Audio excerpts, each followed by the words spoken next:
This was an ancient weathered bone die. Its edges had been worn smooth, to crumble into dust within the river of time scattered by the wind that was its destined end. Yet from the very first moment I laid eyes upon it, I carefully retrieved it and cleaned it diligently every month. Everyone believed I had lost my mind, but they did not know that by rolling this die, one could obtain peerless cultivation. However, I had been rolling it for 11 long years. Each day, the result was either trading a lifetime of solitude for a mere 100 years of longevity, or obtaining the most inferior, mortal spiritual roots. Just as I was sinking into despair, I rolled the die once more. It refreshed 4 types of peak-tier innate luck. There was even a peerless cultivation technique among them. Yet at that moment, I still possessed no spiritual roots. I could only continue to hide and toil away in the medicinal herb garden of Old Man Tai. Old Man Tai was an alchemist of the outer sect of the Yuqing Sect. He held a unique position. No one in the outer sect dared to provoke him. As for me, I was merely a low-level servant working under his command. I do not know how much time had passed when a man and a woman, 2 cultivators, arrived at the herb garden, claiming they were ordered to guard it. Old Man Tai had been absent recently. It was rumored that demonic cultivators had infiltrated the Yuqing Sect, so the 2 of them sat in meditation beneath the trees on either side of the main gate. 2 years later, Old Man Tai returned and summoned me, Zhangge, and 4 others to the attic. I noticed Old Man Tai's right hand, hidden within his sleeve, was dripping blood, and my heart sank. Could it be that he intended to use us as ingredients for his alchemy? The more I thought, the more panicked I became, but I dared not flee. I could only harden my resolve and enter. Old Man Tai sat in the seat of honor and spoke coldly. "Extend your hands." The 4 of us obediently raised our right hands. Old Man Tai examined them one by one, finally fixing his gaze upon Zhang. "Only you possess spiritual roots. The rest of you leave." I silently exhaled in relief. For just this morning I had finally rolled a spiritual root. Yesterday I had only possessed 4 attribute spiritual roots, but today it had been directly upgraded through my rolls. Unexpectedly, a blessing had been hidden within the misfortune. Zhangge was taken as a disciple by Old Man Tai, and from that day on he no longer had to perform menial labor. As for me, with the system in my hands, I had no need to seek a master. Another 2 years passed. Old Man Tai departed the herb garden once again, and the guards were rotated. Zhangge had already achieved a breakthrough to the first level of qi refining. I remained a lowly servant sweeping the floors, yet every day I secretly rolled the die, searching for spiritual roots. Early that morning, the die finally manifested its result, a peak grade 6 element spiritual root. I drew a deep breath and did not immediately press confirm. There were 2 cultivators outside the door. If the commotion became too great, it would be the end of me, but fortunately the system could erect a barrier. I closed the door, placed my finger on the control panel, and pressed the button to begin this gaming life. A surge of heat flowed through my entire body. I drifted in a daze, as if I had experienced a long dream. When I awoke, my entire body was drenched in sweat. The control panel had refreshed into a list of attributes. I scanned the relationship network. 1 star of hatred for the old man. "If you cultivate, I will surely kill you." Brother Zhang has no feelings. Xing Hongquan the guard has a favorability rating. Who is Xing Hongquan? I instinctively turned my head. That female cultivator was staring straight at me, a smile upon her face. I quickly turned away. This is troublesome. My peak level charm stat has attracted unwanted attention. I am merely immortal. What if she intends to use me as a cultivation cauldron? At night, after the other 5 servants had fallen into a deep sleep, I opened the barrier and began the inheritance of the Six Paths Reincarnation Technique. A massive influx of memories flooded my brain. The first level of the technique was successfully inherited. I must cultivate 6 types of spiritual energy attributes in perfect balance to achieve foundation establishment. I practiced according to the mental cultivation method. Within 10 seconds, I had already sensed 4 types of spiritual energy: wind, earth, wood, and water. However, I could not yet grasp the fire and lightning spiritual energies. The system displayed a choice. First, arrogant, peerless genius, receive a spirit refining artifact. Second, humble cultivation, unlock the ability to conceal my cultivation base and spiritual roots. I chose the second option. In the blink of an eye, I turned 18. I was already at the 7th level of qi refining, the same as Xing Hongquan. For these past 2 years, we haven't spoken a single word, yet her favorability towards me has increased to 2 stars. Moreover, she is always staring at me, making me feel utterly uneasy. That day, I was working in the herb garden. Xing Hongquan suddenly stood up and walked toward me, leaving the other servants staring in bewilderment. "Follow me," she said, and I dared not refuse. I followed her into a desolate forest, my heart thumping with anxiety. Xing Hongquan turned to look at me and smiled. "Little brother, there's no need to be tense. I will not make things difficult for you. I must ask you, are you content to remain a servant for the rest of your life?" She leaned toward my ear and used a sound transmission technique to speak. "Help me acquire the pill manual belonging to Elder Tai, and I shall take you away from the Yuqing Sect to the demonic cult. If your cultivation achieves success, we may become Dao companions specializing in sound techniques. This girl is a demonic cultivator. Elder Tai is not here, and as this is merely the outer sect, I could scream until my throat is raw and no one would come. I quickly weighed my options. We are both at the 7th level of chi refining, but I possess no techniques and no magical artifacts, so a direct confrontation would be unwinnable. I must appease her for now. I feigned fear, claiming I did not know where the pill manual was kept, and furthermore, Zhang Ge was still a threat. Kongquan smiled with satisfaction. It is no matter, I can wait. She produced a medicinal pill, saying, "This pill can help you awaken your spiritual roots. Consume it now as a token of our first meeting." I knew at a glance that this was an offering I could not refuse, but the moment I swallowed it, I used my spiritual energy to envelope the pill, preventing it from dissolving, before opening my mouth to show her. "Many thanks, Fairy, I shall certainly do my utmost." Qing Hongquan reached out and caressed my face. "From now on I shall groom you to be my husband." I was toyed with for a long time before I managed to escape her presence. Upon returning to the herb garden, the system presented me with a choice. Option 1. Steal the pill manual to gain the favor of Qing Hongquan, while simultaneously earning 5 stars of hatred from the Yuqing Sect. Option 2. Refuse to comply. By waiting for Qing Hongquan to leave, one may obtain the Peerless Divine Sword Technique. I chose option 2. I would not comply. That night I regurgitated the pill to store it away, and continued to cultivate in secrecy. Half a year later I achieved a breakthrough to the 8th level of chi refining and developed my divine sense. Late that night, the sound transmission of Qing Hongquan suddenly echoed in my mind. I am preparing to lure Zhang Ge away. Enter the attic now and retrieve the pill manual. I sensed her leading Zhang Ge as they flew over the rooftops. The male cultivator at the door had already collapsed beneath a tree, unaware that I had entered the attic. I began to feign a search. Half an hour later, Qing Hongquan returned, her entire body stained with blood.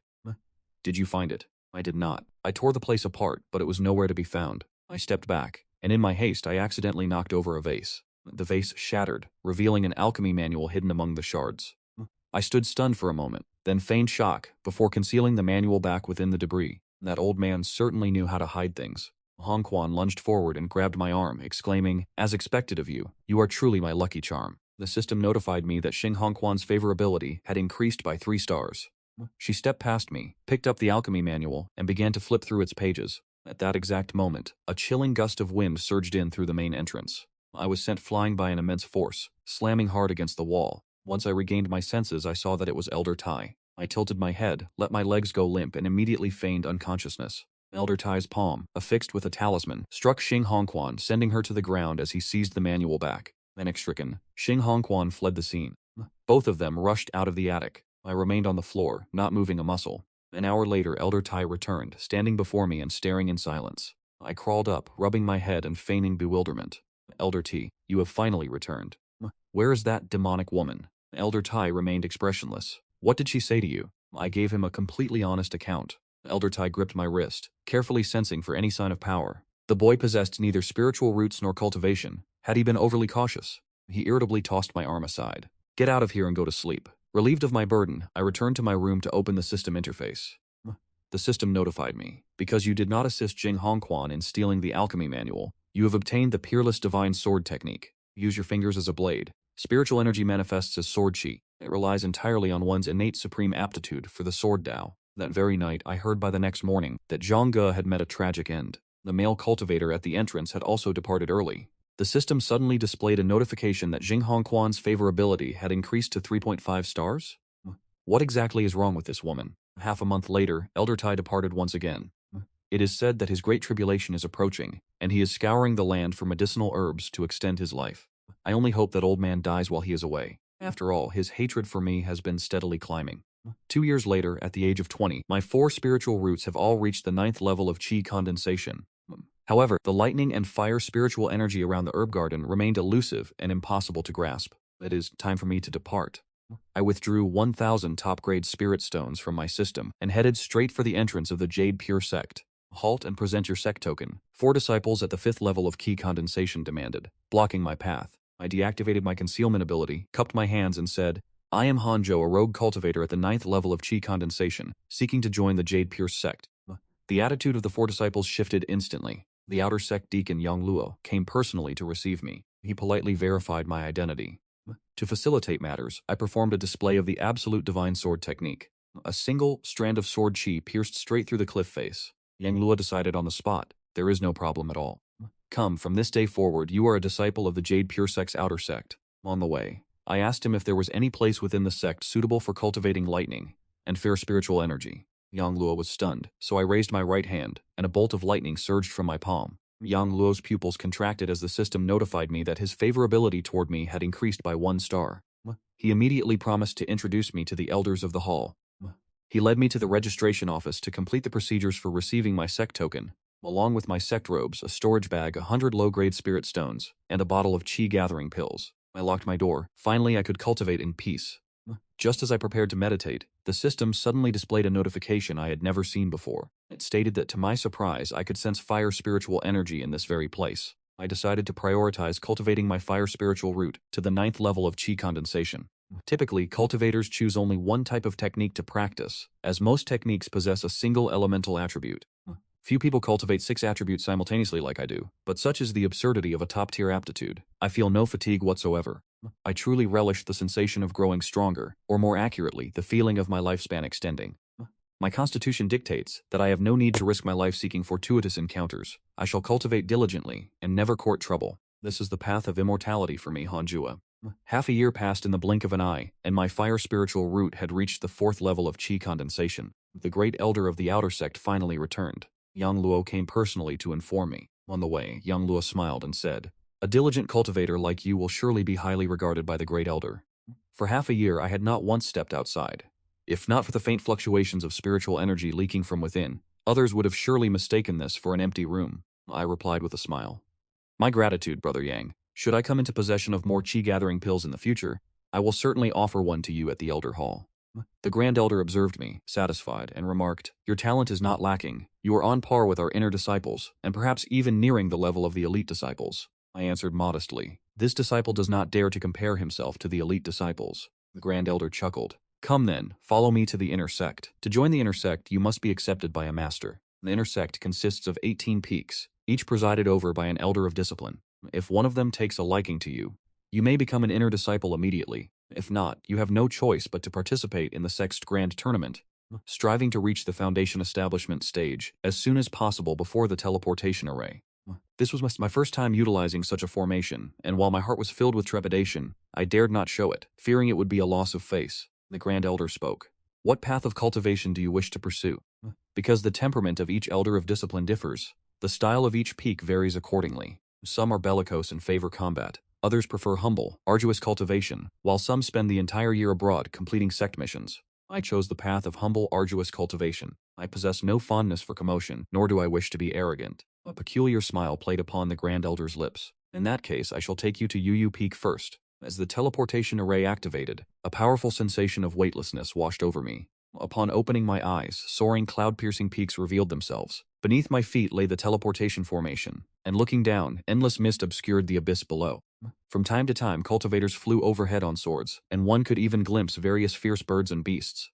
This was the heart of the Yuqing Sect's inner sect, where missions were fulfilled, stipends were collected, and trade was conducted. The Grand Elder began his introduction, his voice brimming with pride. I felt my body being pulled by some invisible force, and nearly lost my footing. Looking down, I realized a massive gourd had appeared beneath our feet. I hurriedly channeled spiritual energy into the soles of my feet to maintain my balance. While other peaks were bustling with disciples coming and going, the mountain we were currently approaching appeared remarkably desolate. The Grand Elder laughed. "Those who remain on Yu Peak are all for the most part ascetics." I raised an eyebrow. "Truly? Then that is perfect." The Grand Elder shook his head with a wry smile. "System notification. The Outer Sect Grand Elder has developed affinity toward you. Current affinity level is 1 star. I found this quite puzzling. Upon arriving at the Yu Hall, my gaze settled upon two, among them a figure dressed in azure robes, with an elegant posture must be Fairy Suquan. The person following behind her must be her disciple. The Grand Elder smiled and said, "This person is named Hanzhou. He is a rogue cultivator by origin, possessing a 3-element spiritual root. He has a rare lightning root and prefers a quiet place to cultivate, wishing to avoid undue arrogance." System notification. Changyuer has developed an affinity for you. Current affinity, 2 stars. Already at 2 stars? That was quite a bargain, I thought to myself, yet my heart tightened with unease. Is this Yu Peak merely a name without substance? Or are all these female disciples actually ravenous wolves and tigers? Upon joining this peak, I will not seek benefits for you. Everything must depend on your own efforts. Regarding your cultivation, I shall not be remiss, but should you prove lazy, I will cast you out of this sect. So long as there is no order, this disciple can remain in seclusion for 100 years without stepping outside. Notification. Fairy Jiquan has developed an affinity for you. Current affinity, 1 star. Chang'er's affinity for you has decreased. Current affinity, 1 star. I glanced at Chang Yuer. Are you perhaps distracted by matters of the heart? Fairy Jiquan continued. Do you know any techniques that can challenge me? Let me witness your skills. I began to circulate the spiritual energy within my body. From my 5 fingers I unleashed Qi, condensing it into a blade of light the width of a palm, which streaked toward Fairy Jiquan as swift as lightning. Just as it was about to make contact, the sword Qi vanished into thin air. System notification. Chang Yuer's affinity for you has increased. Current affinity, 2 stars. Fairy Jiquan asked, is this the only move you possess? Yes, master, I replied, having no desire to put on a false front. Fairy Jiquan nodded slightly. This sword technique is not bad. From now on you shall remain at Yu Peak.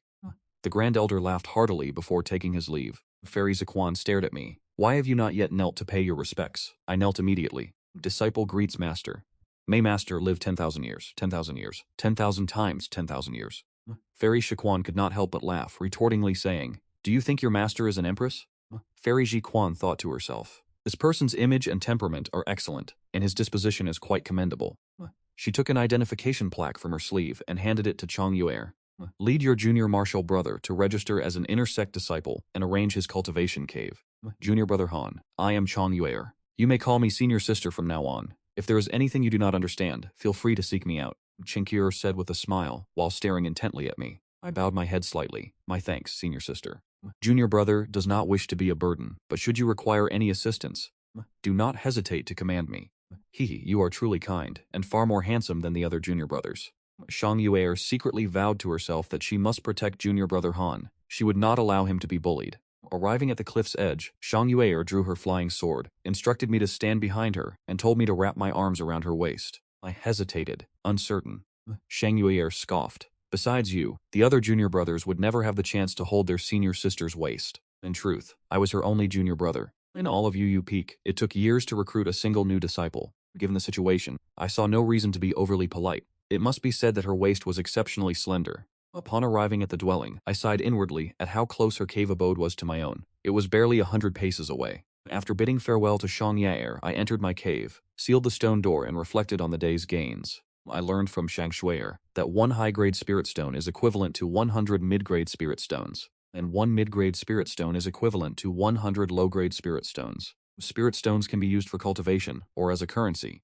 I immediately withdrew 1,000 high-grade spirit stones from my status panel and placed them into my storage bag. This wealth was enough to make me a man of great means. Truly, the fortune of a descendant of an Immortal Emperor is not to be underestimated. I opened the status panel to examine my interpersonal relationships. Shang Yuer, 2nd level of Foundation Establishment. Your senior sister views you as a younger brother. Current favorability, 2 stars.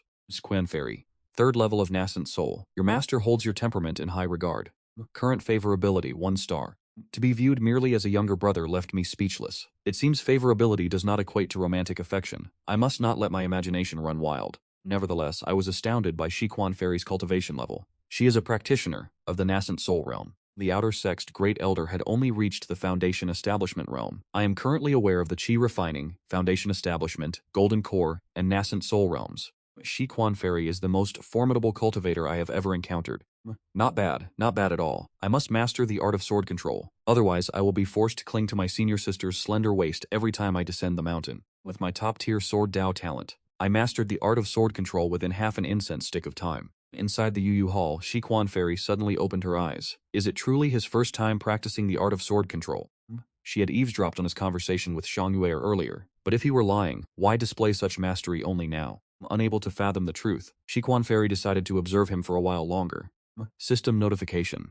You have successfully become an inner sect disciple of the Yuqing Sect and have commenced your first cultivation session since joining. You may choose from the following paths of development.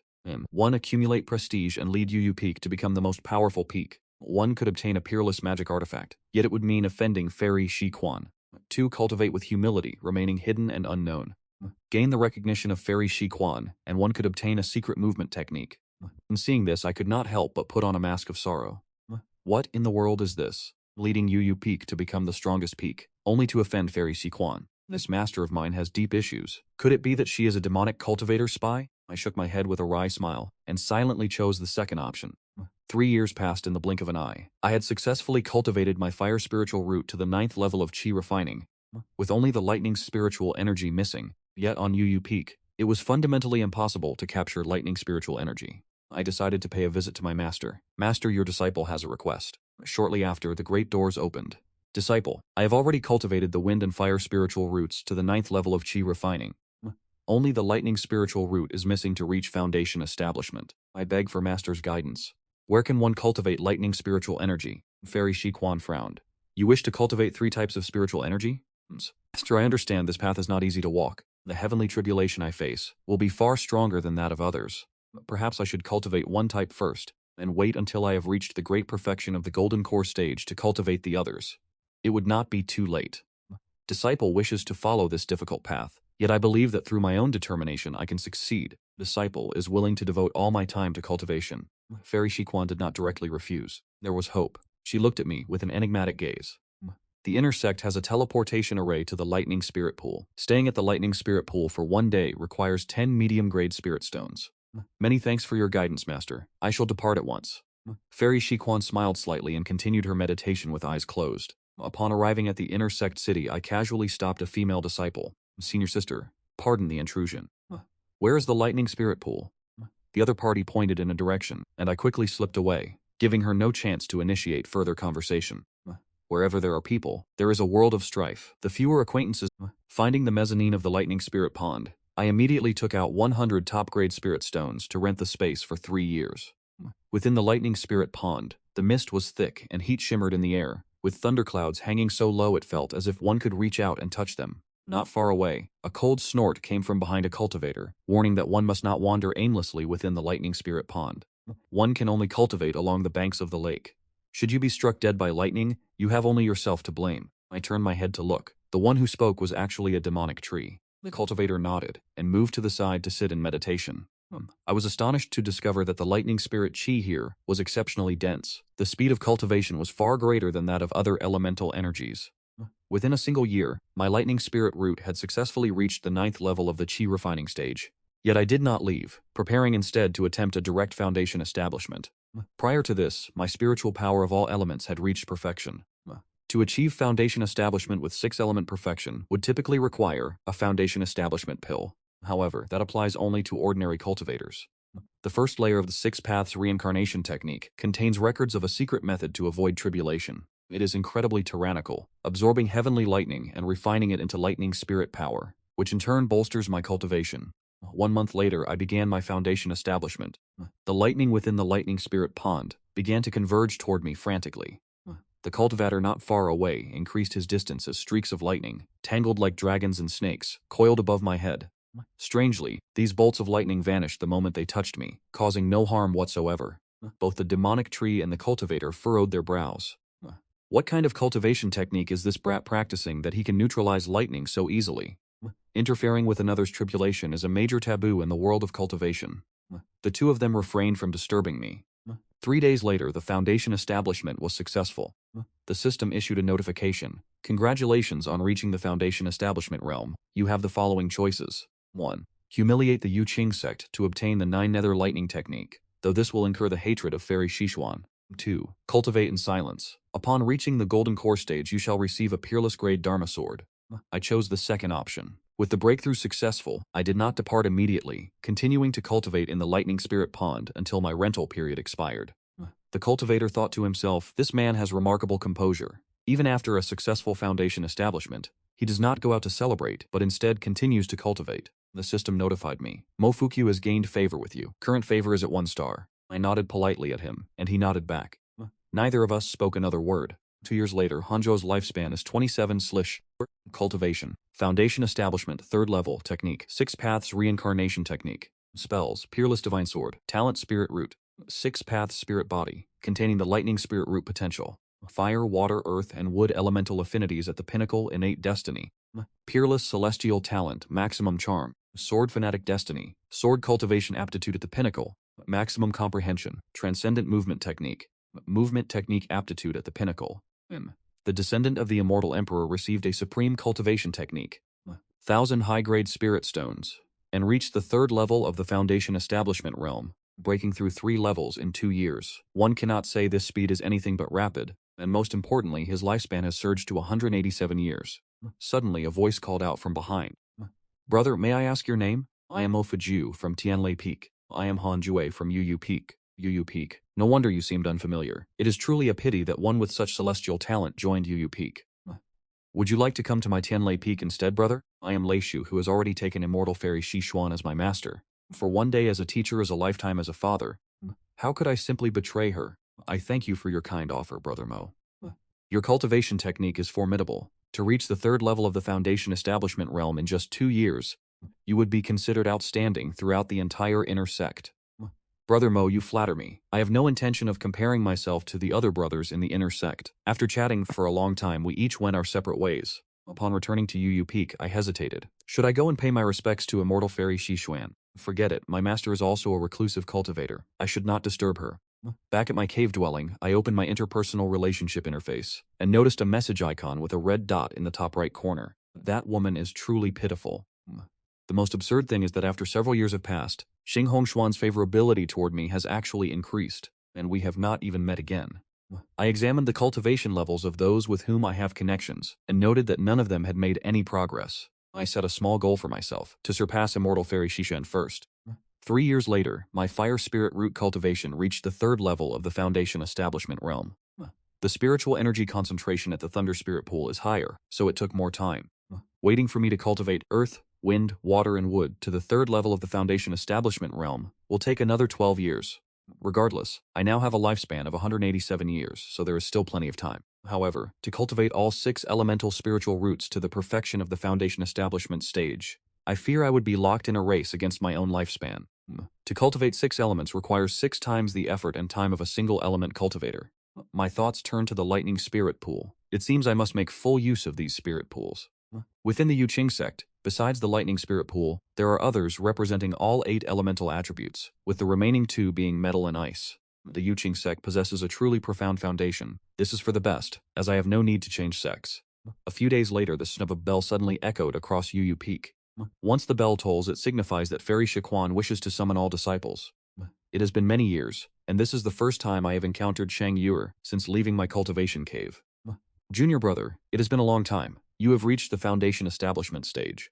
Chang Yuer greeted me with a smile, then her dark eyes widened in surprise. She has only reached the 2nd level of the Foundation Establishment stage, and cannot fully perceive my cultivation level, yet she can sense that my spiritual power is formidable. I offered a humble smile and replied, "It is merely good fortune." Chang Yuer was secretly astonished, thinking, could it be that my junior brother has already surpassed me? I must redouble my efforts in cultivation. I cannot allow my junior brother to outstrip me. The system notification chimed. Chang Yuer's affinity towards you has decreased. Current affinity level, 1.5 stars. I was left utterly bewildered.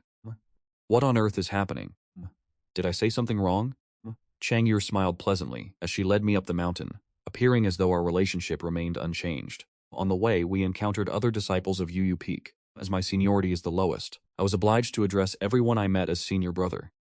The senior sisters were different from what I had imagined. There are, in fact, many other male disciples within Yu Peak. Each of them possessed an imposing and heroic air. The ratio of men to women is nearly equal. A group of us arrived before the gates of the Yu Palace and knelt, waiting patiently. During this time, I found myself the subject of probing gazes from the others. The female disciples all offered me smiles, yet none seemed to hold any genuine affinity toward me. These disciples have undergone years of arduous training, unlike Shang Yuer, who joined shortly before me and was among the newer arrivals. When the great gates opened, I did a quick tally. There were 56 disciples in total. For Yu Peak, which is considered the most destitute, to have such a number of disciples is significant. Not to mention the other peaks, where the cultivation levels of the majority of the disciples far exceeded my own, leaving me. Upon entering the hall, I took a seat in the back row, directly facing Shang Yuer. Shang winked at me like a child. Truly, how juvenile. I silently raised my middle finger at her. Shang Yuer, not understanding the gesture, mistook it for a secret signal and raised her own middle finger in return. As Quan Xianzi spoke, the sect master had just issued a new decree in the upcoming martial arts tournament between the 18 peaks. The 3 peaks ranked at the bottom would each be required to select 10 disciples to confront the Qingming Demonic Sect. In recent years, the Qingming Demonic Sect has infiltrated the Yuqing Sect with spies to orchestrate their downfall. The sect master is now preparing a counter-offensive. I observed the expressions of those around me, and noticed that no one seemed afraid. Could it be that Yu Peak is not among the bottom 3? I had always assumed that Yu Peak was the weakest of them all. Our head disciple, Liu Seng, smiled and spoke. Master, while Yu Peak may not be the most prominent, we have always remained firmly within the top 10. There is no need for the other disciples to fret. Even if we choose to remain humble, we would never fall to the very bottom. The Qingming Demonic Sect is growing increasingly arrogant. It is rumored that the outer sect is riddled with their spies. We must be cautious when recruiting new disciples. As Quan Xianzi spoke, she noted that while she was naturally unconcerned about the rankings, this turn of events signaled that a grand confrontation between the Yuqing Sect and the Qingming Demonic Sect was inevitable. Recently, when accepting missions, prioritize those concerning the Qingming Demonic Sect. Though Yu Peak remains modest, it does not mean we are unwilling to contribute to the sect. The disciples nodded, and as Quan Xianzi suddenly called out, "Hanjue," I hurriedly stood up while all the other disciples turned their gazes toward me. Having joined the peak but a few years ago, you have already advanced from the 9th level of the Qi Refining Realm to the 3rd level of the Foundation Establishment Realm. It seems you are quite the talent. As these words were spoken, the expressions of everyone present shifted. Regarding such a cultivation speed, I replied, "It is merely good fortune. I heard the sect recently initiated a cultivation program aimed at gathering the most exceptional talents from each peak to train together, who will eventually become the representatives of the Yuqing Sect's younger generation. I intend to nominate you to go," Quan Xianzi said with a smile. The gaze of the other disciples toward me had changed, so I knelt, acting visibly anxious as I said, "Master, this disciple lacks the talent. What merit do I possess? I only wish to remain at Yu Peak and cultivate in seclusion, having no desire to vie for such prestige. Furthermore, as I have only just arrived, such an opportunity should be left to my seniors. Surely this is a trap." Deep down, I understood that even if I were a true top-tier genius, my foundation remained shallow. To be selected as a core disciple of the sect the moment I arrived. Was this not a trap? Could it be that Fairy Siquan was testing me? If I were an infiltrator from the Qingming Demon Sect, I would certainly seize this opportunity. Is that truly what you believe? Fairy Siquan narrowed her eyes as she asked. I nodded, maintaining absolute honesty. Fairy Siquan nodded in return. I let out a sigh of relief and sat down. The gazes of the other disciples softened toward me. The system notified me. Lu Sangxing has developed favorability toward you. Current favorability is at 1 star. It was only natural for the senior martial brother to want to go. If this opportunity were given to another disciple, where would the senior brother's reputation be left? And Fairy Shiquan looked toward Lu Sangxing. Then you shall go. You are the senior disciple of Yu Peak. Do not cause any trouble. This disciple understands. Lu Sangxing smiled, and the other disciples took turns offering their congratulations. As I left Yu Peak and prepared to return to my cave dwelling, Lu Sangxing approached me. He smiled. Junior brother, I accept your good intentions. If you encounter any trouble in the future, just come to me. I blinked. Since he offered his favor, how could I refuse? Then I wish senior brother smooth winds and calm seas on your journey. Su Sanxing laughed heartily before departing. I had only taken a few steps when Chang Yuer caught up to me. Junior brother, you have never performed a sect mission before, have you? Would you like your senior sister to guide you? Chang Yuer asked with a smile. There is no need. I wish to focus on my cultivation. Cultivating within the cave dwelling is far too slow. Completing missions to earn spirit's stones and visiting the spirit pools is more efficient. It yields greater results with less effort, and performing missions also grants contribution points. High contribution points can be exchanged for medicinal pills. I fear death. I shall pass. Chang Yuer was incensed. How could this junior brother be so stubborn? Fine, suit yourself. Chang Yuer turned and walked away. I fell into deep thought. Indeed, I cannot simply cultivate in my cave dwelling. I must go to the spirit pool. I must not wait until a century has passed, and my lifespan is nearly exhausted. That would be a waste of potential. With that thought in mind, I immediately set off toward the intersect city. 10 years passed in the blink of an eye. I had spent the entire time drifting between the various spirit pools. I had consumed nearly 400 high-grade spirit stones. My cultivation had reached the 5th level of the Foundation Establishment Realm.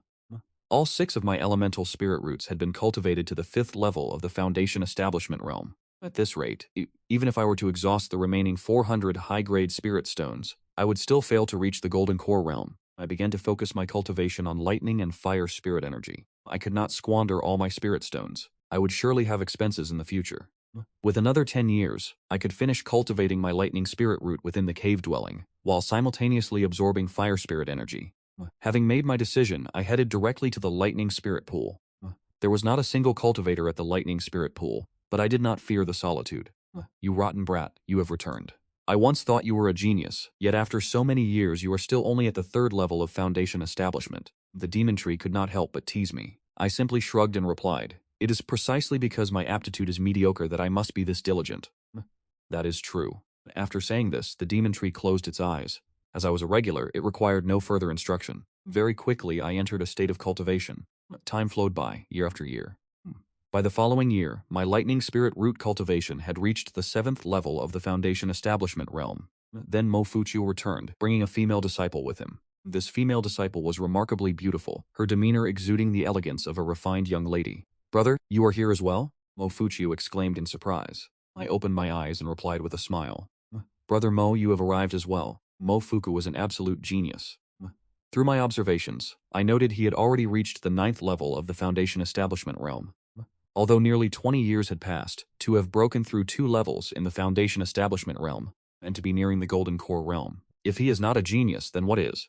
Allow me to introduce her. This is our junior sister from the Heavenly Thunder Peak, and also my cousin, Moju, Mofuchio said with a smile. I cupped my hands and replied, I am Hanjue from the Jade Tranquility Abode. Mozu nodded and studied me carefully before asking, why are you still only at the 3rd level of foundation establishment? I said, I prefer to advance steadily. You too should. Having said that, I immediately sat down. Mofuchio was skeptical of my cultivation level, yet he did not press for answers.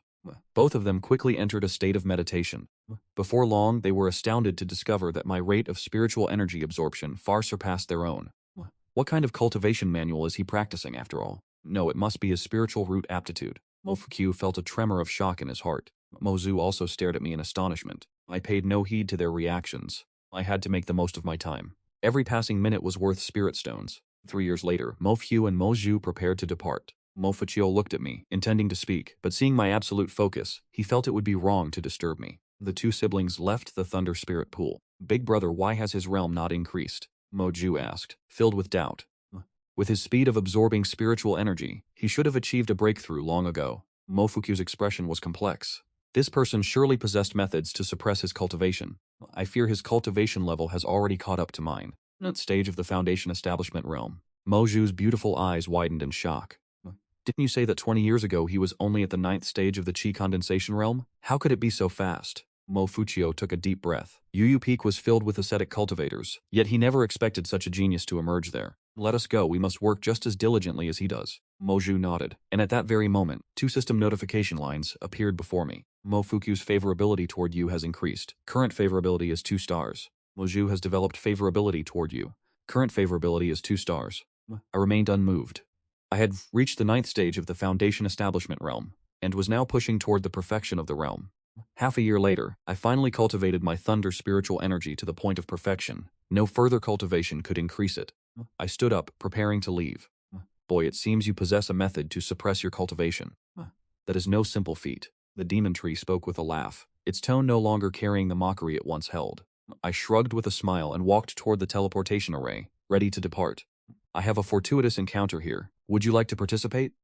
The demon tree asked. I raised an eyebrow, refusing.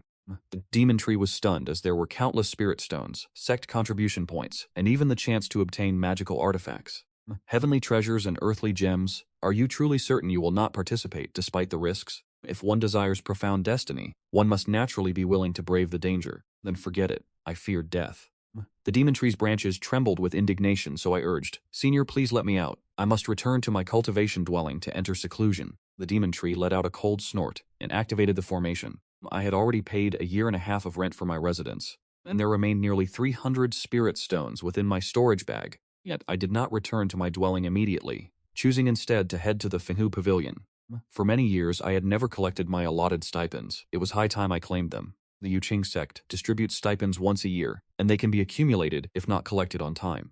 Fenghu Pavilion is one of the busiest halls within the Yuqing Sect, bustling with so many disciples that one must wait in line to receive their share. My presence drew the gazes of more than a few female cultivators. The male cultivators soon noticed me as well, as my cultivation base continued to rise. My peerless, charming temperament was fully revealed. While the system could conceal my cultivation level, it could not hide my natural charisma. Who is this person? He is truly handsome. How does our Yuqing Sect possess such a man? I have seen him before. He seems to be a disciple of Yu Peak, as if he stepped directly out of a painting. The disciples of Yu Peak are all blessed with striking appearances. Do any of you know his name? Facing the surrounding whispers, I feigned indifference. After collecting my stipends, I quickly departed, leaving the female cultivators who wished to approach me filled with regret. No sooner had I stepped out of Fenghu Pavilion than I encountered Moju. Brother Han, you are here? It seems we share a genuine bond of fate. Mozu approached with delight and immediately grabbed my arm. My expression stiffened instantly. The female cultivators exiting Fenghu Pavilion saw Moju clinging to my arm and could not help but frown. I hurriedly took a step back, keeping my distance from Moju. Moju smiled enthusiastically and said, "Brother Han, it just so happens that I have a matter for which I require your assistance." I shook my head. "My apologies. I must return to cultivate." "Cultivate? What for?" "This is a grand opportunity." Sensing the female cultivators behind me, she felt it was improper to speak here and pulled me away from the area. "Young lady, please stop pulling on me. Even I, a woman, am not afraid." "You are a man, yet you are afraid?" "Master forbids us from forming romantic attachments, and this is only our second time meeting." "Do you truly think I have become infatuated with you?" Moju's beautiful face turned crimson instantly. She cast a quiet glance in my direction. Brother Han was indeed remarkably handsome, the first man of such appearance she had ever encountered. If they were to become cultivation partners. Thinking of this, Moju's ears flushed a deep red. I observed the expression on her face. Could it be? Although this Moju is beautiful, she must not be allowed to corrupt my Dao heart. I immediately stepped aside, keeping a 1-meter distance from her, and we continued forward together. When we reached a deserted alleyway, I spoke. "Speak your piece. What is it you wish to ask?" Moju looked left and right, and after confirming no one was near, she whispered, "Brother Han, have you ever heard of Li Qianlong?" "I have never heard of him." "What? You have never heard of Li Qianlong?" "Stick to the matter at hand," I said, displeased. Li Qianlong was a prodigy rarely seen in 100 years from the Yuqing Sect. It is said he was on the verge of reaching the soul formation stage.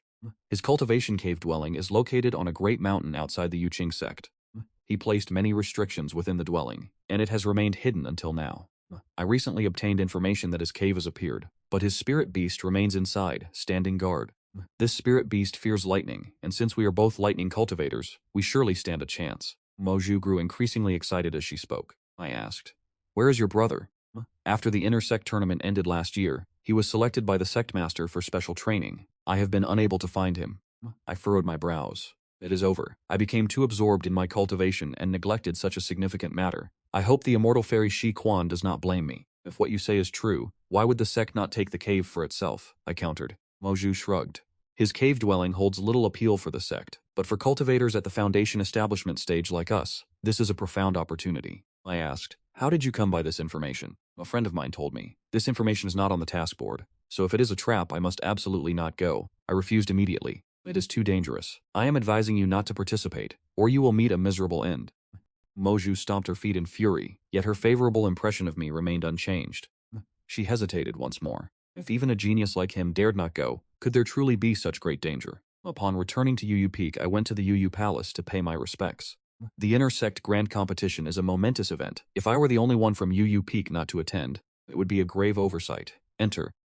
"I have matters to discuss with you." Fairy Shishan's voice drifted toward me, and the doors swung open in response. Entering the palace, I discovered that Fairy Shishuan was not alone. Chang Yuer and an elderly man were also present.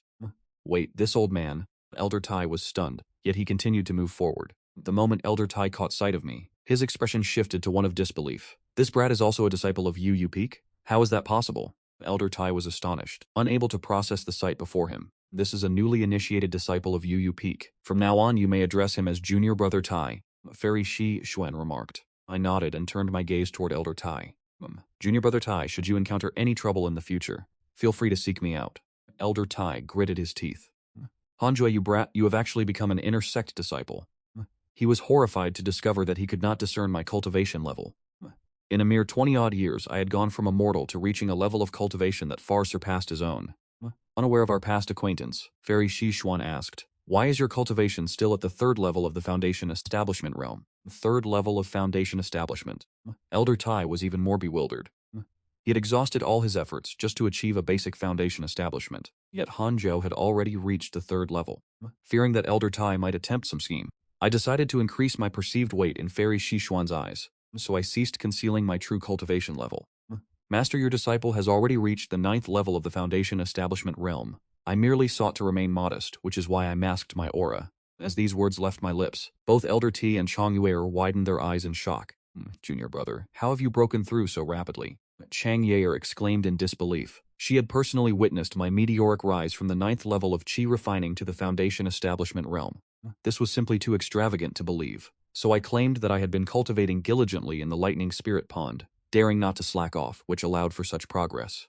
Fairy Shishuan smiled with satisfaction. "If everyone on Yu Peak were as diligent as you..." "Yu Peak? will undoubtedly become the most formidable mountain in the Yuqing Sect. The system notifies you that due to your humble cultivation, you have successfully gained the recognition of Fairy Shi Quan, rewarding you with a secret movement technique manual.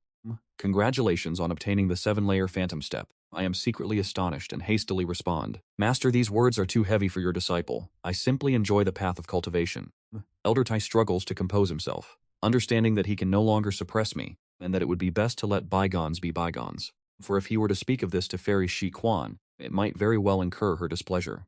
He suddenly calms down, realizing that, with Han Jui's current cultivation, killing him would be effortless. He must resolve this enmity. Since you are so fond of cultivation, I shall arrange a mission for you. You are to guard the 10,000 demon realm of the Yuqing Sect. Fairy Shi Quan suddenly smiles, her expression filled with deep meaning. The name 10,000 demon realm sounds formidable and perilous. I instinctively resist, but cautiously ask, Master, what manner of place is the 10,000 demon realm? Shang Yuer says excitedly, it is the very place where the Yuqing Sect keeps its tamed spirit beasts. Master, I wish to accompany junior brother Han as well, so that he is not bullied. Fairy Shi Quan glares at her, causing her to become so frightened that she dares not speak another word. Every mountain must dispatch one disciple to guard the 10,000 demon realm. Because the 10,000 demon realm houses a vast variety of spirit beasts, it contains abundant spiritual energy and is highly suitable for cultivation, though it is not without its inherent dangers. Spirit beast rampages are a frequent occurrence. As Fairy Shi Quan describes the examples of disciples who have been killed by beasts, I fail to hear any option for retreat. But the prospect of being able to cultivate is still a positive outcome. Fighting against beasts is surely better than fighting against men. Is this not merely the equivalent of guarding a zoo? I shall go. Your disciple will follow the arrangements of the master. I cup my hands, and Fairy Shi Quan nods. Pack your belongings and proceed directly to the Spirit Beast Pavilion. Someone will escort you to the 10,000 demon realm. The person who was previously your senior brother has now been taken as a personal disciple by the sect master, so you must go. If the mission is completed successfully, I, as your master, shall reward you. Furthermore, by guarding the 10,000 demon realm for 1 year, you may receive 10 high-grade spirit stones. There is no limit, as this is a recurring sect mission. Before departing, you may first proceed to accept your assigned mission. Upon returning to the cave dwelling, I shall first impart the 7-fold illusionary steps. Relying on the superior aptitude for movement techniques, I mastered it entirely within a single hour. Once learned, I packed my belongings and headed toward the intersect city.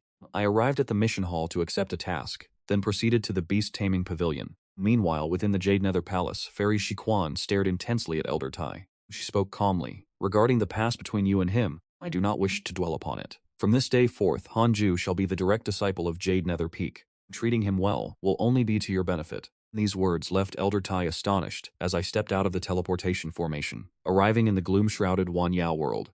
Following the instructions from the beast-taming pavilion disciple, I had to first locate the watchtower of Jade Nether Peak. That would be my post to guard. I quickly located the tower, but the interior was devoid of any presence. After familiarizing myself with the defensive arrays, I sat down to cultivate. A year and a half passed in the blink of an eye, and I have reached the age of 50. My wind spirit root has advanced to the 6th level of the foundation establishment realm. Aside from the lightning spirit root, my other spirit roots remain at the 5th level of foundation establishment. I opened my mail. Your friend Mo Zhu was attacked by a demonic cultivator.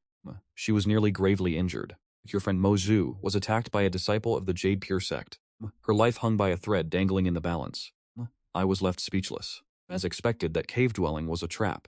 Fortunately, I did not go. Suddenly, a roar erupted outside the tower. I saw a white cat standing upon a tree branch. Its figure was slender, yet it possessed the bearing of a white fox. Its violet eyes appeared all the more bewitching. The white cat lunged toward me without warning.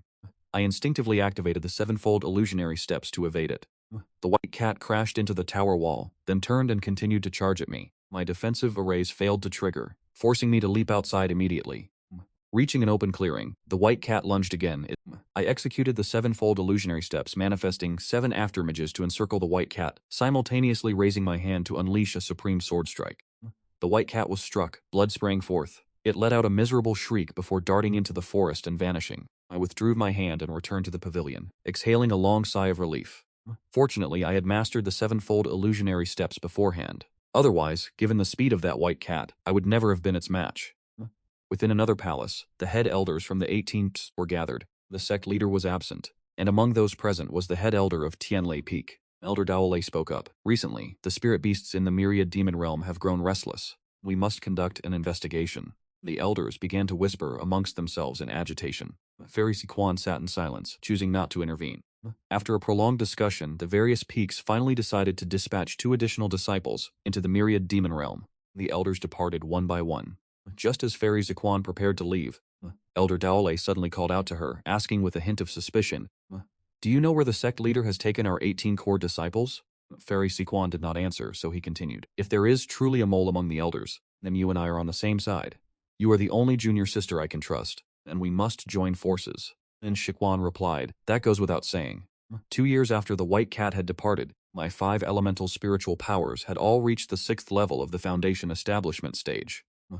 Progressing steadily, I felt that in my journey toward the Golden Core stage, I had already traversed half the path. Little friend, do you truly regard the Myriad Demon Realm as a place for cultivation?" A teasing voice echoed through the air. I opened my eyes and saw an old man standing at the entrance. I had not sensed his approach at all. Frowning, I asked, "Who are you?" The red-nosed old man smiled and said, "I am just like you, a disciple of the Yuqing Sect, sent here to garrison the Myriad Demon Realm. His aura shows him to be at the 3rd level of Foundation Establishment.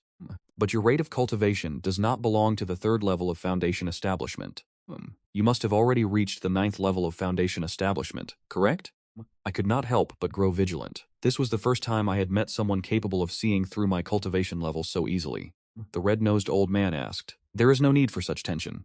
Did you come here of your own volition, or were you sent by your master?" I replied that my master, Fairy Siquan, had dispatched me. The system notified me that Li Jingsong's favorability toward me had increased. His current favorability is only 1 star?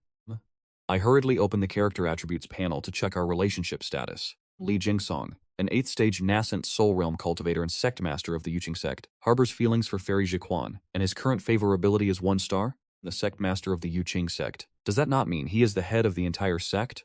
To think this man actually fancies my master.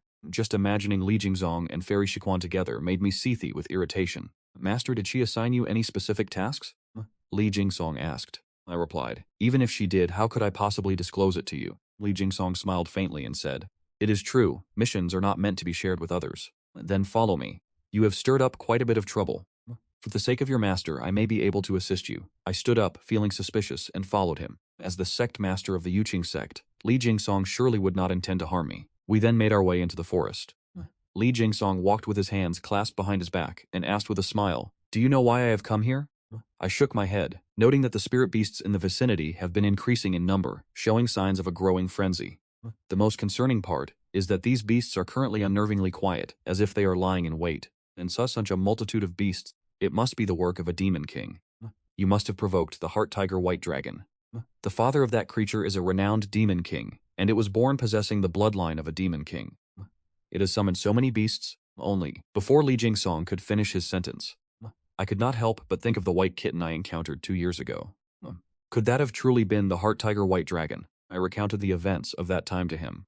Li Jingzong listened, then asked in surprise, "Your movement technique is actually faster than that of the heart tiger white dragon?" The system notified me that Li Jingsong's favorability toward me had increased. His current favorability is 1.5 stars. "I am humbled," I replied. "I was fortunate enough to learn a specific movement technique. It is only natural that it is faster than his." Li Jingsong's heart immediately found peace with that explanation. Under the guidance of Li Jingsong, I was led to the edge of a cliff. Looking down, I saw a sea of demonic beasts below, each one appearing terrifying and lethal. It was my first time witnessing such a spectacle. My face turned pale as I estimated there were at least 1,000 beasts. If they were to swarm my pavilion, they would surely raze it to the ground with ease. I had no choice but to flee. My gaze landed upon a massive boulder, where the white cat from 2 years ago lay fast asleep. My luck truly is exceptional, to come face to face with a little demon king. "Senior, when you said you would help me resolve this, did you mean to kill us both?"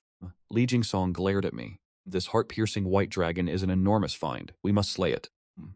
It would be strange if the sect did not come looking for trouble with me afterward. Hearing this, I felt stifled. How then should this be resolved? Li Jingsong stroked his beard and smiled, "You shall go and subdue it." Upon hearing that, I turned to leave. Li Jingsong quickly grabbed me by the shoulder. "You foul brat, where do you think you are going? How could my junior sister have taken in such a disciple?" Li Jingsong then said sternly, "I will cast a formation trap it here for 5 years at most. Within these 5 years, if you can subdue the heart-piercing white dragon, I will reward you with the supreme technique of the Yuqing Sect." The system notification chimed. Facing the task set by the sect master of Yuqing, Li Jing was presented with the following choices. 1. Accept the quest and exert all efforts to subdue the heart-piercing white dragon. You may receive the reward of Li Jingsong's supreme technique, the hatred of the Demon King, and the attention of the Qingming Demonic Sect. 2. Refuse and return to continue your cultivation. You may receive a secret sword manual. Li Jingsong's favorability will decrease. Yet, you will still incur the hatred of the Demon King and the attention of the Qingming Demonic Sect. I nearly lost my mind, and I immediately began to formulate my words. Senior, perhaps you should find someone else. This one is truly terrified, and I only wish to cultivate in peace. Li Jingsong was stunned, and he furrowed his brows. I could impart to you the supreme cultivation manual of the Yuqing Sect, the Yuqing art. I continued to shake my head.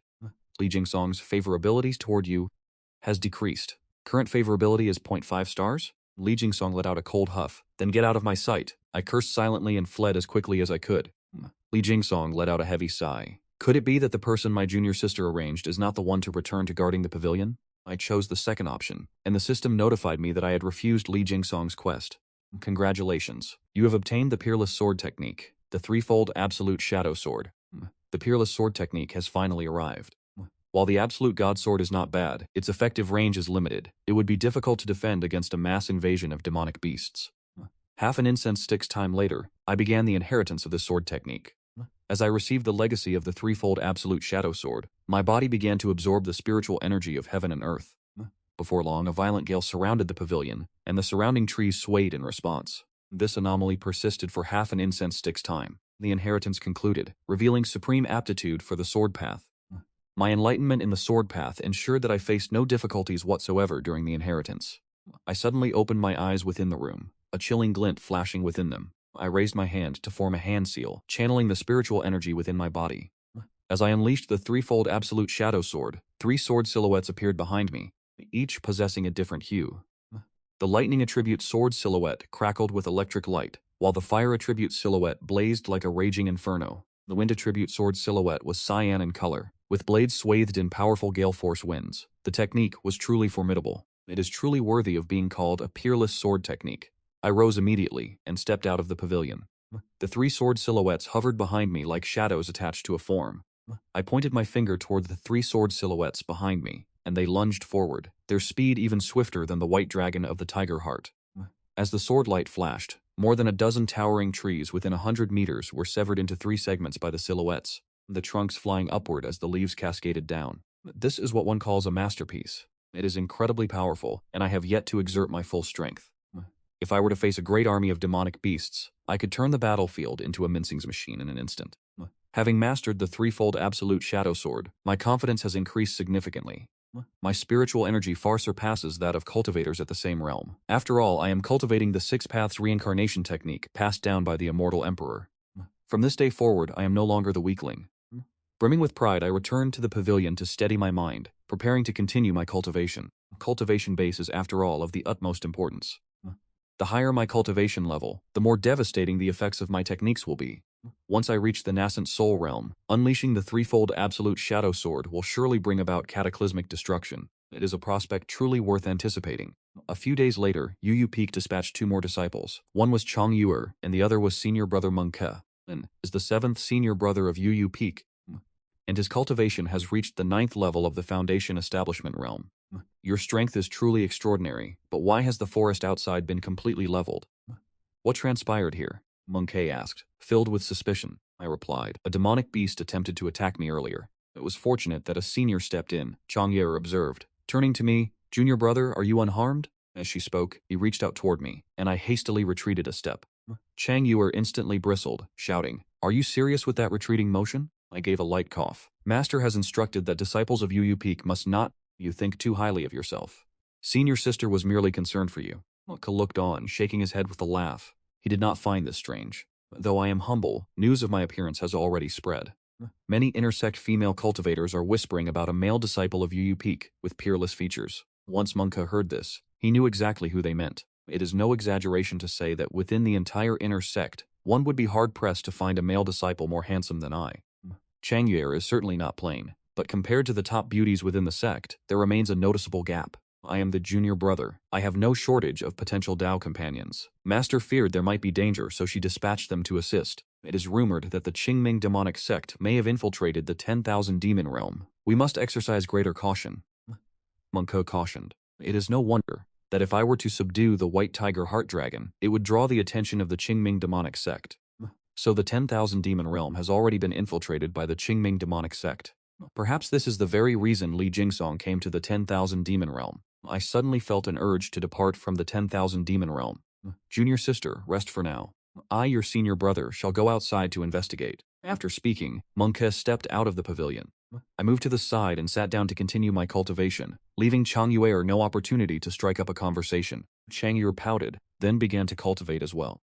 Ever since she learned I had reached the 9th layer of the foundation establishment stage, she has been deeply motivated, spending most of her days in closed-door cultivation. However, regarding my cultivation level, the Huan Immortal had warned her not to spread the news, so the other disciples of Yu Peak remain unaware of my true strength.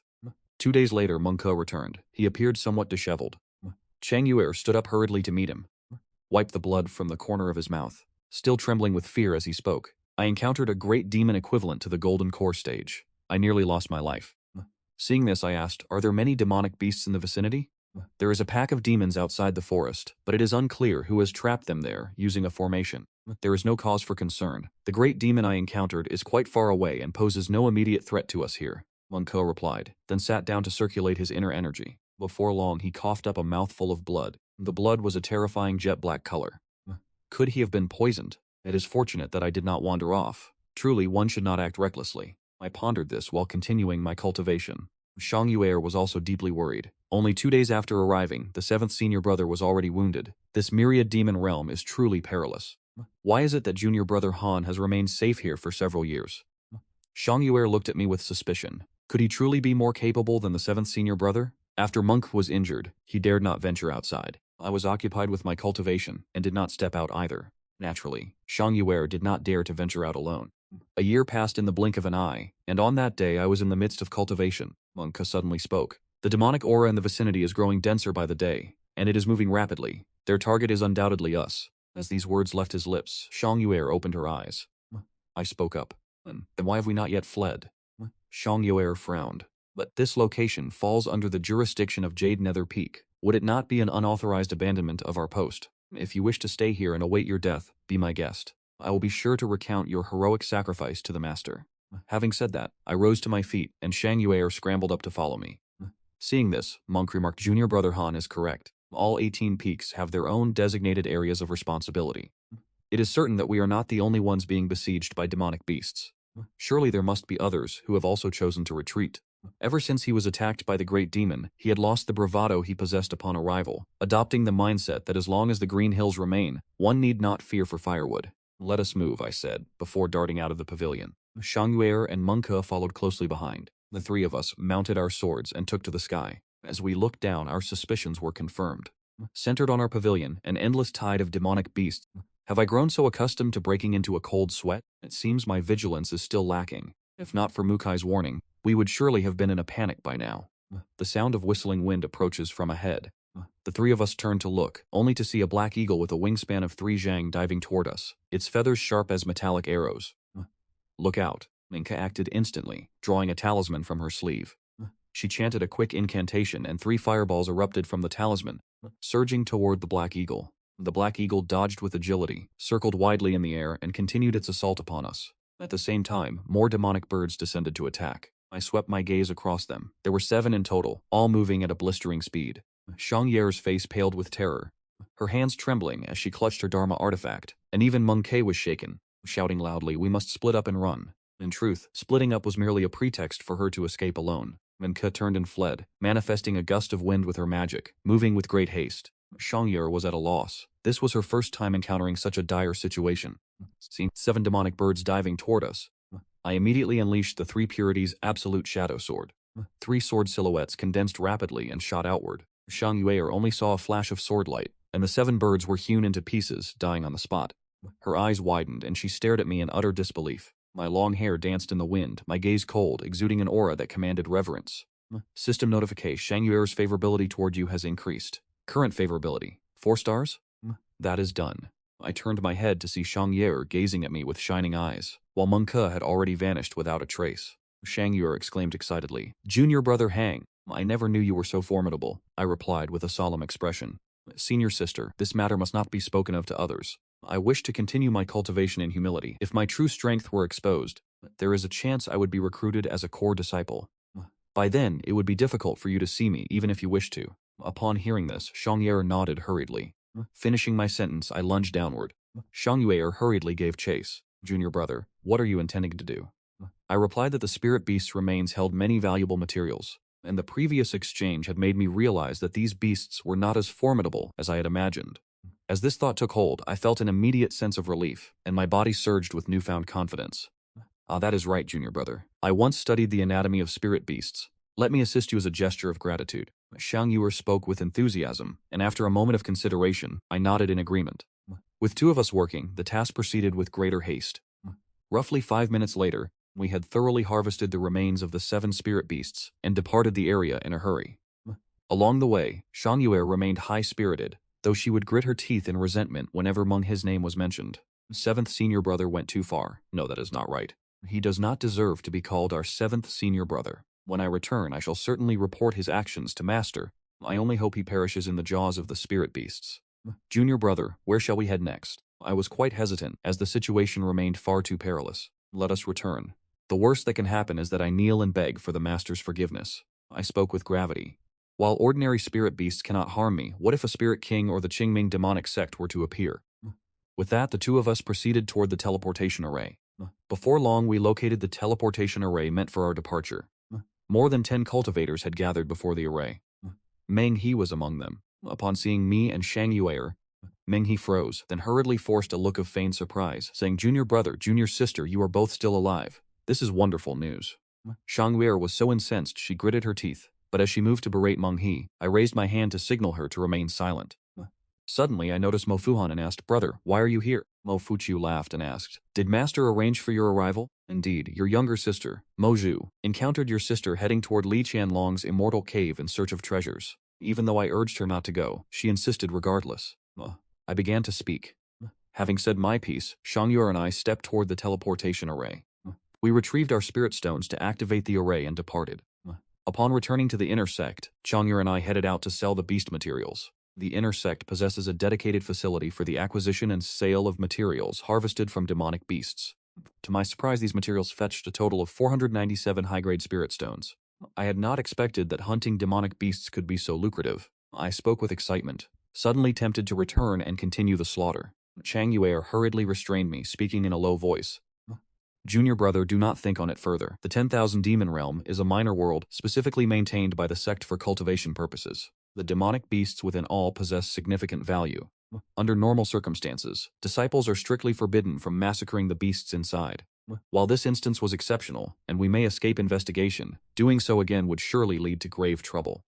It seemed my hopes were misplaced. It would be wiser to obediently enter seclusion and focus on my cultivation.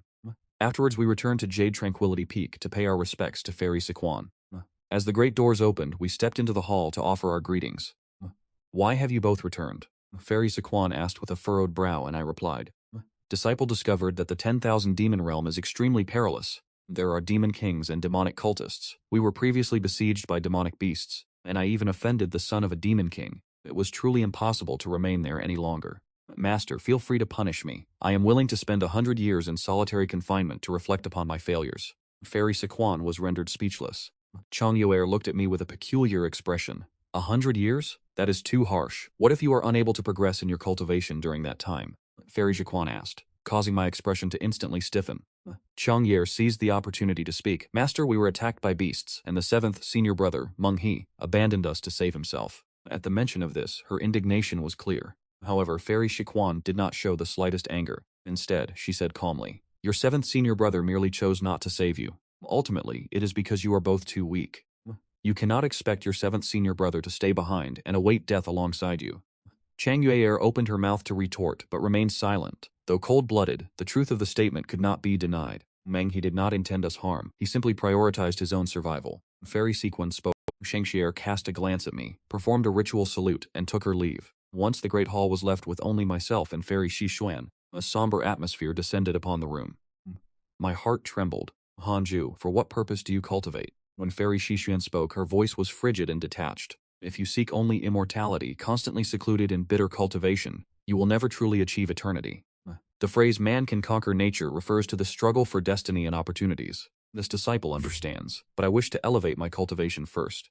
Only once I possess sufficient strength will I contend for the fortunes of the world. Contending for fortune is merely a necessity for those who lack sufficient natural talent. Fairy Shishuan continued, I had originally arranged an opportunity for you. Had you performed meritorious service in the 10,000 demon realm this time, you would have inevitably become a core disciple in the future. The rewards you would have enjoyed would have far surpassed what you have now. It is a pity you have cast it aside. I thank you, Master. I can only blame myself for lacking the fortune to accept it. The technique you cultivate is profound and unpredictable. I truly have nothing left to teach you. Very well then, do you wish to possess an immortal cave not inferior to that of Lei Lingji? Within it, beyond the presence of lightning attribute spiritual energy, there exists an abundance of other elemental energies. Hearing this, I suddenly raised my head and asked in surprise, where is it? Fairy Shishuan replied with an expressionless face. The Jade Pure Sect has recently discovered 3 more innate immortal caves. These are not caves excavated by cultivators, but are manifestations formed by the heavens and earth themselves. Located near the Jade Pure Sect, to obtain one must participate in the inner disciple examination held once every 10 years. Any disciple below the core level may participate. Those who secure the top 3 spots shall be granted an innate immortal cave, chosen according to their ranking. I furrowed my brow and remained silent. Fairy Shishuan glared at me and said with annoyance, Do you fear even a friendly spar? It poses no threat to your life. I hesitated for a moment before asking, Master, do cultivators at the Golden Core realm typically participate? Do you think Golden Core cultivators are as common as cabbage? Any disciple who reaches the Golden Core realm either becomes a core disciple, an elder, or a deacon. In other words, those participating in the inner disciple examination are all cultivators at the Foundation Establishment realm. I thank you for your guidance, Master. This disciple will certainly give his all to bring honor to the Jade Serene Peak. Fairy Shishuan finally offered a faint smile, her eyes gazing at me with a playful glint. You brat, I knew you could not remain unmoved. The system notifies me. The favorability of Fairy Shishuan toward me has increased. Her current favorability rating is 2.5 stars. After bidding farewell to Fairy Zaquan, I did not return to my cave dwelling, but headed instead to the Intersect Spiritual Pond to prepare for the Intersect examination. If I am to participate, I must secure one of the top 3 positions.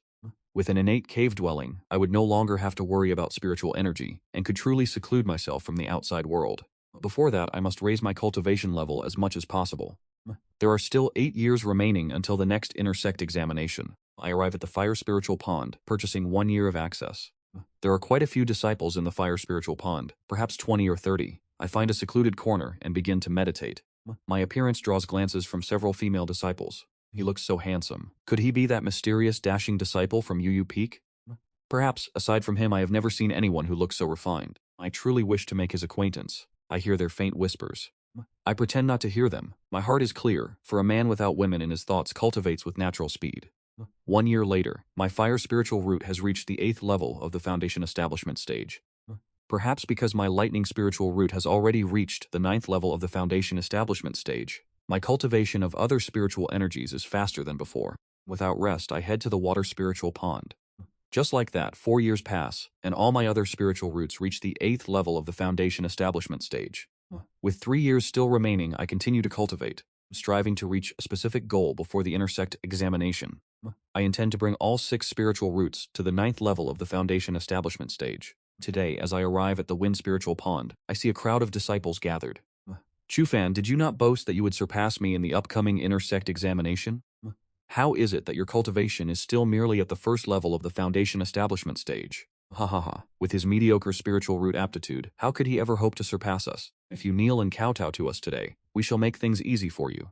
Senior brother, this brat has always relied on junior sister Lu. Now that junior sister Lu is preparing to become Dao companions with the senior disciple of Sword Peak, she will surely cut ties with him in the future. We can deal with him now, and perhaps junior sister Lu would even be pleased.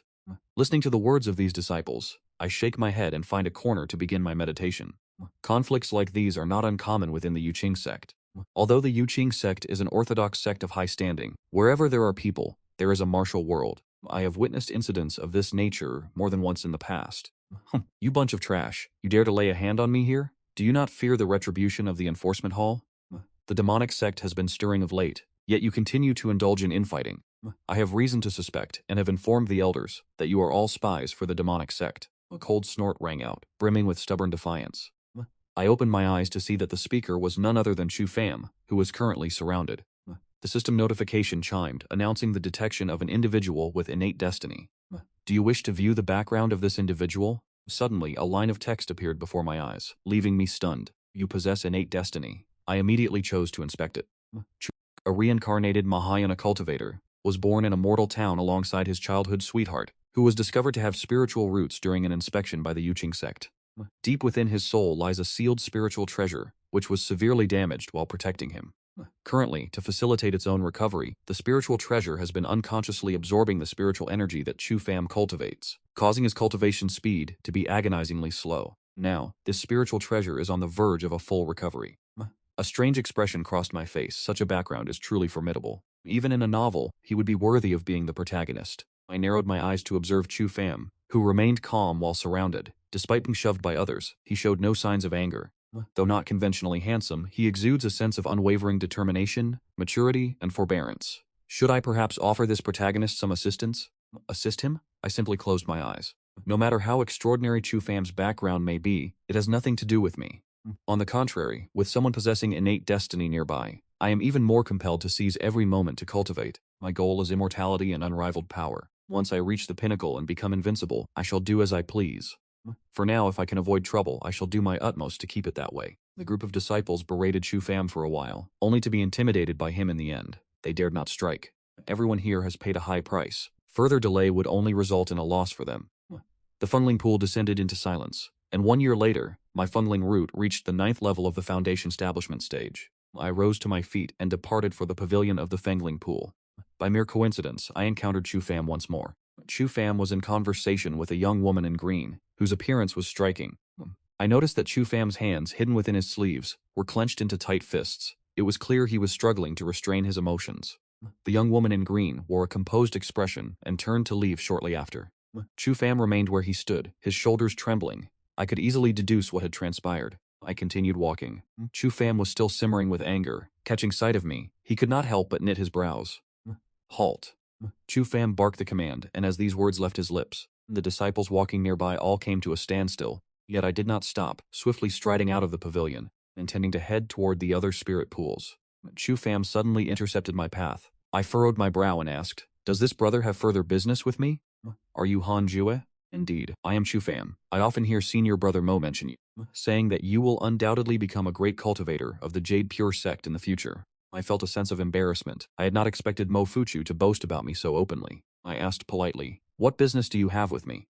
Chu Pham's expression turned troubled. He drew a deep breath and spoke. "I have heard that you are highly favored by the women here. Even junior sister Mozu loses her composure when she mentions you. I wish to ask, how does one pursue the person of their dreams?" I was filled with confusion. What on earth was this? I had fully expected him to challenge me to a duel of techniques. I said with gravity, "I am a cultivator. How could I allow myself to be ensnared by trivial romantic entanglements? What worth are women? If one attains the great Tao, the world itself will bow before you. Whatever it is you desire, you shall naturally come to possess. Look at me. Have I ever once sought the company of a woman?" Leave those words behind. I bypassed Chu Pham and departed with haste. "Fool, your appearance cannot hope to compare with mine." I grumbled to myself inwardly. Chu Pham's pupils contracted as he gazed in astonishment at my departing silhouette. His movement technique is truly swift. This man is formidable indeed. Chu Pham pondered to himself, and soon after he began to reflect upon my words. Mo Fuchu had once remarked that my determination for cultivation was surely the most profound he had ever witnessed in his life. System notification. Chu Pham has developed a favorable impression of you. Your current affinity level is 1 star. Seeing this message, I felt a sense of bewilderment. I could perceive that Chu Pham was watching me, but I paid it no mind. For the following year, I remained in the Fire Spirit Pool, elevating my cultivation of my spirit roots to the 9th level of the Foundation Establishment realm. Chu Pham has been gone for 2 months. Upon his departure, he appeared deeply unwilling to accept his circumstances. I suspect he's run out of spirit stones, wealth, companions, techniques, and land. This man possesses no such assets. I set out for the Wood Spirit Pool, spending a full year to cultivate my Wood Spirit root to the 9th level of the Foundation Establishment realm.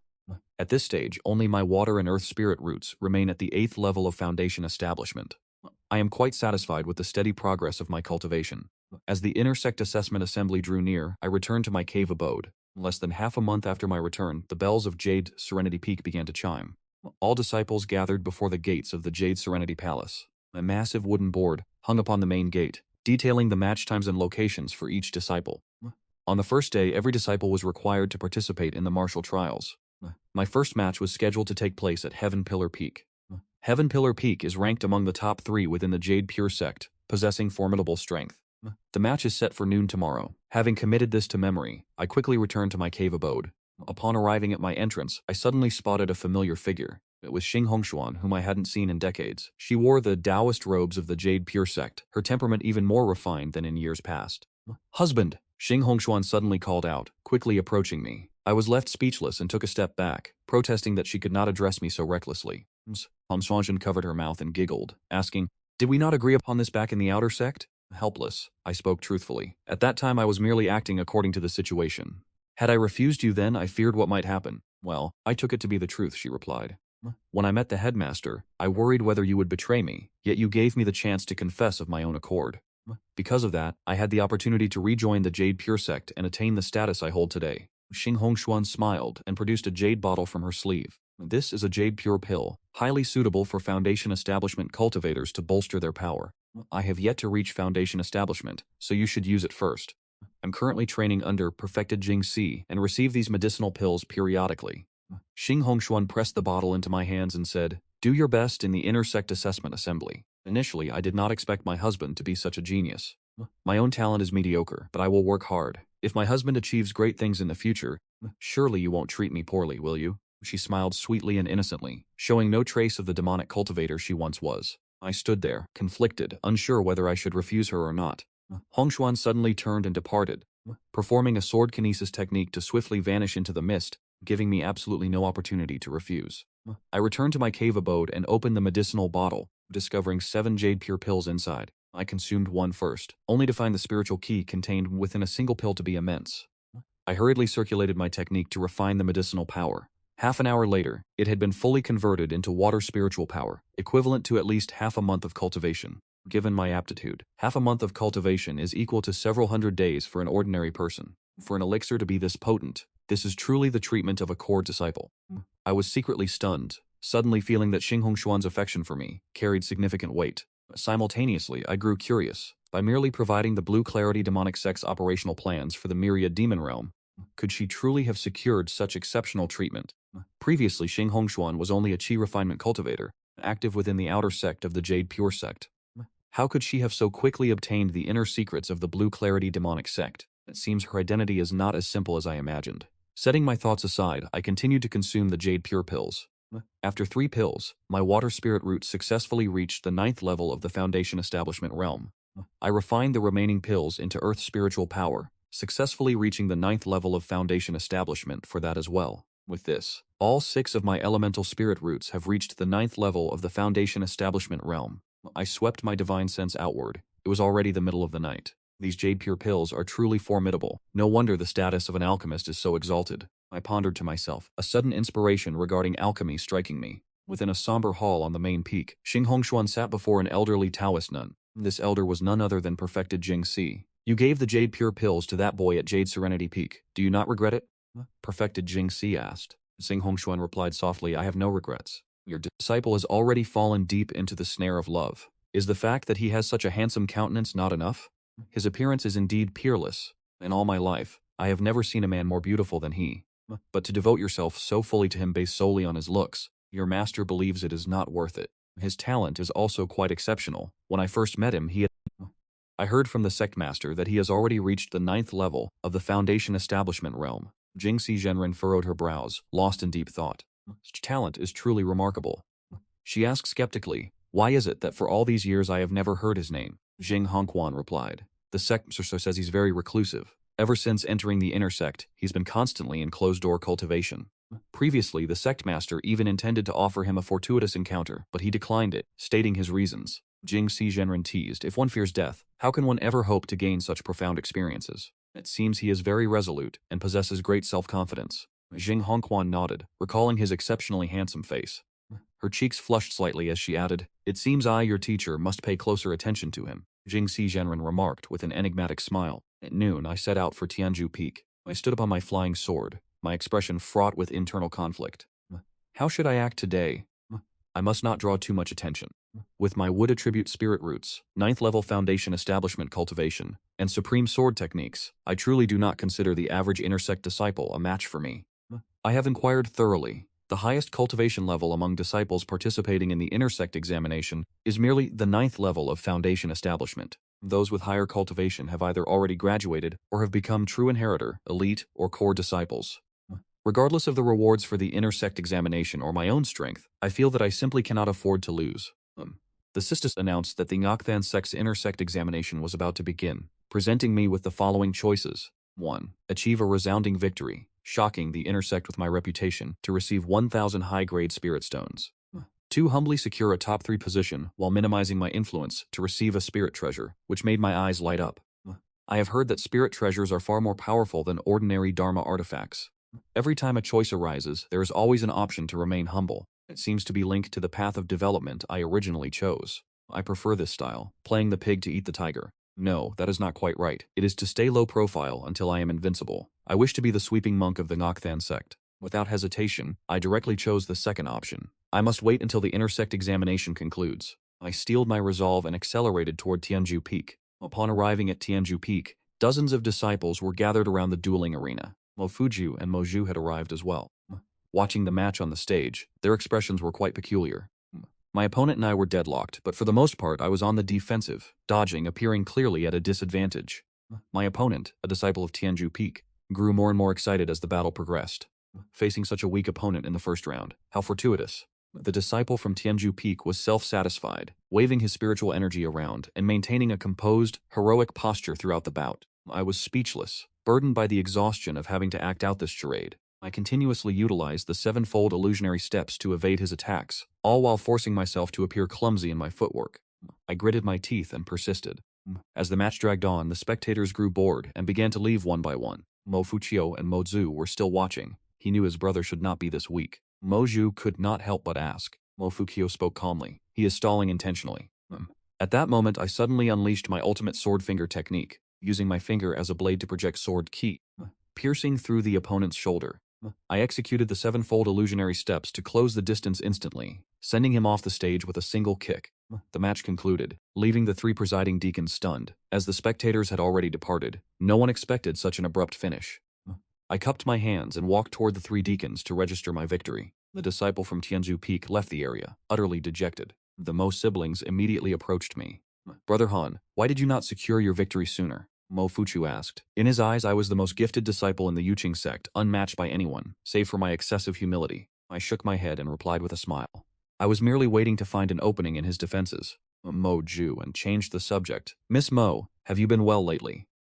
It would have been better had I not mentioned it. At the mere mention, Mo Ju grew indignant. If only I had listened to you back then. Went to Li Chanlong's cultivation cave, only to encounter a demonic cultivator.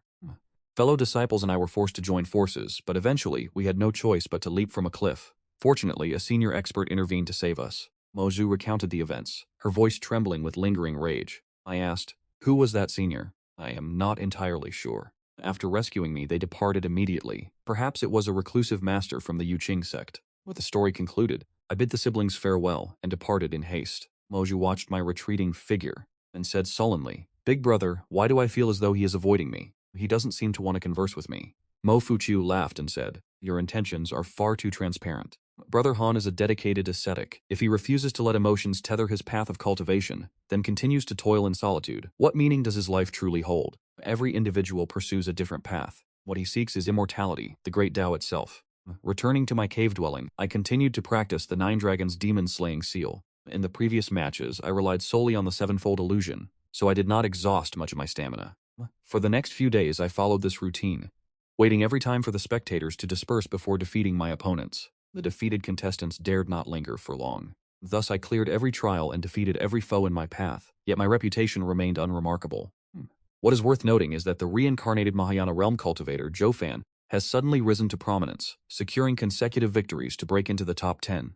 The entire inner sect is abuzz with talk of him, all because he seeks to contest the hand of the Sword Peak's head disciple. Many look upon him with disdain, believing he is lost in a delusional dream. However, the head disciple of Sword Peak is not participating in the inner sect assessment. He has publicly declared that if Zhou Fan can break into the top 3, he will agree to the condition regarding his Tao companion. The fact that he intends to challenge Zhou Fan openly has caused quite an uproar within the inner sect. Upon hearing this, I felt no interest. I have seen such tropes far too often in novels. That night, I remained in my cave dwelling, cultivating the Nine Dragons demon-slaying seal. I had not used this technique in previous matches, but after several days of practice, the Nine Dragons demon-slaying seal has become quite refined. I am now capable of executing this technique within a single second.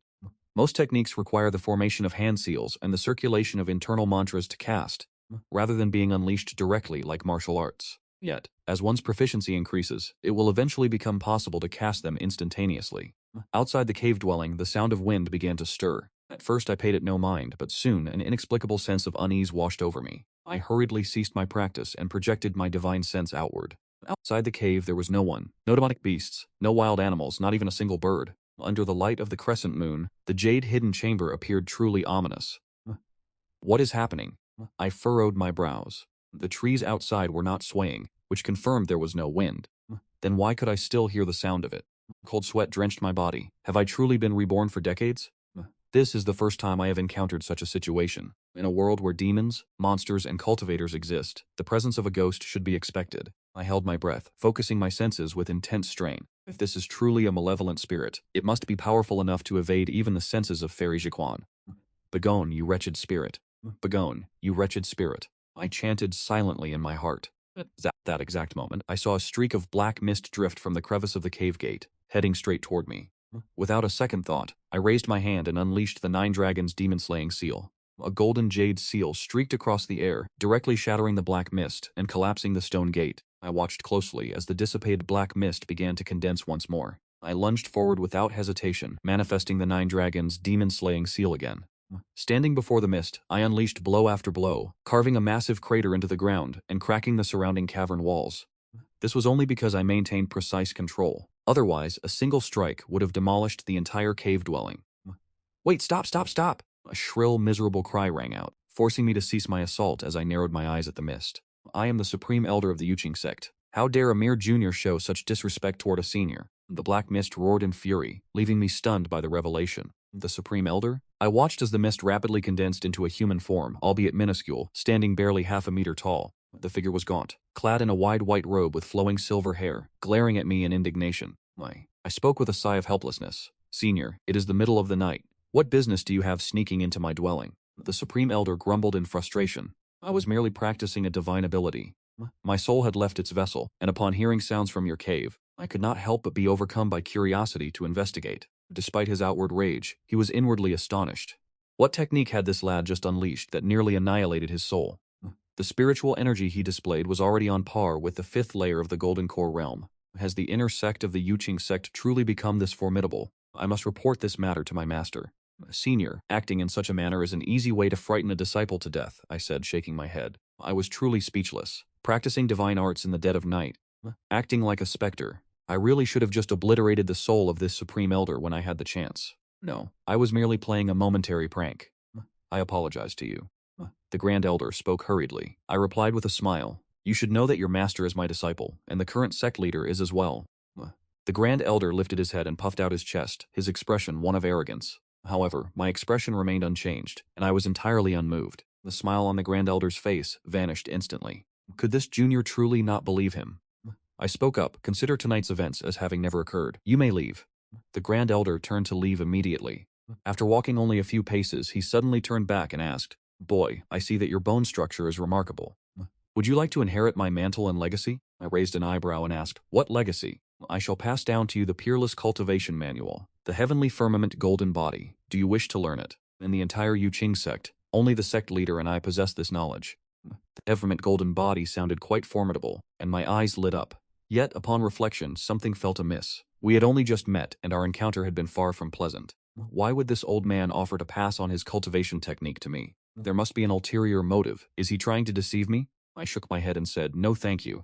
I appreciate your kind intentions, Senior. The Grand Elder's smile froze once more. He let out a cold snort, flicked his sleeves, and departed. Half an hour later, I left my cave dwelling and flew toward the Yu Palace. I arrived before the grand entrance and knelt. As the massive doors rumbled open, I hurried inside. Why have you come here in the middle of the night? Fairy Jiquan asked. She did not open her eyes as I knelt before her, and recounted everything that had just transpired. Fairy Jiquan opened her eyes and furrowed her brows deeply. She was displeased, thinking, this old man is causing trouble yet again. You nearly killed him? Fairy Jiquan asked with curiosity. I scratched my head and replied, the senior was practicing a divine ability, and I was merely holding my ground.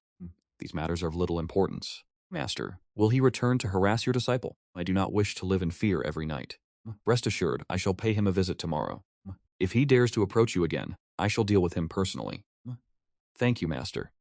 I let out a sigh of relief. This time I could finally put my mind at ease. Before leaving, I asked with curiosity, Master, is the Heavenly Sky Golden Body truly formidable? The predecessor who wished to pass down this technique was quite formidable, she replied. It is considered the most powerful cultivation manual within the Yuqing Sect, even stronger than the Yuqing art, but one must castrate themselves before training in it. I felt the urge to curse aloud. As expected, that old man had no good intentions. Wait, if that is the case, then the Supreme Elder and the Sect Master have... I had uncovered a shocking secret. I felt that the morality of this situation should never be revealed to the outside world. Shiqian said solemnly, Disciple, you understand now. After I finished speaking, I bowed, then rose and departed to return to my cave dwelling. I was still contemplating the Heavenly Sky Golden Body. It was no wonder that even though Li Qingzi admired Fairy Siquan, the two never became Dao companions. The seniors were even more ruthless. To stay away from women, they simply severed their own manhood. I truly cannot admire such dedication. At the same time, I had already mentally labeled the Supreme Elder as entirely untrustworthy. The next morning, I set off for the Intersect City. The martial competition for the top 10 Intersect assessment was set to officially begin at noon. The Intersect assessment is distinct from the Intersect Grand Tournament. The Intersect assessment is the path to becoming an elite disciple, and anyone may register freely. The Intersect Grand Tournament involves 18 dueling arenas to determine rankings and encourage mutual improvement. The dueling stage had already been constructed in the central square of the city, spanning 100 jang in length and width, with the surrounding area already packed with people. Many disciples rode their flying swords, hovering in the air. The scene was truly magnificent. Junior brother, you have finally arrived. Chang Yuner immediately rushed over, speaking with excitement. Dozens of disciples from Yu Peak had arrived, all surrounding me to offer their cheers. Seeing so many people, I could not help but wonder how I should play this out. Perhaps I should simply strike them all down decisively. I fell into hesitation when suddenly I sensed a gaze. I turned to look and found Zhou Fan staring at me, his eyes filled with malicious intent. It was baffling. When had I ever provoked him? Zhou Fan recalled the words Mo Fuchio had spoken to him. In this intersect assessment, Mo Fuchio says I have always been concealing my true strength, to the point where I am no longer inferior to the elite disciples. Because of this, Zhou Fan has always regarded me as his imaginary rival. He does not understand me at all. With my exceptional talent and stunning appearance, why am I so humble? I have heard that Mo Zhu has taken a liking to me, yet I have always avoided her. The more humble I am, the more distressed Zhou Fan becomes. At this moment, Mo Zhu suddenly appeared before me and said excitedly, Brother Han, I believe you will certainly take first place. Sheng Yuer said guardedly, Who are you? Mo Zhu looked at her. Both women stared at each other with visible disdain, and sensing that a conflict was about to erupt, I felt things were taking a turn for the worse. Husband. A laugh drifted toward us. I turned my head to see that Xing Hongshuan had arrived as well. Shangguo and Mo Zhu turned their heads in unison. It was over. It was like Mars colliding with Earth. So I immediately turned to leave, distancing myself from the source of trouble. Instead of chasing after me, the three women approached one another and began to bicker. The surrounding disciples of Yu Peak looked at me with great admiration. Indeed, being handsome has its distinct advantages. So many beautiful junior sisters take the initiative to seek him out, yet he pays them no mind. What a waste. The Intersect examination has officially begun. The host for this Intersect examination is Elder Dole of Tianlei Peak. The 17 elders and sect masters from the other peaks did not attend. Only the ordinary elders arrived, along with the deacons, hall masters, and an audience of over 2,000 Intersect disciples and mortal servants. Although the number of Intersect disciples is not vast, there are quite a few mortal servants within the Intersect city. I was the first to be called for the duels. Hearing my name, I immediately stepped onto the stage. Yu Peak's Han Joe versus Tianli Peak's Zhou Fan. As soon as Zhou Fan's name was announced, the entire auditorium erupted in excitement. Recently, Zhou Fan has become the most famous disciple in the Intersect, regarded as a piece of trash who achieved a miraculous turnaround. It is said that he possesses a Dharma treasure that strikes down anyone in his path, making him undefeated in combat with immense power. Zhou Fan clasped his hands and smiled. Brother Han, you must give it your all this time. He then raised his right hand, and a small black bell appeared in his palm. From a nearby pavilion, the elders and deacons all furrowed their brows. They had already heard that Zhou Fan possessed a formidable Dharma treasure. It is rumored that this treasure is actually Zhou Fan's natal Dharma treasure. What is a natal Dharma treasure? It is an artifact born together with the cultivator.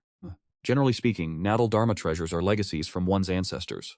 Such individuals, even if their innate talent is lacking, are blessed by the fortune of their ancestors, and their future achievements will never be low. Upon laying eyes on this dharma treasure today, they all sensed its extraordinary nature. Perhaps Zhou Fan truly will secure the first rank in this inner sect assessment. Seeing Zhou Fan so confident, I decided to strike immediately, defeating him before he could display his full might. This way, the impact would be minimized. Otherwise, if Zhou Fan were to unleash his power, and I then defeated him, maintaining a low profile would be impossible. With so many spectators present, I cannot afford to delay until everyone has dispersed. Regardless, I stepped forward toward Zhou Fan. Mo Ju spoke with a grave expression. Zhou Fan's innate dharma treasure is potent. Because of it, the master has made an exception to accept him as a direct disciple. Qing Yuer spoke with disdain. Compared to my junior brother Han, he is nothing, and remained silent afterward. Her beautiful eyes were fixed intently upon me. Zhou Fan smiled with a confident expression, but as he saw me walking straight toward him, he felt a sense of alarm. Because he had often heard Mofuku lavish praise upon me, over time he had begun to believe that I was truly powerful.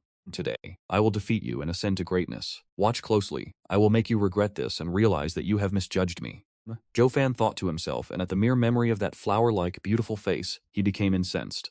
He raised the small black bell, preparing to display his prowess. He laughed with a manic expression. So what if you are a heaven's pride? Today I, Zhou Fan, will defeat a heaven's pride with my own strength. A flash of sword light erupted, forcing Zhou Fan to close his eyes by reflex.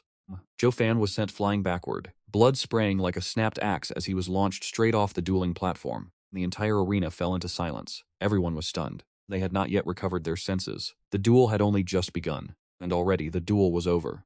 Even Dao Lei, the elder presiding over this inner sect assessment, could not help but widen his eyes.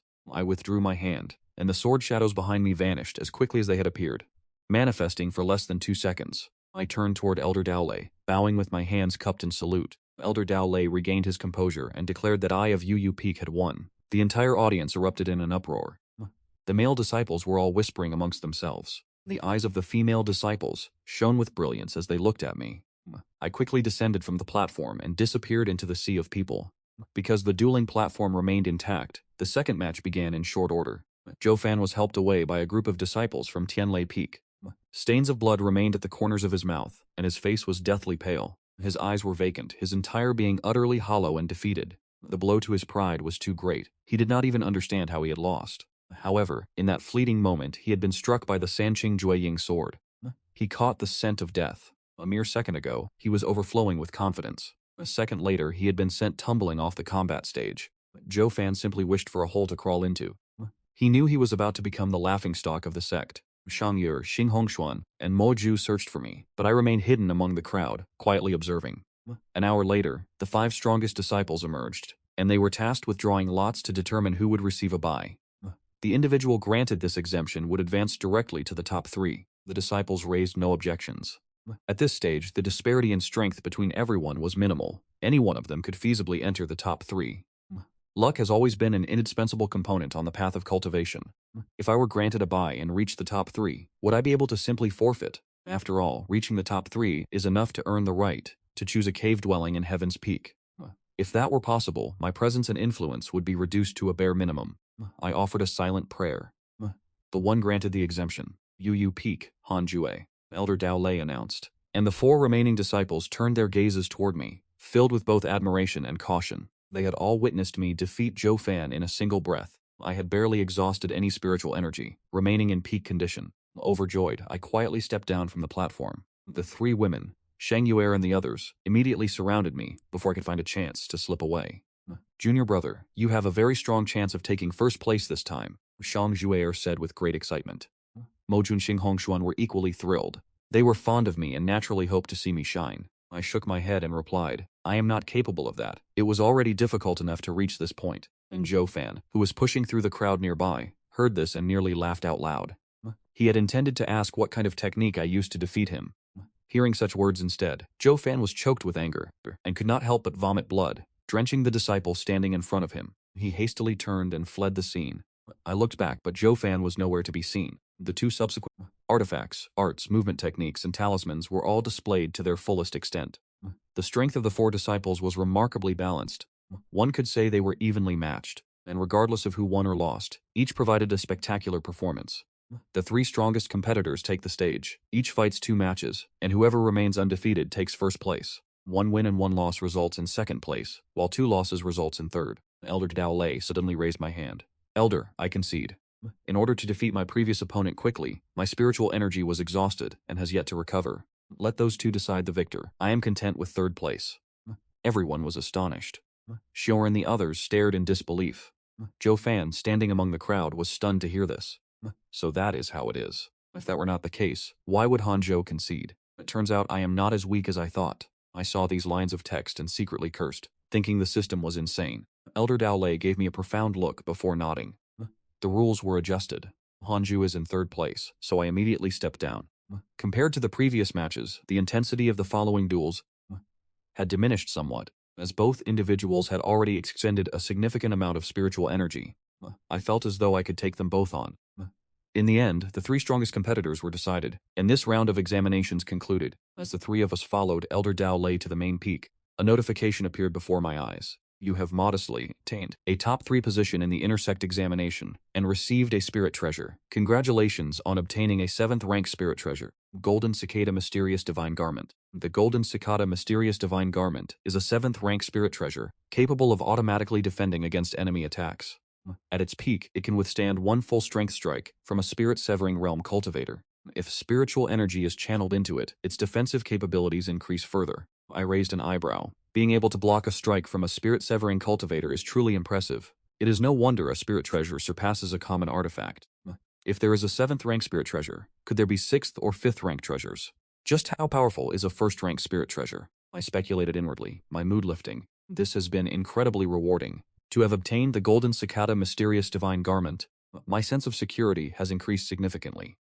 Combined with the Heavenly Cave Abode, it can be said that this is a bountiful harvest. Wearing the Golden Cicada Mysterious Divine Garment, I can cultivate in peace, without fear of being ambushed. Transformation realm cultivators are extremely rare. The Yuqing Sect has seen only one in several hundred years. Yet this Golden Cicada Mysterious Divine Garment is enough to protect me. If I were to encounter a nascent soul cultivator, they would be unable to kill me, just as I would be unable to kill them. I could not help but smile. Is reaching third place really that joyous? Did Fairy Shi Quan explicitly command you to only compete for third place? Elder Dao Lei suddenly spoke up and asked. The 2 disciples in front also turned their heads to look at me, their expressions filled with curiosity. They are not fools. They also felt that my decision to concede was strange, but to them, this is a favorable outcome, so they did not harbor suspicions. I replied, Junior is not happy because of achieving third place. I am simply excited, because this is my first time visiting the main peak. My master did not instruct me to only vie for third place. Although Feng Wan and I have become inner circle disciples, Master said that as long as we do our best, that is sufficient. Elder Dao Lei let out a cold snort, clearly disbelieving that Zhou Fan was his direct disciple. By defeating Zhou Fan and then immediately forfeiting, it was no different than causing Tianli Peak to lose face. However, since he is a senior, he could not openly criticize me. I offered a polite smile to the other 2 disciples. The 3 of us have had little interaction, and this is hardly the time for idle conversation. Not long after we arrived at the main peak, Elder Dao Lei brought us to meet True Person Jing Shu before departing on his own. The 3 strongest participants in this internal examination are entitled to become disciples of the main peak. As arranged by True Person Jing Shu, you may each select one of the innate cave abodes designated by the sect leadership. True Person Jing Shu spoke with an expressionless face. He glanced at me imperceptibly, thinking, this lad actually managed to break into the top 3. It seems Quaner did not misjudge him. His talent is truly formidable. The other 2 disciples showed no signs of surprise, clearly having been informed about the innate cave abodes beforehand. True Person Jing Shu flicked his right hand, and a field of light manifested before us, displaying the names of 3 heavenly cave abodes. These 3 heavenly cave abodes are positioned around the perimeter of a mountain range. One glance was enough to tell me this is a map of the Yuqing Sect. Are they organizing us to act as security guards? I sighed inwardly. The 3 cave abodes perfectly encircle the 18 peaks. Though I complained, I accepted it as it was. The allure of the innate immortal caves is immense, effectively serving as a complementary spirit pool. I can remain composed. Now that I possess the Golden Cicada Profound Divine Garment, I no longer fear threats. Master Jingshu began to introduce the 3 immortal caves. The first innate cave is saturated with extremely dense fire and wind spiritual energy. The second innate cave contains a significant concentration of water, fire, and wood spiritual energy.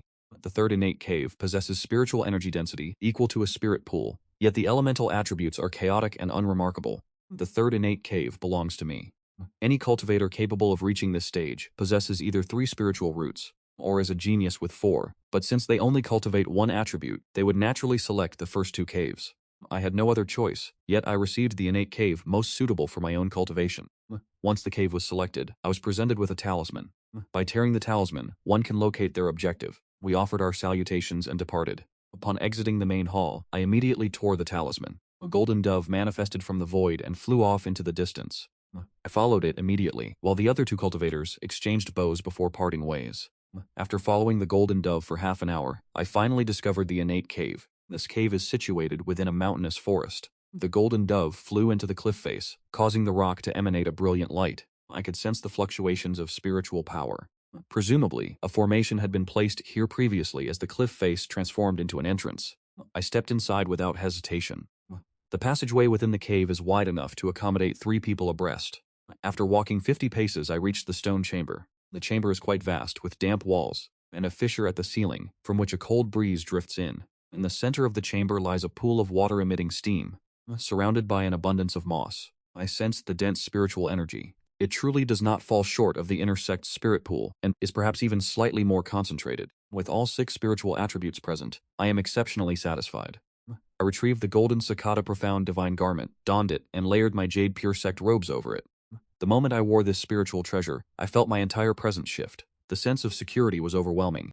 He returned to the entrance of the cave and looked up. Surely, a cave dwelling that belonged solely to him deserved a name. Using his finger as a sword, he carved characters onto the cave entrance. "Patience brings a wider sky," he muttered, nodding in satisfaction. The calligraphy was not bad. It was bold and powerful, reflecting the formidable sword intent he possessed. Once the name was inscribed, he cut down nearby trees, intending to craft a table, chairs, and a bed from the dark jade wood. Fairy Shiquan remained expressionless. Shang Yuaning was recounting the internal sect examination before her, hearing how he had reached the top 3, and then immediately conceded. The corners of her mouth twitched involuntarily. This boy truly lacked any ambition. While Fairy Shiquan admired his heart for the Tao, she could not comprehend why he was so afraid of standing out. He was incredibly cowardly, and what was more, his appearance was exceptionally striking. It would be difficult for him not to attract attention, even if he wished otherwise. "Master, was junior brother Han perhaps harmed when he was young?" Shang Yuning asked. Fairy Shiquan appeared pensive. It seemed she would have to ask Elder Tai. Could it be that Elder Tai had mistreated him? Thinking of this, Fairy Shiquan's gaze turned cold. She had never liked Elder Tai, and if not for the fact that he had rendered great service to the outer sect, and because his cultivation had stalled at the foundation establishment stage, there would be no one in the inner sect willing to accept him, due to his mediocre aptitude. After the internal sect examination concluded, he did not stir up much of a reaction. The disciples only chuckled when they mentioned him, and he stopped going to the inner sect city, remaining instead in his Xiantian cave dwelling to cultivate. He prepared to forge his golden core as soon as possible. His 6-element spiritual energy had already reached the 9th layer of the foundation establishment stage. Once he reached perfection, he could achieve the golden core stage. His fighting spirit surged at the prospect of reaching the golden core realm, where he could finally unleash the divine abilities of the Six Paths Reincarnation Manual. The Six Paths Reincarnation Manual contained innate divine abilities, but they required a certain level of cultivation to manifest. The golden core stage granted him access to one such divine ability. Half a month later, someone came to visit Mo Fuchio and Zhou Fan. The two stared at the words carved into the cave entrance, falling into an immediate, heavy silence. "Patience brings a wider sky" truly suited his personality well. Brother Han Mo Fuchio has come to pay a visit. Mo Fuchio cupped his hands and called out. A few seconds later, the cave entrance swung open. The 2 men stepped inside and immediately locked eyes with me. They caught sight of him sitting in deep meditation by the pond.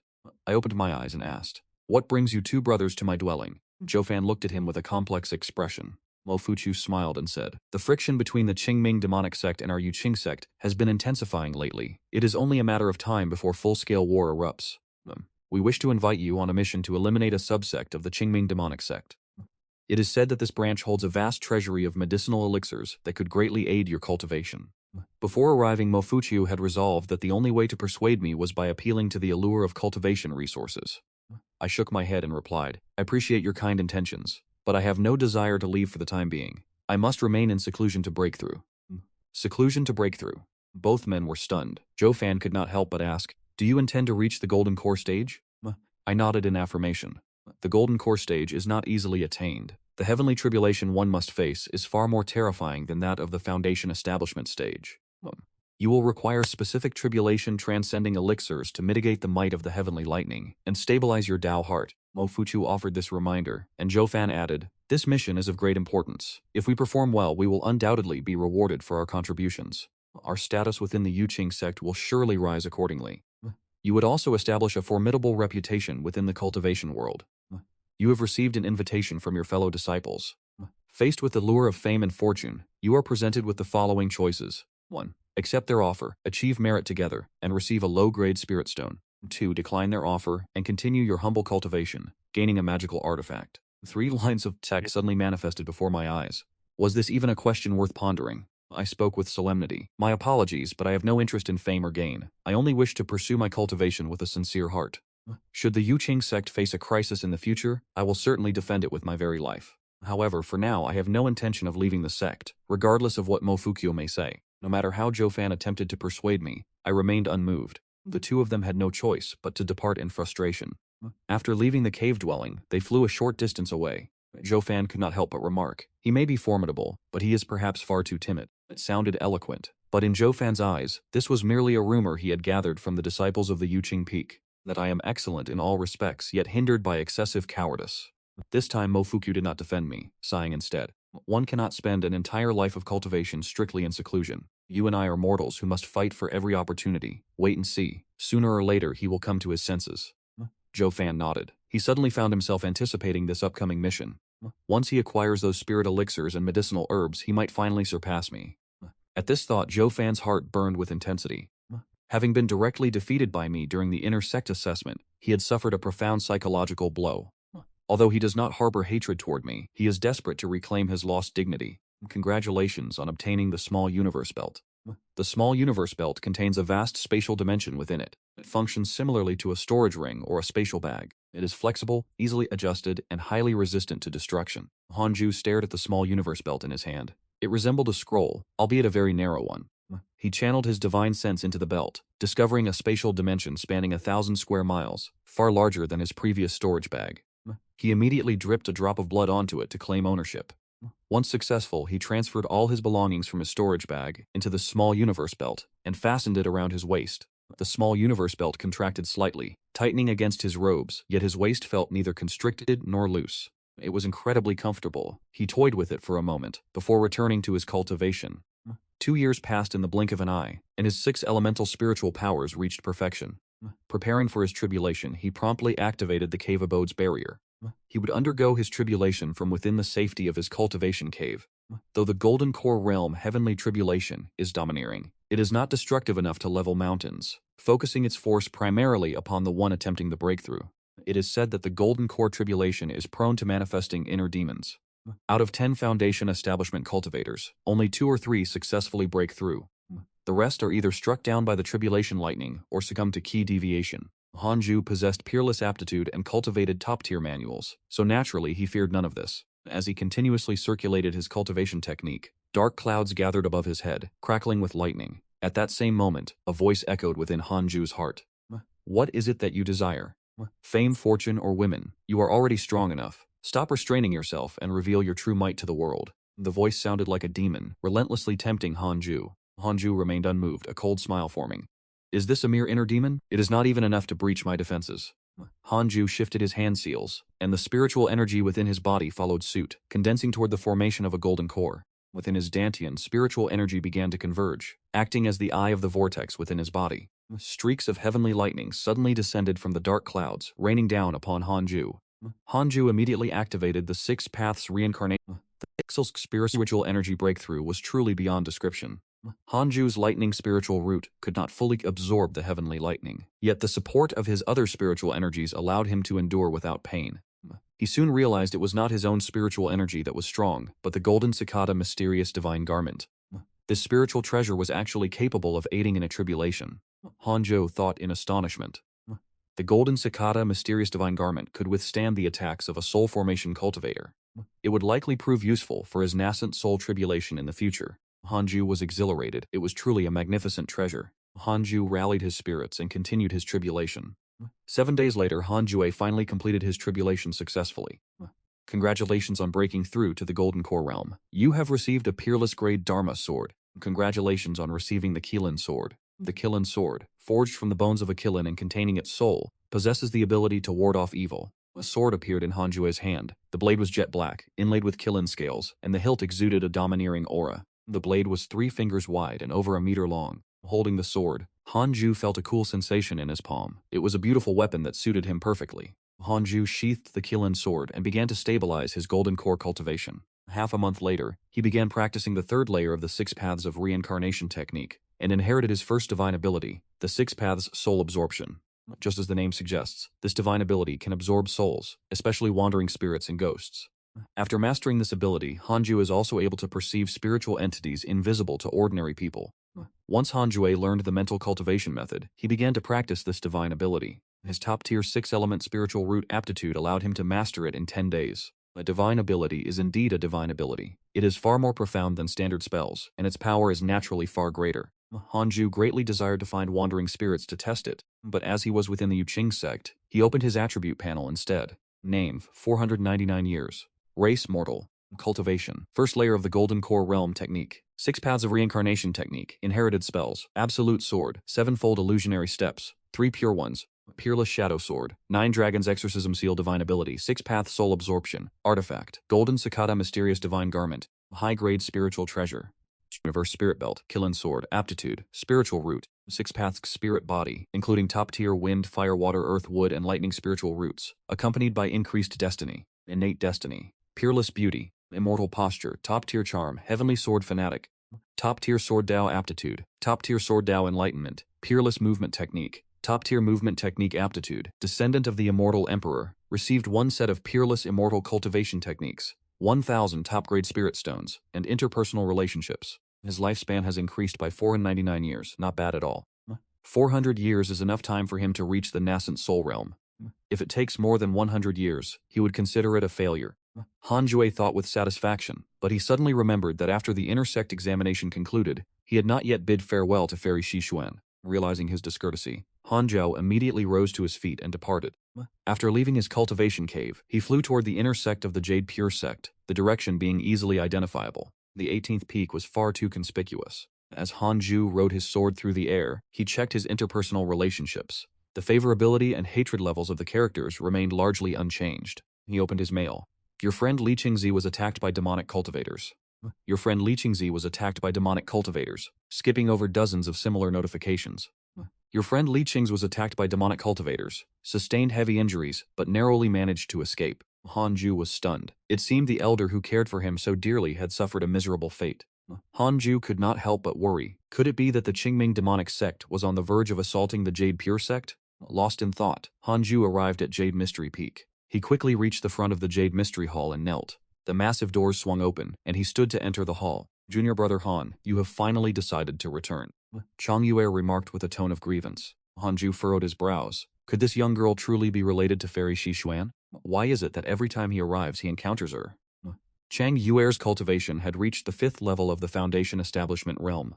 This speed of progress was truly rapid compared to ordinary cultivators, but it could not compare to Hanjuo. It was entirely incomparable. Hanju knelt before Fairy Xishuan and said, Disciple pays his respects to Master. After the intersect examination ended, this disciple was caught in a rush and forgot to come pay his respects. Fairy Xishuan blinked and asked, You still remember the way back? I truly thought you had betrayed your master. Hanju broke into a cold sweat. Just as he was about to offer an explanation, Fairy Xishuan continued. The Jade Pure Sect is about to face a disaster the likes of which it has never seen before. I give you one opportunity. You may leave the Jade Pure Sect immediately, she said. Hanjue's first reaction was that Fairy Xishuan must be joking. At this moment, 3 lines of text suddenly appeared before his eyes. The sect master of the Jade Pure Sect is in danger. His life and death are uncertain. You have the following choices. 1. Leave the Jade Pure Sect and wander the cultivation world. You may receive a bottle of chi-gathering pills. 2. Remain in the Jade Pure Sect until the sect is annihilated or the Qingming Demonic Sect abandons its pursuit of the Jade Pure Sect. You may receive a piece of Dharma artifact and a tome of magical techniques. Hanju frowned. His instincts urged him to choose the first option to avoid danger, but upon reflection, he thought, I am wearing the golden cicada mysterious divine raiment. What do I have to fear? Hanju asked, And what of you, Master? Fairy Xishuan replied with a calm expression, And the Jade Pure Sect share the same fate. We live and die together. Chang Yuer hesitated.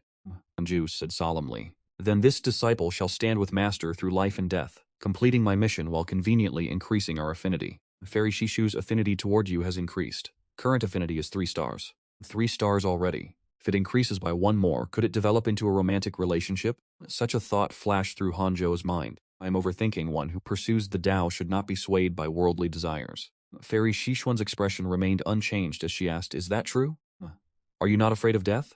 Everyone must die. One death may be as light as a feather, while another is as heavy as Mount Tai. You pursue immortality, yet you do not wish to abandon your master and flee? I have taught you nothing of this. Though you have not taught me this, your kindness is profound. Master has repeatedly secured opportunities for me, and has even helped me resolve potential troubles. This disciple remembers it all. He spoke from the heart. Reborn in this life and having lived for over 60 years, Fairy Shishuan was the person who had treated him with the most sincerity. Although Xing Hongshuan had the highest affinity for him, she had once threatened him. Since the day he joined Fairy Shishuan's sect, she had never once made things difficult for him. Even when he did not follow her instructions, she never reprimanded him. With such a virtuous master, Hanzhou truly did not want to see her perish. However, if he were to encounter an insurmountable foe, Hanzhou would still have to prioritize his own survival. The primary mission of one's life cannot be neglected. Longevity. Longevity. Upon hearing Hanzhou's heartfelt words, Fairy Shishuan smiled, her heart brimming with joy, as expected of a disciple of my Jade Gloom Peak. However, the situation is not yet dire enough for the sect to dissolve. The sect master has gone missing, but the foundation of the Jade Pure sect remains. I only saw that you are usually very afraid of death, so I suggested you leave first, Fairy Shishuan said with a chuckle. Hanzhou nodded and asked, where did the sect master go missing? He went to investigate the Qingming Demonic Sect. So that is how it is. Hanzhou felt an immediate sense of relief. If he were to be captured right within the Jade Pure sect, what would become of his reputation? That would be troublesome indeed. The Qingming Demonic Sect has besieged Li Qingzi dozens of times. Yet they have only ever... It seems there are no soul formation stage cultivators here. With that settled, Hanzhou no longer needs to be anxious. A nascent soul expert cannot kill him. Are you encountering any difficulties in your cultivation lately? Fairy Shishuan asked, her eyes softening as she spoke. She had yet to truly instruct a disciple like him. And Jianzhu shook his head and replied, no, thank you for your concern, master. If he were to cultivate alongside Fairy Shishuan, wouldn't his golden core stage cultivation be exposed? By then, if word reached the sect elders, they would undoubtedly force him into grueling labor. Upon hearing this, Fairy Shishuan immediately let out a huff and said, then follow your master's orders. Hemju departed. No sooner had he stepped out of the hall, than Fairy Shishuan produced a storage bag and handed it to Chang Yuer, saying, do as I said, and go assist your junior brother. Chang Yuer nodded and stood up, filled with excitement. Just as Hanzhou flew away from Jade Serenity Peak, he heard the whistling of wind from behind. He turned his head to see Chang Yuer riding her sword in pursuit.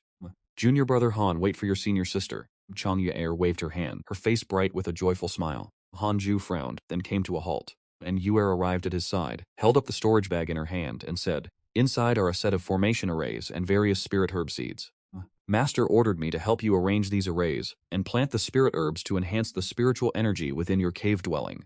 Hearing this, Hanzhou's brows immediately smoothed and he bowed, saying, thank you, senior sister. Chang Yuer's smile grew even more radiant. The two continued their flight toward the innate cave dwelling. Upon arriving at the entrance of the cave, Chang Yuer looked at the inscription on the stone, her expression turning curious as she muttered, boundless sky and sea. Hanzhou remained expressionless at this name, and walked into the cave first. Chang Yuer followed closely behind. She stopped at the edge of the passage, took out the formation tools from the storage bag, and began to set up the array. Hanzhou turned around, stood behind her and observed intently, learning how to arrange formations. It would surely be beneficial for the future. Chang Yuer noticed him standing behind her and could not help but become even more focused. It took nearly an hour for Chang Yuer to complete the formation. The control mechanism was embedded into the cave wall, so a small jade stone that would activate once spiritual power was infused into it. This formation could conceal the cave entrance. Anyone attempting to force their way in would be trapped in an illusion, unable to escape. Hanzhou remarked with admiration. I never expected you to be proficient in such things.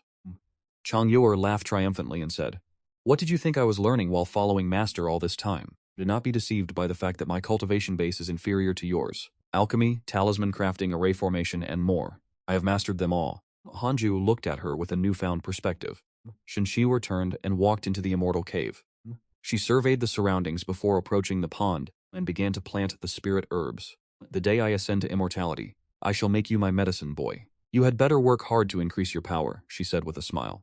Chang Yuer let out a huff. Dream on. I am your senior sister. If anyone were to serve, it would be you. She laughed suddenly, while Hanzhou remained silent, appearing somewhat dazed. Feeling her amusement dampened, Xiangyue continued planting the spirit herbs. After the time it takes to steep a pot of tea, she had finished planting all the seeds. Hanju hurriedly offered his thanks. That will be all. I shall not disturb your cultivation any further. How about I move in and live with you for a while? Shangye asked with a coy smile, casting a flirtatious glance at Hanjue. Hanju asked with a guarded expression, Does senior sister intend to seize my immortal cave? Shangye glared at him and turned away in a huff. Only after she had departed from the cave did Hanjue heave a sigh of relief. He patted his chest and muttered to himself, Hanjo, oh Hanjo. Hanju wished to preserve his innocence, but it was truly a difficult task. Hanju walked to the entrance, activated the defensive formation, returned to his wooden bed, and resumed his cultivation. The first layer of the Golden Core Realm could not satisfy him. Since mastering the third layer of the Six Paths Reincarnation Technique, his rate of absorbing spiritual energy had far surpassed what it was before. Coupled with the dense spiritual energy of the innate immortal cave, his cultivation progressed with great ease. In the blink of an eye, 5 years passed. Hanjue's lightning spiritual root had reached the third layer of the Golden Core Realm, while his other spiritual roots remained untouched. He intended to cultivate his lightning spiritual root to the 9th layer of the Golden Core Realm before focusing on the others. After all, the Qingming Demon Sect could attack at any moment, and his lifespan had also increased slightly. The path of cultivation offers many ways to extend one's lifespan, such as elixirs, heavenly treasures, and unique techniques. The lifespan limit Hanjo currently faced was merely his most basic natural limit. Even if his cultivation base could not break through, he could still utilize other methods to extend his years.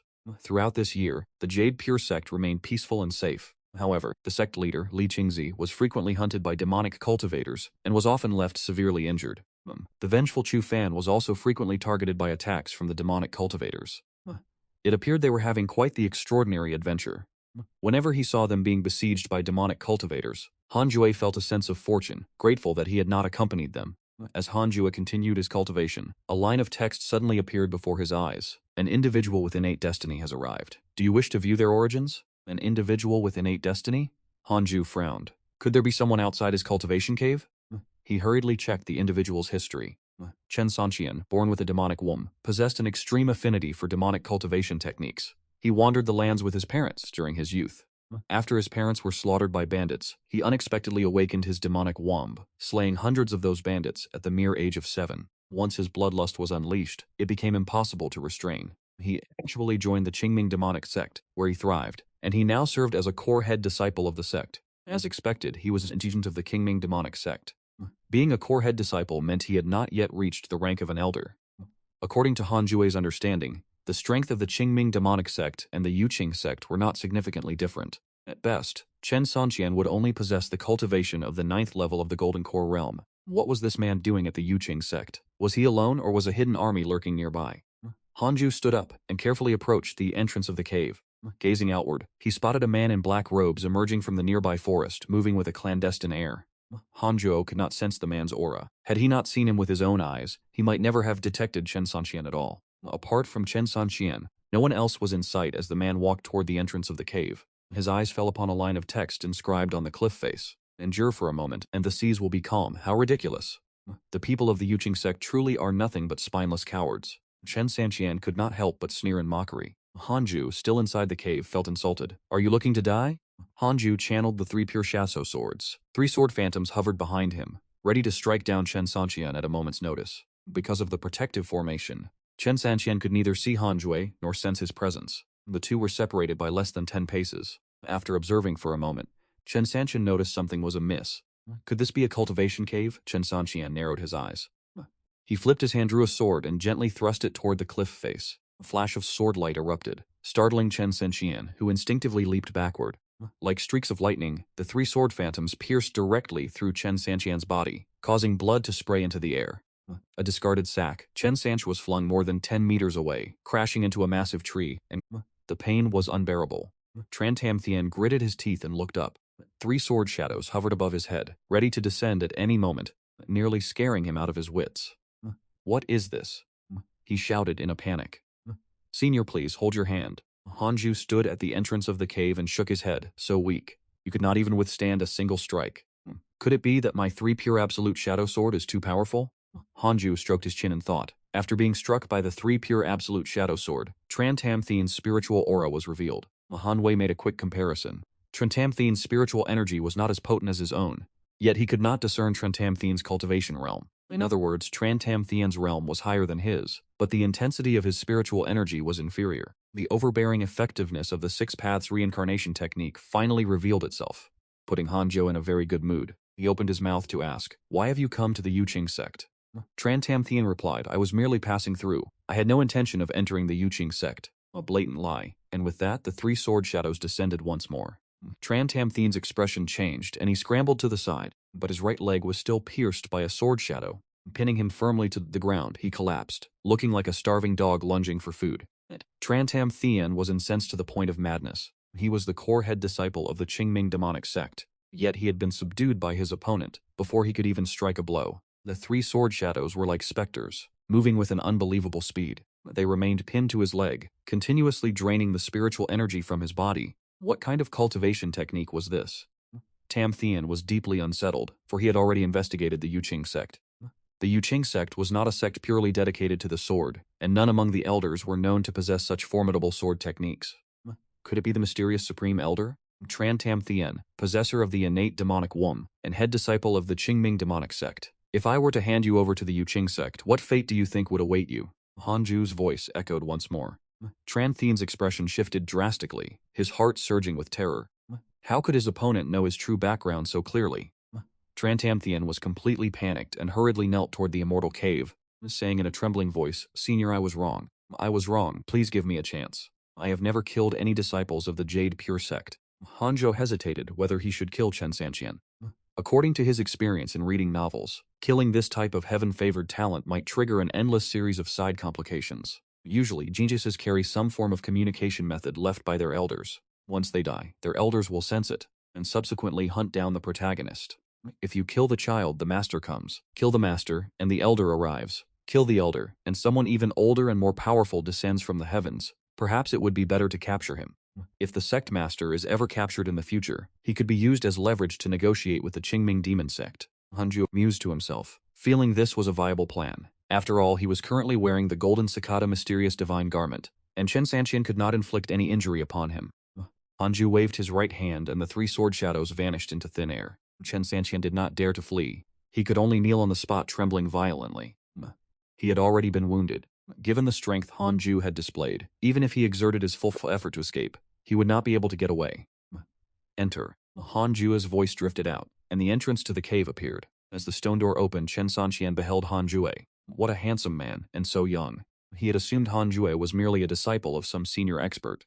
Gritting his teeth, he stood up and entered the cave, after which Hanzhou activated the formation and sealed the entrance. As Hanzhou turned and walked deeper into the cave, Chen Sanqian suddenly lunged at him, pressing his sword against Hanzhou's throat. He shouted in a low voice, "Senior, let me go, or I will kill your disciple." The cave fell into a stifling silence. Chen Sanqian was anxious and restless, his eyes darting about. Hanzhou calmly, "I have no disciples." Upon hearing this, Chen Sanqian's body stiffened. His sword fell to the ground, and he slumped into a kneeling position, laughing awkwardly. "Senior, I apologize. I have been foolish." He tried to perceive Hanzhou's cultivation realm.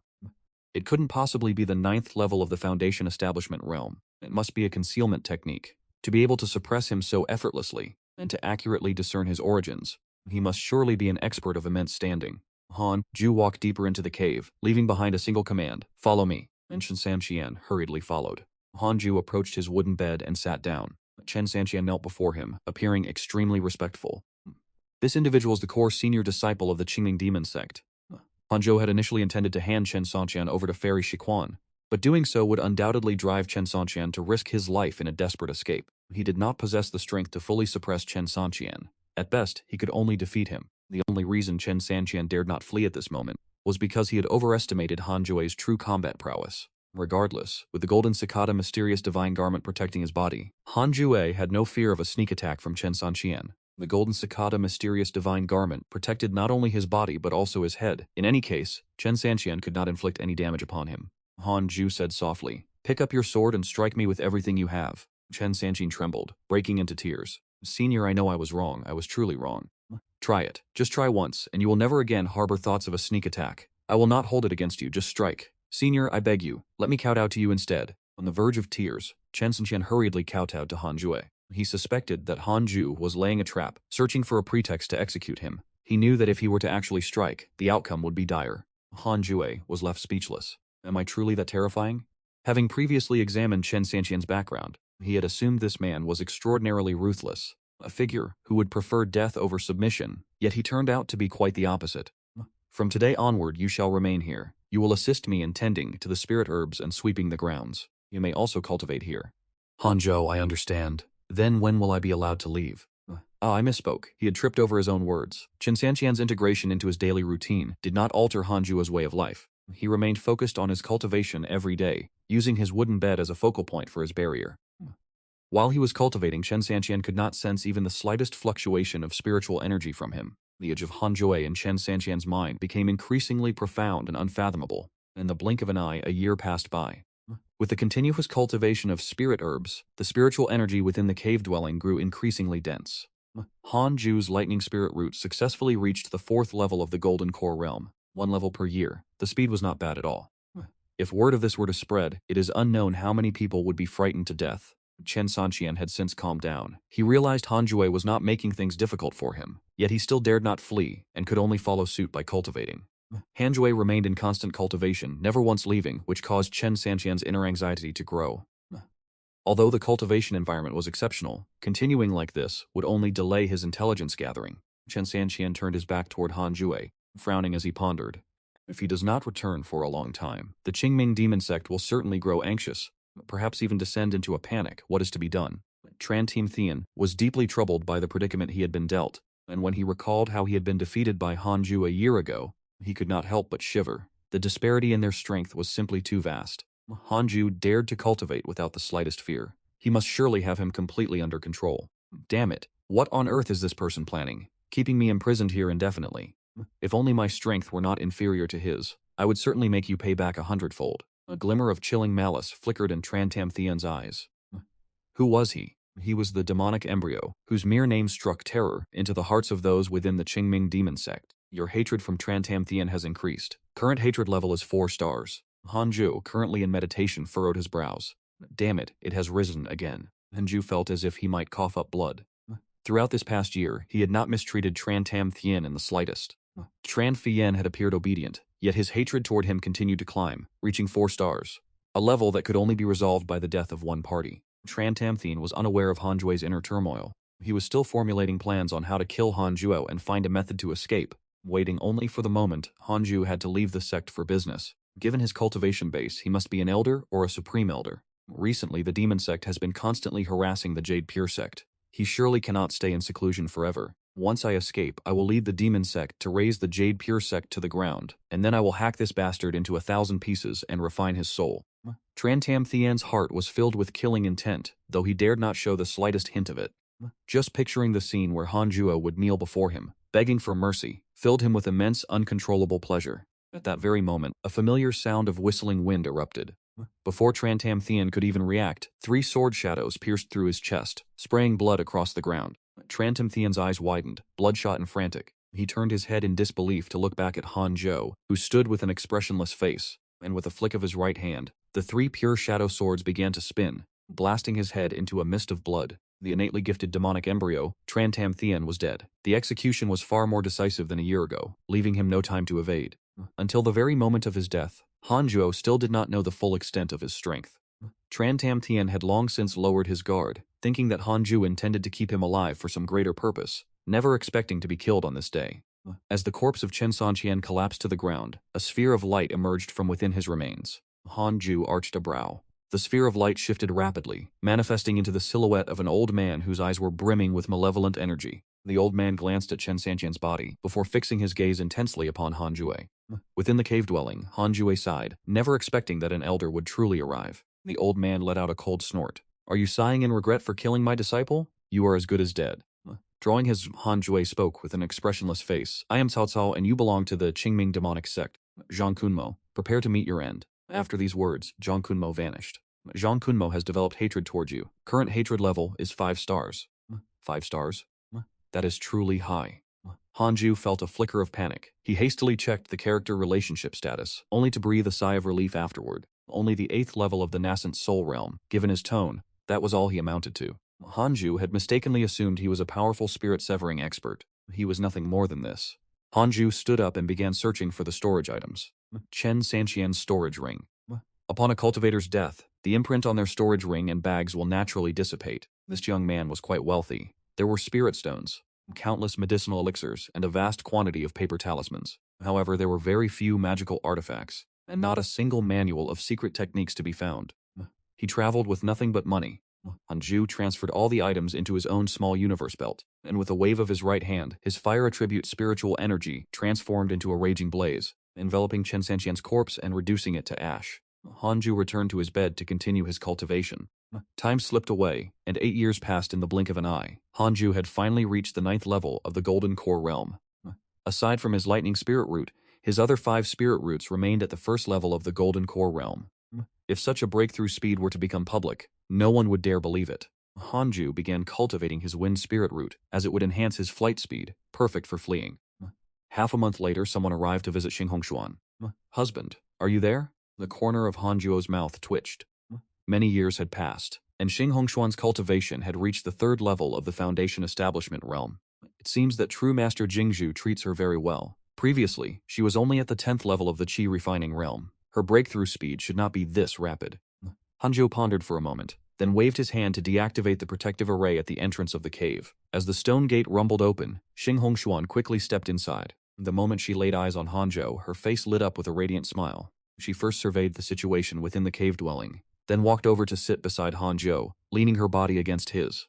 Hanzhou furrowed his brows and said, "Miss Xing, please show some self-respect. I have not yet agreed to become your husband."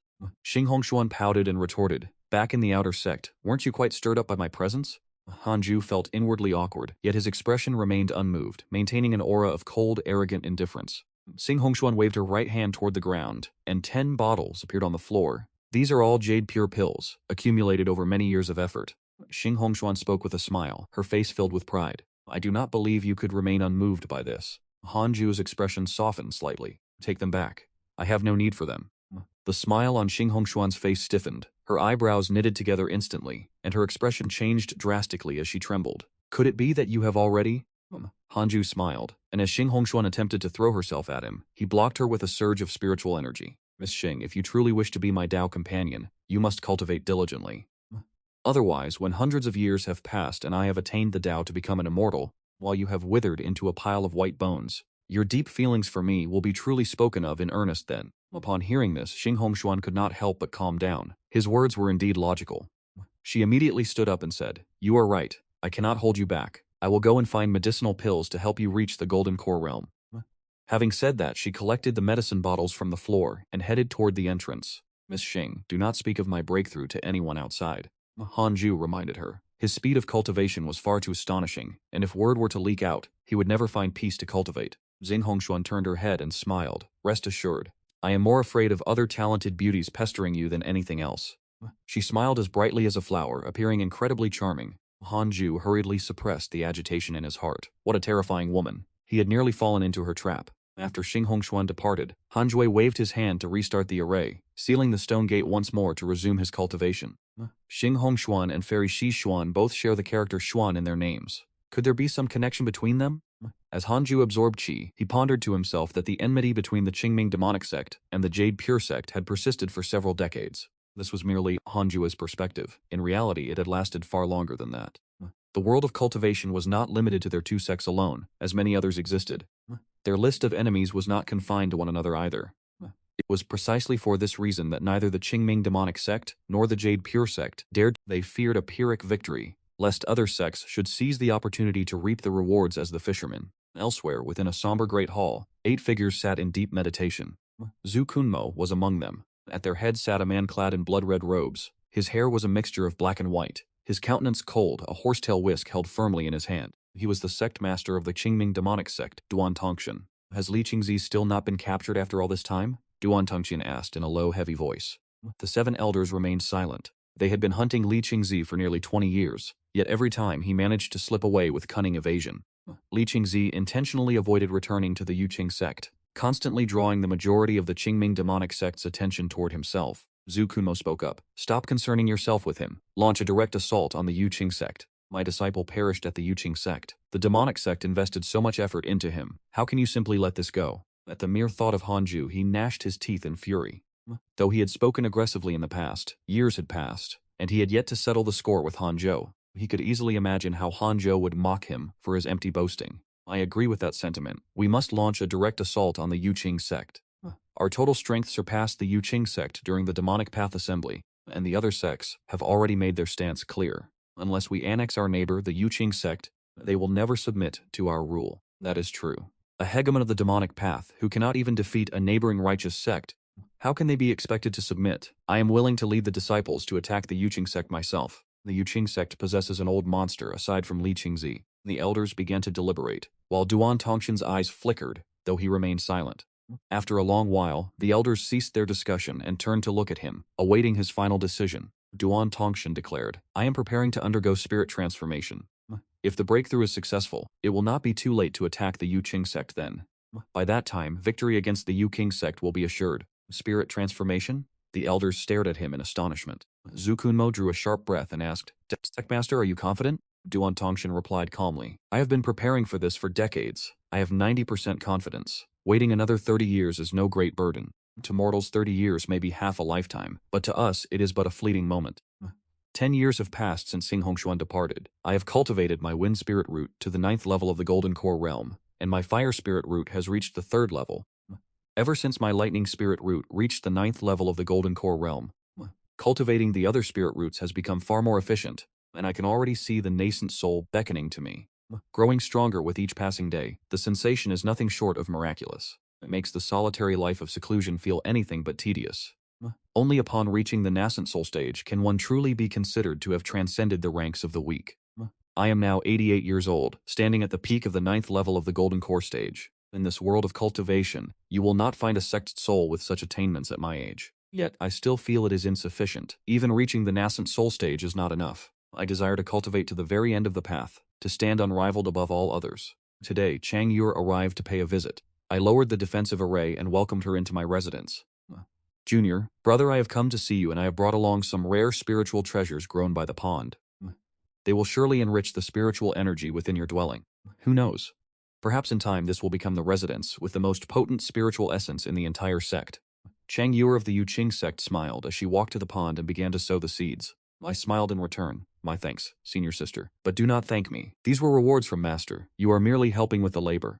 Chang Yur laughed, her thoughts drifting to the Shiquan Ferry, and I felt a surge of gratitude in my heart. Chang Yur continued, since you began your seclusion, the Yu Pavilion has welcomed several new disciples. Junior brother Tai, who stood behind you, reached his lifespan limit 2 years ago and passed away. I was struck motionless. I hurriedly opened my interpersonal interface, only to find that old Tai's avatar had vanished. He was truly gone. Reflecting on this junior brother Tai, his aptitude was mediocre at best. He was fated to perish back in the outer sect. To have reached the inner sect at all, he could have no regrets in this lifetime. But before he passed, he expressed a desire to see you, she said, relaying the words of his pill attendant. Why would he wish to see me? I asked, my expression complex. In the past, I held deep resentment toward old Tai, but reflecting on it now, he had never truly harmed me. One could even say he had helped nurture my early growth. The passing of old Tai caused my lingering spite to dissipate, replaced by a trace of sorrow. This is the nature of the cultivation path. There will always be those who perish along the way. I shall never allow myself to die midway. My resolve to pursue immortality has only grown more steadfast. Cheng Yur shook her head. How could I know of the connection you and old Tai once shared? This matter was known to only a handful of people. It did not include Cheng Yur, though whether she knew or not was no longer of any consequence. Senior sister, focus on your cultivation. Should you also perish, this junior brother would be deeply saddened. I spoke with gravity, and my words were entirely sincere. In this world, I do not know many people, and those with whom I share a bond are even fewer. Shangyer turned her head to look at me, smiling as she remarked, You stinking junior brother. I had begun to think I held no place in your heart. I shook my head with a smile, and we began to converse. For the most part, it was Shang Yuer who did the talking. She spoke of the events unfolding within the sect, of how Chu Fan had truly risen, becoming the most prominent figure in the inner sect. Using only his foundation establishment cultivation, he successfully challenged the head disciple of Sword Peak and claimed his Dao companion, sending shockwaves throughout the entire sect. Yet, the very day after the wedding, he abandoned that woman, igniting a whirlwind of rumors across the inner sect. Now both Chu Fan and Mo Fuqiu have become the faces of Tianlei Peak, as both are direct disciples. Mo Fuqiu is even a core disciple, while Xing Hongshuan remains on the main peak, practicing in obscurity. Very well, I must return to my cultivation now, striving to walk a longer path alongside you on this journey of immortality. Flashed a mischievous smile before rising to depart. I let out a long sigh. Though Shangye spoke in jest, her words struck me as a poignant truth. I am one who seeks eternal life, yet Shangye's aptitude is far inferior to my own. She will surely not live as long as I, yet I am no Chao, and I quickly steadied my state of mind. Perhaps if I possess the capability in the future, I can extend my aid to those close to me. For instance, Fairy Shikuan Shangye Xinghongshuan, does Moju count as well? I pondered silently. I suddenly raised my right hand, channeling my intent into my fingers like a sword, and carved 2 characters onto the distant cavern wall. Elder Tai. I stood and bowed in reverence to the name of Elder Tai. This bow served as a somber farewell. I prayed that in his next life Elder Tai would be reincarnated into a favorable family. With that, I resumed my seated meditation to continue my training. Another 10 years passed. My fire spirit root had now reached the 9th level of the Golden Core stage. My water spirit root cultivation had reached the 7th level of the Golden Core stage, leaving my earth and wood spirit roots yet to be cultivated. Such a rate of progress was nothing short of miraculous, yet I found myself somewhat dissatisfied. I began to rummage through the Chankan bag, examining the medicinal elixirs left behind by Chen Santian. Since Chen Santian was also a Golden Core cultivator, perhaps there would be elixirs suited for Golden Core stage cultivation. Most of these elixirs were nothing more than poisons, aphrodisiacs, and other base, degenerate concoctions. Truly, only someone from your demonic sect would possess such things. I could not help but curse aloud, for without the aid of proper elixirs, I had no choice but to rely solely on diligent cultivation. Even so, I was drawing ever closer to the nascent soul realm. 2 years later, my water spirit root finally reached the 9th level of the Golden Core realm. I began to cultivate my wood spirit root. Suddenly, a line of text appeared before my eyes. Congratulations on reaching your centenary. The combat simulation function has been unlocked.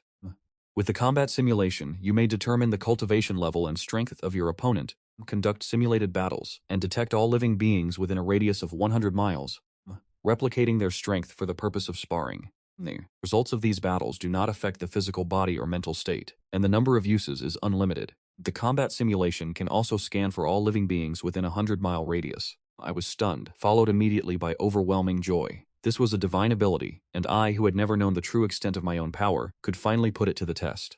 I immediately activated the combat simulation. My eyes closed instinctively, and I found myself in a dark void-like space, where you can select individuals from your social connections to serve as the blueprint for your opponent's strength. I immediately chose Li Qingzi. I wanted to see exactly how vast the gap was between the sect leader and myself. Moments later, Li Qingzi manifested right before me. This manifestation of Li Qing's possessed a stoic, expressionless face, much like a lifelike puppet. The battle commenced, and Li Qingzi drew a golden ruler and charged toward me. I unsheathed the sword from my back and used the 7-fold illusionary steps to create distance between myself and Li Qingzi. I swiftly unleashed the 3 pure shadowless swords, and 3 sword images emerged from the void, surging toward Li Qingzi. Li Qingzi swung his ruler with haste, shattering the sword images before continuing his pursuit. I raised my hand to strike with the 9 Dragons demon-subduing seal, my spiritual energy shifting continuously between 6 different attributes. A torrent of 9 Dragons demon-subduing seals slammed into Li Qingzi. At first, Li Qingzi was able to deflect the seals, but he was soon sent reeling back by the sheer force of the onslaught. I raised an eyebrow. It seemed my 9 Dragons demon-subduing seal was indeed formidable, which explained why it was able to suppress the primordial spirit of the Grand Elder. Yet the seals failed to inflict any lasting injury upon Li Qingzi. As Li Qingzi charged once more, I remained composed, content to simply hold my ground against him. I was already satisfied with being able to contend with such a powerhouse. The battle lasted for 10 minutes before I was finally defeated. The heavenly stellar golden body of Li Qingzi was incredibly resilient, and my magical arts, when struck against him, failed to cause any substantial damage. However, I discovered that by using the Qilin sword to execute the Sanqing Absolute Shadow Sword, the damage output was significantly higher. It was capable of shattering Li Kantu's heavenly steel golden body on the spot, causing him to hemorrhage. Truly, it is worthy of being a masterpiece-grade artifact. Yet, it only managed to breach his defenses. It was not enough to defeat him. Afterward, I lowered Li Kantu's cultivation base.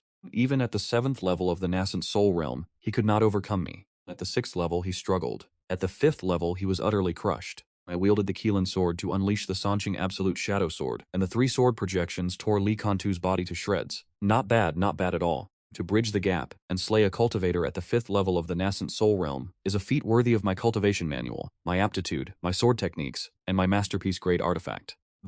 I thought to myself. Subsequently, I adjusted Li Kantu's cultivation down to the 9th level of the Golden Core realm, only to realize that my spiritual energy far surpassed his. The formidable power of the Six Paths Reincarnation Technique was finally laid bare. By cultivating all 6 elemental spiritual roots, my reservoir of spiritual energy had become vast and inexhaustible.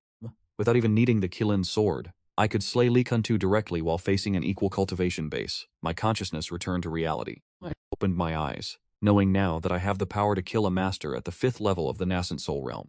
If I can achieve a breakthrough to the nascent soul realm, would I not be able to contend with those at the soul formation stage? I pondered with excitement. Then I shook my head. The strength of a soul formation cultivator is undoubtedly far beyond that of the nascent soul realm. I must not be overly optimistic lest I face an avoidable disaster. I should assume that I definitely cannot defeat a soul formation master. Only by maintaining such caution can I ensure my survival, I silently told myself, conditioning my mindset. With only the wood and earth spiritual roots remaining, my fighting spirit soared. I sensed that within 10 years I could cultivate both remaining roots to the 9th level of the Golden Core realm. As the number of spiritual roots reaching the 9th level of the Golden Core realm increases, the cultivation speed of the remaining roots accelerates. 10 years is more than enough time for me to advance both roots to the 9th level of the Golden Core realm. 10 years passed in the blink of an eye. I did not step out of my cultivation cave once, dedicating myself entirely to my practice. I had successfully cultivated all 6 elemental spiritual roots to the 9th level of the Golden Core realm. Next, I began to push toward perfection. To my astonishment, I realized I could now absorb all 6 types of spiritual energy simultaneously. It was impossible before, but now it was within my reach. Could it be that the 9th level of the Golden Core realm acts as a threshold? I soon discovered that absorbing 6 types of spiritual energy at once did not slow me down. In fact, it was faster than ever before. Excellent. Filled with confidence, I continued my training. Half a year later, my 6 elemental spirit roots had all reached the pinnacle of the 9th layer of the Golden Core stage. It was finally time to cultivate the nascent soul. I did not dare to be negligent, and immediately began preparations for the tribulation. A barrier was erected, enveloping the entire Xianqing Cave Mansion, the main hall of the Yuqing Sect's central peak. The expression of Elder Lei from the Heavenly Thunder Peak was ghastly as he gritted his teeth and asked, "Is this truly happening?" Li Qingzi let out a long sigh and spoke, "It is absolutely certain. Duan Tongshan successfully crossed his tribulation last month. He is currently stabilizing his cultivation, for he is now a transformation deity expert." Transformation deity. The mere mention caused everyone's expression to change, as if a massive mountain had appeared, bearing down upon them all, leaving them gasping for air. Even the usually composed Fairy Shiquan's expression turned grim. "Master, what about you? Have you not already cultivated your primordial spirit? Are you not already near the transformation deity stage?" Master Jingzhu asked in a hurried tone. Li Qingzi sighed. "No, his primordial spirit is merely a type of divine ability. He seems to have suffered a great setback in the past. He abandoned that technique decades ago and has been in bitter cultivation ever since. His cultivation is at the 9th layer of the nascent soul stage, but there remains an insurmountable chasm between him and the transformation deity stage." The main hall fell into a heavy, suffocating silence. An elder could not help but ask, "Then how shall we seek reinforcements?" Li Qingzi sighed again. "I have already dispatched requests for aid to the righteous sects, but I have yet to receive a response. The elders have begun to deliberate. Even if all of us old bones were to join forces, we might not be able to withstand a transformation deity expert. Beyond Duan Tongshan, the Jingming Demonic Sect possesses no shortage of nascent soul cultivators. The demonic path has grown strong. With the emergence of a transformation deity, the great calamity of the Yuqing Sect has finally arrived. In a direct confrontation, we would undoubtedly be defeated. Should we flee? How would we flee, and where would we go? Are we to simply abandon the foundation we have built over hundreds of years?" The elders spoke in a clamor, their voices filled with agitation and discord. Facing such a catastrophic event, no one could remain composed. Li Qingzi sighed, his face heavy with sorrow. All disciples gathered before the main entrance of the Yu Palace. Upon entering the hall, the disciples took their places on the meditation cushions one by one. Shiquan Fairy swept her gaze across the room and frowned slightly. Her young protege had failed to appear again. So be it. All the disciples looked toward Shiquan Fairy, feeling neither anxiety nor expectation. They assumed the intersect examination was about to begin. The latest news. The cult master of the Jingming Demonic Sect has reached the divine transformation realm. If nothing unexpected happens, within a few years at most, the Jing Demonic Sect will launch an assault on our Yuqing Sect. As Shiquan Fairy spoke these words, her expression remained cold and indifferent. The disciples were stunned, followed by an immediate uproar. How could someone reach the divine transformation realm? Does our Yuqing Sect even possess a divine transformation expert? How could we have one? That is merely a legend. It is over. No wonder the members of the Jingming Demonic Sect have become increasingly aggressive lately. Shiquan Fairy raised her hand to signal for silence among all the disciples. The disciples hurriedly fell silent, watching me with tension. The appearance of a divine transformation expert in the Demonic Sect is, for the Yuqing Sect, an absolute catastrophe that threatens our total destruction. Even though a divine transformation expert has emerged from the Demonic Sect, we must prepare to fight. The Yuqing Sect has stood for hundreds of years. How could it be annihilated by the Demonic Sect? In normal times, your master does not demand you sacrifice yourselves for Yu Peak. But now that the Yuqing Sect faces calamity, you must all prepare yourselves for battle. From this day forward, none of you are permitted to leave the Yuqing Sect. Focus entirely on your cultivation, and prepare to face the Jingming Demonic Sect. Shiquan Fairy swept her gaze over everyone, enunciating every word, as her nascent soul aura erupted, covering the entire main hall with crushing pressure. The disciples shuddered inwardly. Despite their fear, they dared not show it on their faces. Things have reached this point, and there is no other path to take. 25,000 to 9 minutes, 59 seconds and 00 milliseconds. It has been greater than 10 degrees of heavenly lightning since I began my tribulation transcendence. Protected by the barrier, neither the sound nor the pressure of the heavenly lightning leaked to the outside. This heavenly tribulation is different from the ones I have encountered in the past. The lightning has transformed into dragons, possessing even greater destructive power, but unfortunately, it still cannot breach the defenses of my golden cicada profound deity robe.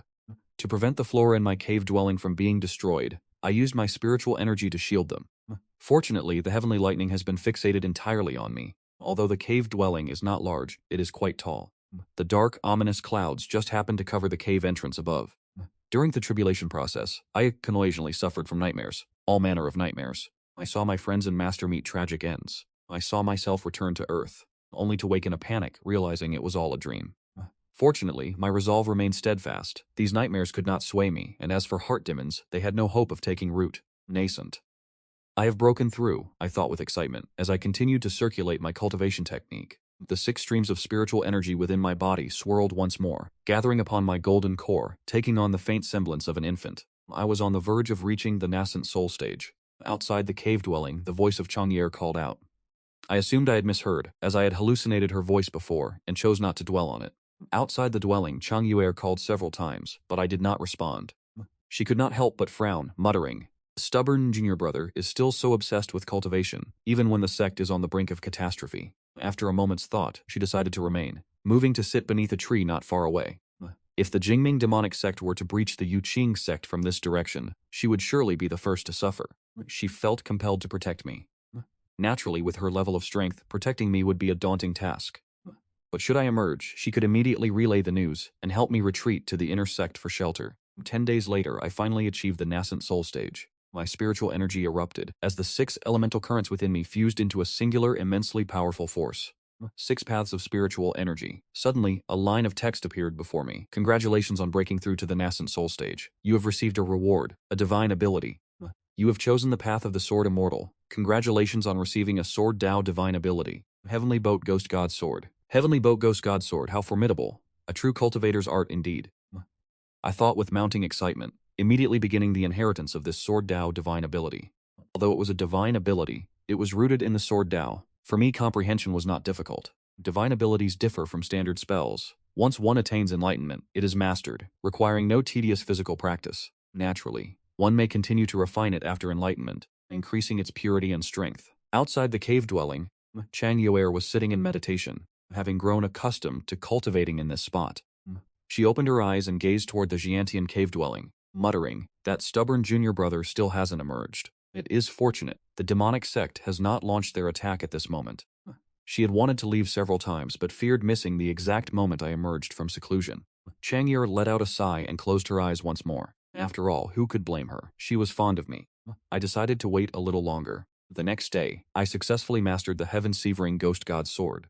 I opened my status window to view my cultivation at the first level of the nascent soul realm. My cultivation manual, the Six Paths Reincarnation Art, allowed me to inherit the absolute techniques, the Godly Sword Sevenfold Illusion Step, and the 3 Pure Shadows. My divine abilities included the Peerless Sword 9 Dragon Demon Slaying Seal, and the 6 Path Soul Absorbing Heaven Severing Ghost. My artifacts and treasures were the Golden Cicada Mysterious Divine Robe, the 7th Grade Spirit Treasure Small Universe Waist Belt, and the Killing Sword, all paired with my 6 Paths Spirit Body. My innate talent contained top-tier fire, water, earth, wood, and lightning spiritual roots, which significantly enhanced my fortuitous destiny, my lifespan to 988 years. This was only the first level of the nascent soul realm. By the time I reach the 9th level, I will surely surpass a millennium in age.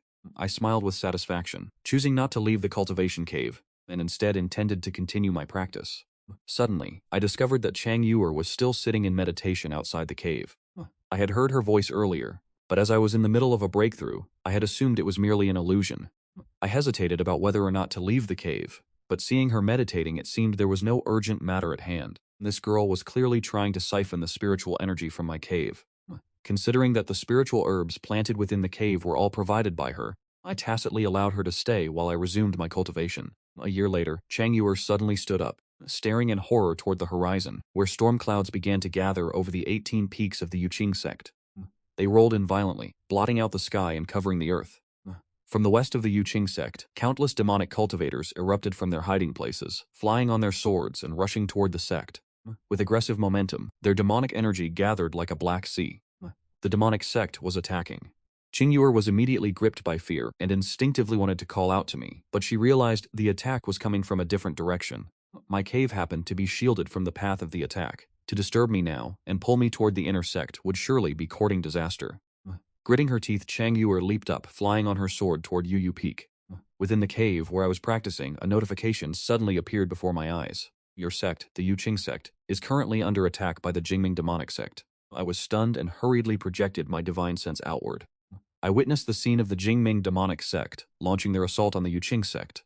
Why had they suddenly started a war? As a powerful expert of the nascent soul realm, my strength far exceeded what it once was, so I was naturally unfazed. However, I felt it was still best to remain cautious. Rather than immediately rushing to provide reinforcements, I activated the trial simulation function. I scanned every individual within the Ngok sect. I commanded the system to identify the strongest among them. Duan Tongshan, a first-level transformation spirit stage expert and leader of the Jingming Demonic Sect. I immediately wondered, am I truly that powerful? My first instinct was to abandon the Ngok sect, certain that they could not withstand such a force. But then I calmed myself. I am no longer who I once was. If I can slay a nascent soul expert while at the Golden Core stage, then perhaps there is a chance. I decided to test my strength against Duan Tongshan first to see if the Heavenly Ghost God Sword technique I had cultivated would be sufficient to contend with him. My consciousness immediately surged into the trial simulation space. The battle began. A minute later, I opened my eyes, a strange expression on my face. I muttered to myself, is that all? I realized I had severely underestimated my own strength. I wield a peerless grade Dharma treasure and cultivate techniques inherited from an Immortal Emperor. My constitution is that of the Six Paths spirit body, and I have mastered divine abilities. It is impossible to apply the standards of ordinary cultivators to myself. I stood up, preparing to head toward the Ngok sect to observe the situation. The once prosperous Ngok sect was now engulfed in smoke and fire. The inner sect buildings had been reduced to ruins, and corpses littered the grounds. Looking into the distance, the 18 peaks were filled with the shadows of combat. Those who sought death had finally arrived to claim it. Chen Sanqian's master, Zhang Kunma, hovered in the sky, roaring with crimson eyes, consumed by absolute fury. Zhang Kunma was nearing a breaking point. He had been at the Ngok sect for so long, yet his target had still not appeared. Could he have already fled? He had endured for decades, waiting only for this day to avenge his beloved disciple. The fact that he could not find his enemy left him, filled with unbearable frustration. Zhang Kunma turned his head toward the main peak of the Ngok sect.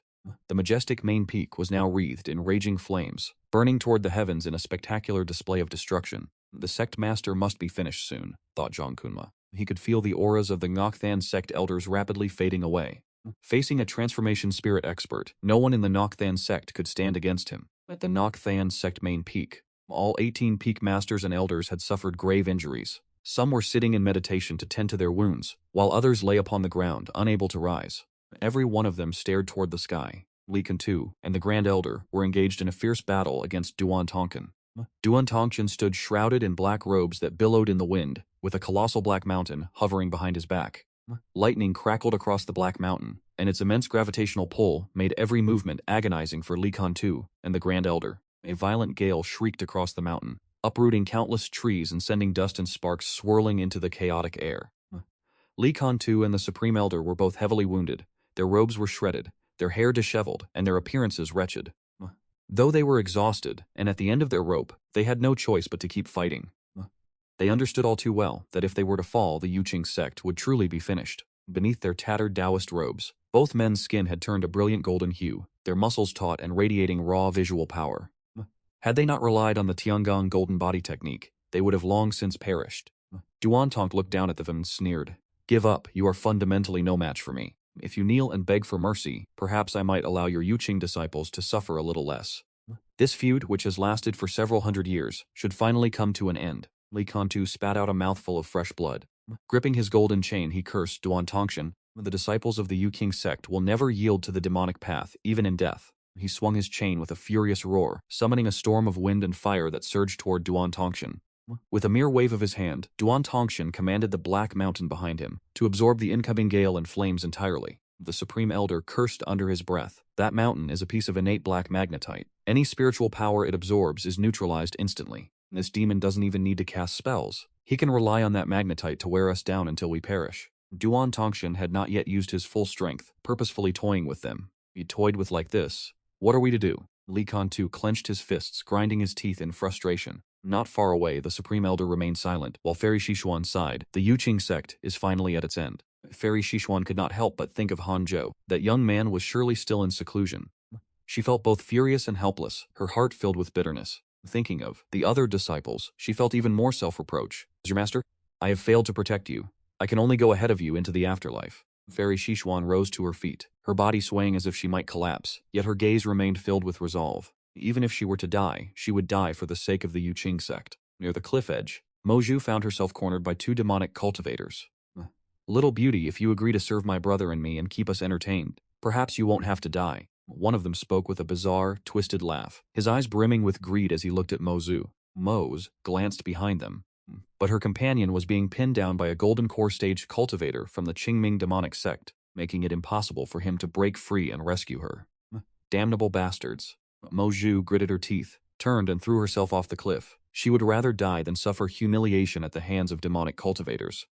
She plummeted through the air, her body piercing through layers of thick clouds. She intended to fly by sword, but the spiritual energy within her body had been completely exhausted. She offered a bitter smile. This time she was truly going to die.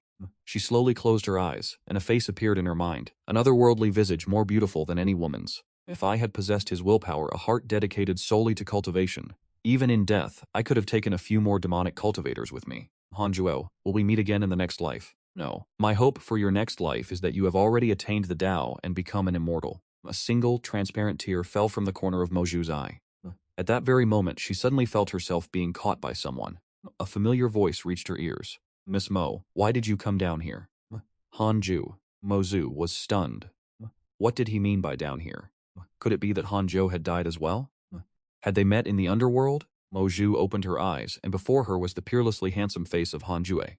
She was resting in his arms. Hanzhou had detected Mofuku's aura, and immediately caught Moju flying back upward. One had to admit, this girl's figure was not bad at all. She was quite comfortable to hold. What kind of nonsense are you thinking? This must be the great Tao testing his resolve. Are we already dead? Moju stared at him blankly and asked weakly. Hearing this, Hanzhou raised his right hand and slapped Moju across the face. Stunned by the slap, Mozu regained her senses immediately. It hurts. Moju clutched her reddened cheek, looking at Hanzhou in astonishment. The two of them returned to the cliffside. Hanzhou cast a glance and saw Mofuchu being besieged by 3 demonic cultivators. He immediately unleashed the 3 pure shadow sword technique. Sword light flashed, blood splattered, and the 3 demonic cultivators were instantly slain by the sword shadows. Mofukyo stood dazed in midair. 3 golden core realm. Upon realizing that the one who intervened was Hanzhou, his expression shifted to one of utter astonishment. How could it be, Brother Han? Hanzhou abruptly tossed Moju to him, saying take care of her. With that command, Hanzhou immediately flew toward the main peak. Moju's favorability toward you has increased. Current favorability is 5.5 stars. Hanzhou paid no heed to this notification. While in transit, he used his finger as a sword, continuously executing the peerless sword finger. Sword chi erupted, slaughtering every demonic cultivator in his path. The disciples of the Yuqing Sect watched him in awe, whispering, "Who is that? Incredible. Could he be one of the sect's elders? Why have we never seen him before? Wait, he appears to be a disciple from the Jade Orchid Peak, who placed 3rd in the inner sect examination several decades ago. Could it be that he is a core disciple?" Hanzhou remained indifferent to the gazes of those along the way. He spread his divine sense, sensing a formidable pressure emanating from the main peak, the aura of a soul formation stage cultivator. As Hanzhou passed by the Jade Orchid Peak, he detected the presence of Chongyuer. Jer and the other Jade Orchid Peak disciples were clustered in battle, but they were outnumbered 2 to 1 by the demonic cultivators. The situation was dire. Hanzhou waved his hand, and the 3 pure shadow swords surged forth. 3 sword silhouettes of distinct colors moved with lightning speed, harvesting the lives of the demonic cultivators one by one. In an instant, the air was filled with constant, agonizing screams. Lu Songxing, Chang Yuer, and the others turned back by instinct, just in time to see Han Jue flying past in the distance. Junior brother Han. Chang Yuer exclaimed in shock. The surrounding demonic cultivators fled in terror, but the 3 pure shadow swords relentlessly hunted them down. By the time Han Jue vanished from their sight, the 3 pure shadow swords had already slain nearly 100 demonic cultivators. A life taken for every 10 steps, leaving no trace behind. It truly is junior brother Han. The head disciple Lu Sanxing stood frozen in disbelief. The strength Han Ju had displayed was so overwhelming that he initially assumed Han Jue was merely passing by, and that the one intervening was some other hidden expert. The main peak. Within the forest, Xing Hongshuan leaned against the trunk of a tree, flowed ceaselessly from her right arm, and crimson blossoms bloomed across her robes, leaving her looking profoundly tragic yet beautiful. Standing before her was a man in black robes, wielding a ring pommel saber, a sinister smile etched upon his face. I will give you one chance. Return with me and become my bride, and I shall spare your life. Otherwise, you shall die here. I will tear your soul from your body and refine it into a ghost slave. Facing the threats of the man in black, Xing Hongshuan gritted her teeth and retorted, I can never return to the Qingming Demon Sect again. Ever since Duan Tongtian drove my parents to their deaths, I have sworn to seek vengeance. As for marrying you, you are not worthy. A flicker of killing intent ignited in the eyes of the man in black. Facing death, she dared to mock him. She was truly courting death. Just as the man in black was about to speak, he suddenly looked up, sensing a figure emerging from the canopy above the forest. Xing Hongshuan cast her gaze upward, crying out in astonishment. Han Ju stood with a cold, detached expression and asked, Miss Xing, do you require assistance? You bastard, you dare harm my prospective Dao companion? Though Han Ju appeared indifferent on the surface, his heart surged with boundless killing intent. Upon hearing Han Jue's question, Xing Hongshuan instinctively nodded, but she suddenly remembered that this man in black was the second-ranked existence among the core disciples of the Demon Sect. Even if Han Jue had achieved a breakthrough to the Golden Core Realm, he would surely only be at the early stage. How could he possibly hope to contend with the man in black?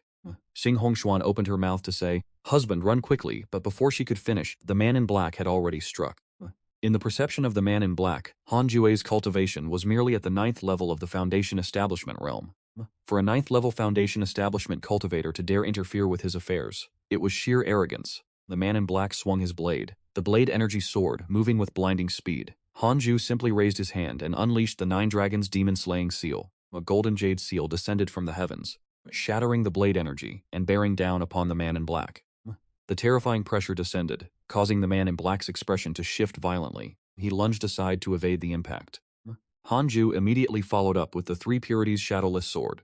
The sword shadows flickered, and before the man in black could even touch the ground, his body exploded, shattering into 1,000 fragments, meeting a truly gruesome end. Hongshuan's eyes widened, unable to believe what she had just witnessed. Find a place to hide. Han Ju left these words behind and soared toward the main peak. Ying Hongshuan stood dazed in the forest, unable to recover her senses for a long time. Xing Hongshuan's favorability towards you has increased. Current favorability, 6 stars. It increased again? Han Ju offered a bitter smile. It seemed this woman would never be able to love another man in her lifetime. My cursed charm and strength. Atop the main peak, Fairy Elder Dao Lei, Master Jingshu, and other elders lay in pools of blood, grievously wounded. The majority of the elders from the 18 peaks were gathered here. The few remaining elders were currently in the inner sect, struggling to contain the experts of the Qingming Demon Sect. Compared to the others, Li Kantu and the Grand Elder were in the most miserable state. Both of their heavenly steel golden bodies had been shattered. Li Kantu's arms were lost somewhere within the ruins. The Grand Elder's face was drenched in blood as he sat in meditation to stabilize his injuries. This battle no longer held any suspense. Duan Tongtian stood upon the innate black chessboard, his expression filled with a mocking sneer. Do you still wish to resist? Can you guess how many people are left alive in the Yuqing Sect? The elders remained silent. Many even closed their eyes, awaiting the end. Once Fairy Xishuan also closed her eyes, the Yuqing Sect would be destroyed this very day. From this moment on, the cultivation world would know the Yuqing Sect no more. Villains often die because they talk too much. You surely haven't heard that saying, have you? A voice drifted through the air, and as Duan Tongtian glanced over, he saw Han Ju leisurely flying toward them, standing atop his flying sword. Duan Tongtian, who was at the 9th stage of the Foundation Establishment realm, chuckled, while the elders of the Yuqing Sect opened their eyes one by one to look at him. Upon seeing Han Ju, Fairy Xishuan was immediately seized by panic and hurriedly called out, Why are you here? Leave at once. Li Kantu and the Grand Elder looked at Han Ju with complex gazes. They still remembered him and their assessment of him had always been poor. They had always considered this young man to be cowardly and fearful of death, utterly incompetent and useless. Never did they expect that at the moment of the Yuqing Sect's peril, the only disciple who dared to ascend the mountain would be Han Jue. Master and disciples sighed in unison as Hanzhou hovered before Fairy Xishuan, asking with concern, "Master, are you unharmed?" Fairy Xishuan's hair was in disarray. It was the first time Hanzhou had ever seen her in such a disheveled state. Even so, he had to admit that his master remained breathtakingly beautiful. Fairy Xishuan whispered, "Leave quickly. Run as far as you can. From this day forward, you are no longer a disciple of the Yuqing Sect." Faced with the powerful leader of the Demon Sect, Fairy Xishuan hopes for your escape. You have the following choices. 1. Obey your master's command and flee for your life. Succeeding in your escape will reward you with a magical artifact. 2. Slay the soul formation expert. Successfully saving the Yuqing Sect will reward you with a bottle of supreme-grade medicinal pills. Hanzhou remained unaffected by the notification of the choices before him. The reason he had come here was because he had already made his decision. Kid, you have guts. Among all the disciples of the Yuqing Sect, you are the only one with the courage to step forward. If you kneel and kowtow 3 times, I offer you the chance to join the Qingming Demon Sect. He unleashed the terrifying aura of the nascent soul stage. The gravel on the trembled, unable to settle. Hanju's dark hair, falling across his forehead and ears, fluttered in the gale. His gaze remained calm as he turned to face Duan Tongxin. The Qingming Demon Sect truly cannot spare the Yuqing Sect. Hanju asked. The Qilin sword appeared in his grasp. His blood began to boil. Even one who prefers to live in seclusion possesses a burning spirit. To slay a nascent soul cultivator before one's eyes. After centuries of enmity, how could it simply be cast aside? If the roles were reversed, the Yuqing Sect would not spare the Qingming Demon Sect either.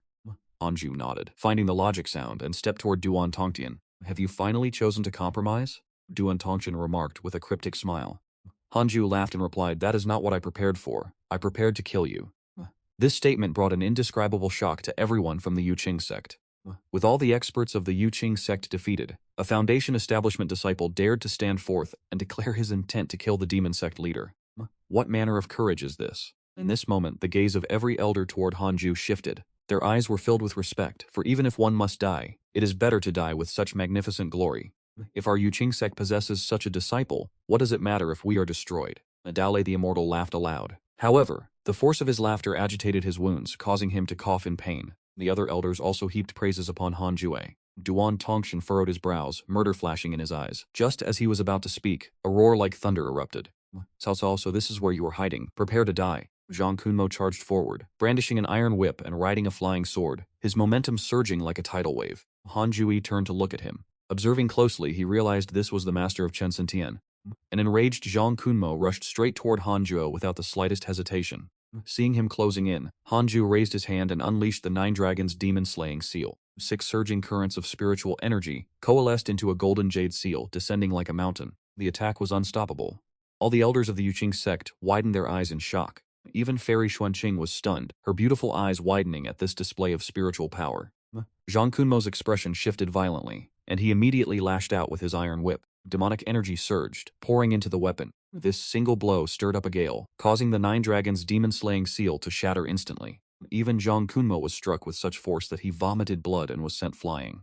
He plummeted directly through the sea of clouds, vanishing without a trace. How could it be an instant kill? Everyone present was struck with terror. Duan Tongxin could not help but widen his eyes, wearing an expression as if he had seen a ghost. Zhang Kunmo is by no means weak within the Qingming Demon Sect. In terms of strength, he is easily ranked in the top 3.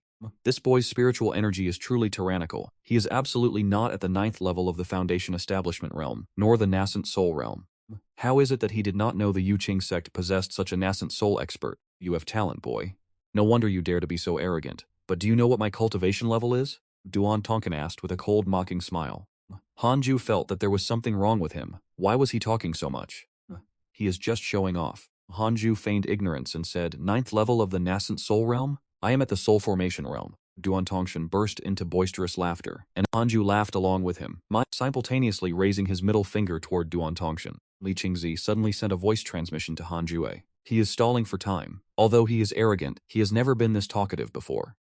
Boy, your natural talent is. Do not waste your life here. Flee. If you run alone, you may still have a chance to escape. Perhaps you can defeat a nascent soul cultivator, but the gap between soul formation and nascent soul is as vast as heaven and earth. Why are you throwing your life away by stalling? Hanzhou raised an eyebrow. If that is the case, then I shall end this quickly. Hanzhou walked toward Duan Tongxin, wielding the Qilin sword. His gaze fell upon the small black mountain behind Duan Tongqian. In his heart he wondered, what exactly is that thing? Hanju could sense a powerful gravitational pull emanating from it. Involuntarily he thought of a modern object, a magnet. Duan Tongqian has remained standing atop this small black mountain. Could there be some hidden mystery to it? Just then Zhang Kunmo charged back up from below the mountain. With murderous intent soaring to the heavens, he clutched an oil lamp in his hand. He poured his demonic energy frantically into the lamp. He glared at Hanzhou, his pupils blood red, as if he had fallen into a state of cultivation deviation. You bastard, you still want to fight our sect master? I will kill you first, Zhang Kunmo roared, and the oil lamp emitted black mist, condensing into a gigantic demonic shadow as if summoned from the depths of hell. Behind Hanzhou, 3 sword projections coalesced as he raised his left hand and swept it toward Zhang Kunmo. The 3 sword projections surged forward with the speed of lightning. Run. The elders of the Yuqing Sect were utterly terrified, their reactions failing to keep pace with the assault. Simultaneously, Zhang Kunmo's physical body was instantly pierced through. Blood sprayed in every direction as he was riddled with thousands of holes. He remained in the posture of holding the oil lamp high as he detonated on the spot. A streak of light emerged from Zhang Kunmo's crown. His nascent soul was Zhang Kunmo's nascent soul. Han Jue's gaze turned frigid. The 3-purity shadow sword pursued once more. It held no fear, even for a soul formation expert, as extinguishing a nascent soul not as simple as flipping one's palm. Without any surprise, Zhang Kunmo's nascent soul was struck down and destroyed. The entire sequence took less than 3 seconds. A nascent soul was effortlessly slaughtered by Han Ju. The main peak fell into a deathly silence. Fairy Li Qingzi, the Supreme Elder, Dao Lei Laoxian, Jingshu Zhenren, and the other elders were all stunned into speechlessness. Their worldview shattered. How could someone at the 9th level of the Foundation establishment stage possess such formidable power? Fairy Xingzi's Dao Lei Laoxian and Jingshu Zhenren were the most astonished of all. Having observed Hanju for decades, they were certain that he had truly been weak in the past. Could this boy have been possessed by a soul? Yet, even if he were possessed, he would still need to cultivate from the beginning. How could he possibly reach such a level of strength so quickly? Turned to look at Duan Tongtian, only to find that he was neither surprised nor afraid, but instead wore a mocking smile. He has lost his mind. Hanju thought to himself, you are indeed powerful, but you are merely a nascent soul expert. How can you hope to contend with me? If you submit now, I may consider sparing you. Otherwise, I shall let you witness the true terror of the soul formation stage. Still posturing? Hanju could no longer endure it. Once again, he condensed the sword projections of the 3 purities shadow sword behind him. He swung his hand, and the 3 sword projections streaked forward. The 3 sword projections struck Duan Tongqian and detonated instantly. Black lightning flickered over Duan Tongqian's body, effortlessly repelling the 3 purities shadow sword. That isn't right. It is the small black mountain beneath his feet. What on earth is that object? Hanju furrowed his brow and raised the Kilin sword, preparing to unleash a divine ability. The object beneath my feet is the Heaven Black Mountain, Duan Tongqian declared. It can absorb spiritual power. Unless you're reserved, otherwise you are incapable of harming this seat.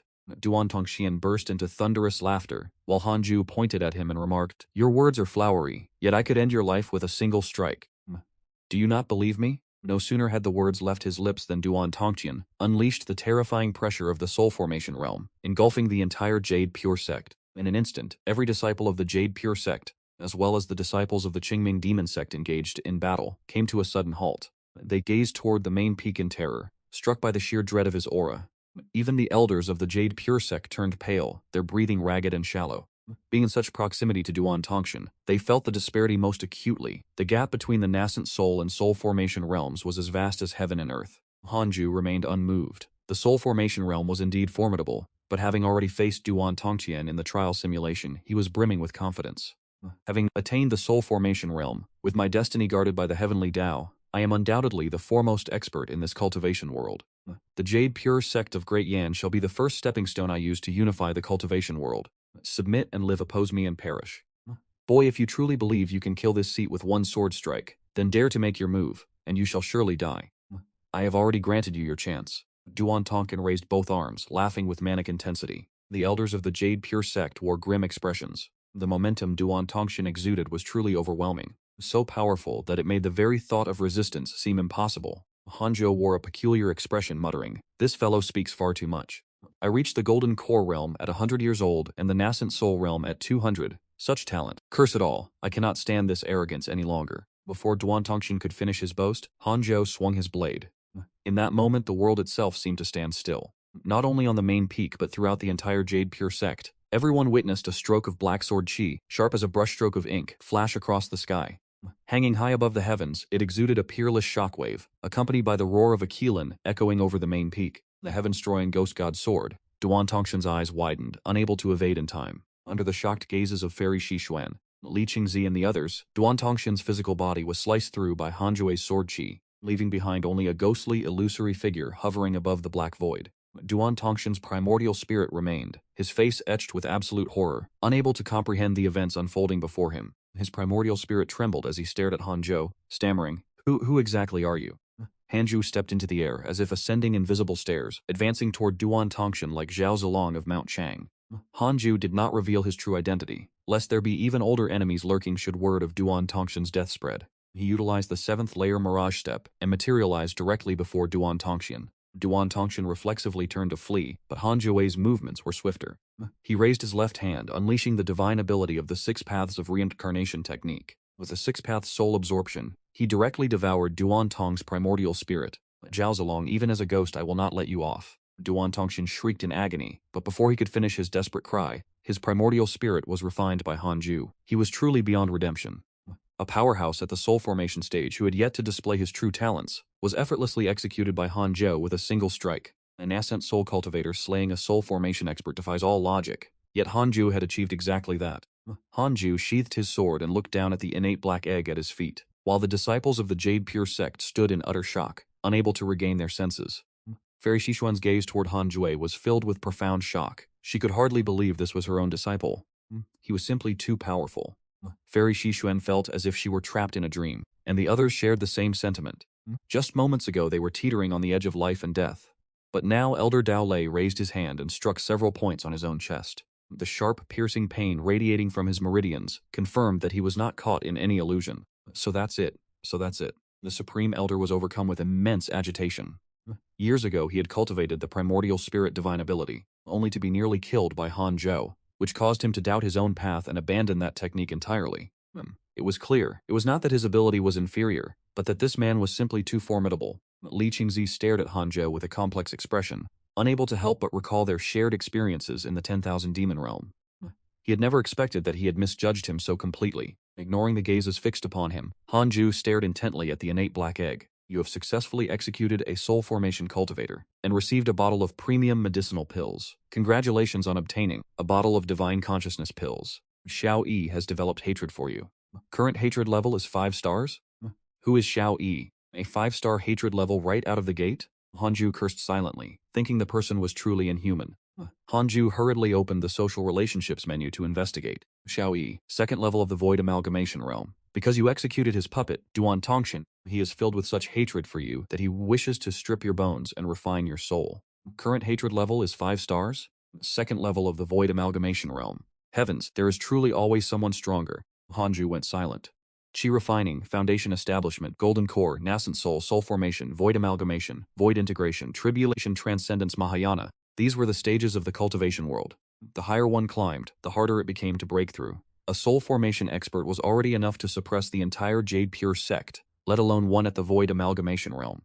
Once this matter concludes, I must immediately enter secluded meditation to reach the soul formation realm as soon as possible, Hanzhou thought to himself with satisfaction.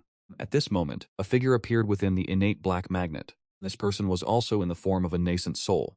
His appearance was as hideous as a demon's, as if he had been burned and then fermented in extreme poison. His flesh gathered in patches of green and black. Your physique is tall and truly different from ordinary people. Fellow Taoist, you possess remarkable divine abilities.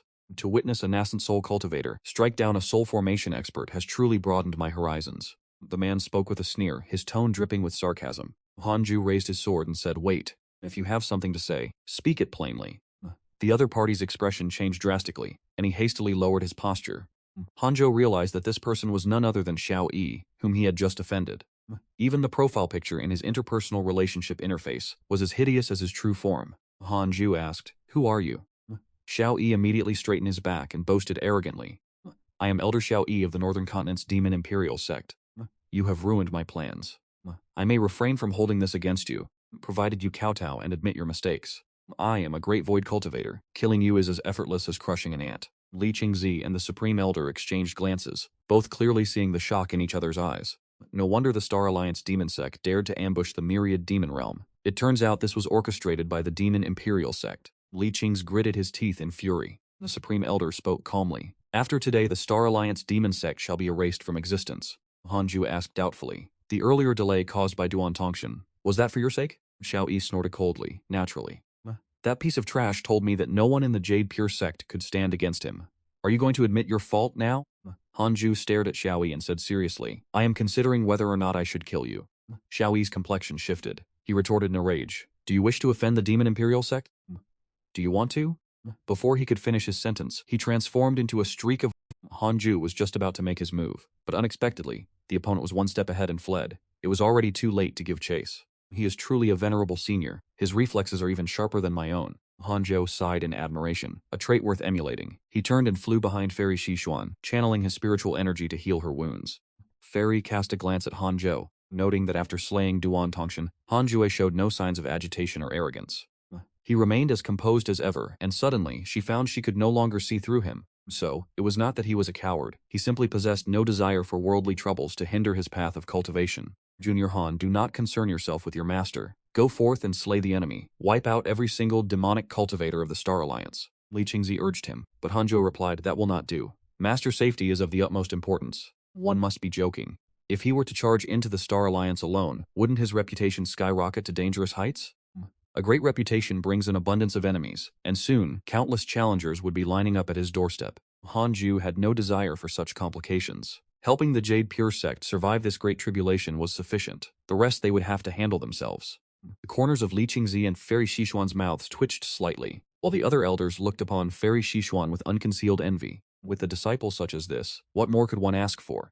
Fellow Taoist, tell us the truth. What is your true origin, and how did you attain such cultivation? You are certainly not a disciple cultivated by our Jade Pure Sect. An elder spoke up, voicing the question that weighed upon everyone's mind. Henju replied, in this vast world, why must we dwell on the past? You need only know that I am currently a disciple of the Jade Pure Sect, and I will never bring harm to it. These words caused the others to nod in agreement. After all, who does not have a past they prefer to keep private? At that very moment, the remaining elders of the Star Alliance arrived on the scene. They did not see Duan Tongshan, only the dark, ominous figure of the Xiantian Black Child. Where is the sect master? An elder asked, his voice trembling with alarm. Seeing Hanzhou and the other tend to their wounds while Duan Tongshan was nowhere to be found, panic began to take root in their hearts. Quickly slay them. Whatever you desire, we shall provide. We will do everything in our power to satisfy your demands. Li Qing's urged hastily. Knowing that with the strength Hanzhou had displayed, slaughtering these Star Alliance elders would be as easy as turning over one's hand. Hanzhou hesitated, leaving the demonic elders stunned as they gazed at him, bewildered that a mere 9th stage Foundation establishment cultivator could threaten them. Impossible. This man has surely concealed his true cultivation. If not, how could a 9th stage Foundation establishment cultivator cause our sect master to simply vanish? The demonic elders were gripped by fear and began to retreat in haste. Li Qingzi cursed silently and immediately stood up. Walking toward the edge of the cliff and channeling the last remnants of spiritual power remaining within his body, he roared, the master of the Star Alliance, Duan Tongshan, is dead. Disciples of the Jade Pure Sect, hear my command. Exterminate every demonic cultivator within these grounds. His voice resonated throughout the heavens and the earth. The crowd was sent into an uproar. The Jade Pure Sect's forces were stirred into a frenzy. Everyone felt as if their blood were boiling with newfound vigor. They charged into the fray, commencing a brutal slaughter. The forces of the Demon Star Alliance were seized by terror. With their sect master dead, what purpose was there left to fight? Duan Tongshan did not voice a denial against Li Qingzi, which suggested that Li Qingzi's claims were likely true. Quickly, the sect master is dead, damn it all. The Jade Pure Sect is far too powerful. They harbor a hidden supreme expert. Even a sect master at the soul formation stage could not withstand that expert's might. This is disastrous. They are about to turn the tide. Seeing the demonic cultivators scattering in a panic, Li Qingzi could not help but breathe a sigh of relief. It is better that they flee. This will minimize the casualties of the Jade Pure Sect. As for this blood debt, it can be settled slowly in the future. With Duan Tongshan dead, the Demon Star Alliance will not dare to assault the Jade Pure Sect for a long time to come. The Jade Pure Sect may even be able to seize the initiative and launch a counter-offensive. He turned his head to see Han Jue, who was currently tending to the wounds of Fairy Xishuan. His gaze burned with intensity. He must ensure that this man never leaves the Jade Pure Sect. Li Qingzi lamented silently. He knew he had reached his limit in cultivation and could only rely on the strength of others. Hanju's power was terrifying to the extreme. A single strike had slain a soul formation expert. He must be courted with the utmost care. Li Qingzi immediately proclaimed that, effective today, Han Jue would serve as the vice sect master of the Jade Pure Sect. As the words left his lips, the elders were moved, yet none dared to object. I object. Li Qingzi's eyes as he realized the one speaking was none other than Han Jue. Han Ju spoke with a calm, solemn expression. My heart is set solely upon cultivation. I have no desire to serve as vice sect master. The role of vice sect master was far too burdensome and would surely hinder his path to enlightenment. Faced with this, Li Qingzi could not help but hesitate. The Grand Elder stepped forward and spoke. Let him be an elder instead. Grant him the status and emoluments of a vice sect master. Unless the sect faces an existential calamity, no one is permitted to disturb him on ordinary days. Upon hearing this, Hanju nodded in satisfaction. This was an arrangement he could appreciate. That being said, you were at the void amalgamation stage just moments ago. Hanju spoke suddenly. In truth, he felt a flicker of concern as the enemy had managed to escape. The Grand Elder smiled and replied, he is reduced to nothing more than a primordial spirit. If my deductions are correct, it was Duan Tongxian who helped him restore his physical body, which provided him the fortuitous encounter needed for his breakthrough. The reason he delayed for so long just now was perhaps to absorb the spiritual energy and vitality of the Jade Pure Sect. This may well be some form of forbidden technique. As for his sect, it is far beyond our reach. One might even say it is located at the ends of the earth. He did not consider the evil sect a threat at all. After hearing this, Hanju remained uneasy. He could not afford to think so carelessly. One cannot prepare for every eventuality, but one must always be wary of the unexpected. I must enter seclusion. I wish to transcend the void integration realm as soon as possible. After the Jingming demon sect fled, the inner sect of the Jade Pure Sect began to restore its strength, and the destroyed inner city had to be rebuilt. The disciples were not overly saddened. On the contrary, they were filled with excitement. Within the Jade Pure Sect, there existed a great expert capable of effortlessly slaying a soul formation realm cultivator. The elders of the 18 Peaks all recounted the battle to their disciples. As for Hanju's true identity, they kept it hidden, referring to him only by the title of God-slaying elder. Following today's battle, the title of God-slaying elder became the most revered existence in the hearts of the Jade Pure Sect disciples. Everyone was filled with curiosity regarding every detail about the God-slaying elder. That evening on Jade Quiet Peak, Fairy Shishu dismissed all the disciples after comforting them, leaving only Hanzhou behind. Although the disciples of Jade Quiet Peak had witnessed Han Jue's actions, they did not believe that he was the God-slaying elder, not even Chang Yue'er. Before leaving, Chang Yue'er glanced toward Han Zhuo. Having endured such a calamity, Han Zhou remained as calm as ever, and she admired him deeply for it. She prepared to wait for Han Zhou outside. With words left unsaid, the heavy doors of the Jade Quiet Hall closed. Inside the hall, only Hanzhou and Fairy Shishuan remained. Fairy Shishuan had restored her composure. She remained as breathtakingly beautiful as ever, truly like a celestial maiden from the heavens. She stared intently at Hanju. Hanju lowered his head, yet his heart remained untroubled. No matter what he did now, the Jade Pure Sect would certainly not cast him out. Fairy Shishuan had no reason to rebuke him either. Do you have nothing to say to me? Fairy Shishuan asked. Hanju looked up, feigning confusion. Fairy Shishuan let out a cold snort. Who exactly are you? And why have you come to the Jade Pure Sect? Li Qingzi might choose not to dwell on these questions, but as his master she had to seek clarity. If a disciple surpassed their master, she wondered if he would eventually decide he had no further need for her guidance. Should I address you as fellow Taoist Han from now on? Faced with Fairy Shikin's teasing, Hanzhou truly had no hidden background to speak of. You must already be aware of the origins of that Iron Eater beast. Do you perhaps doubt my talent? Fairy Shiquan narrowed her eyes and remarked, even if your talent is peerless, where exactly did you acquire such profound skills? It is impossible that you reached this level simply by secluding yourself and meditating. A nascent soul cultivator slaying a void amalgamation expert is entirely preposterous. It is something completely unheard of. Fairy Shiquan was certain that the sect leader and the other elders would be equally skeptical. If I tell you, Master, you must promise not to reveal it to anyone else. When I was young, an immortal appeared to me in a dream. He told me that I possessed unparalleled talent and was destined to become a god, but that my fate would be filled with calamity, so I dared not stir up trouble. I have remained in seclusion every single day, Hanzhou said with a grave expression. Fairy Shiquan fell silent. Hanzhou did not say anything further. After a long while, Fairy Shiquan spoke again. If that is the case, why did you choose to step forward? The Jade Pure Sect has not treated you with exceptional favor, and I believe you do not truly consider this sect your home. Hanzhou replied, that is true.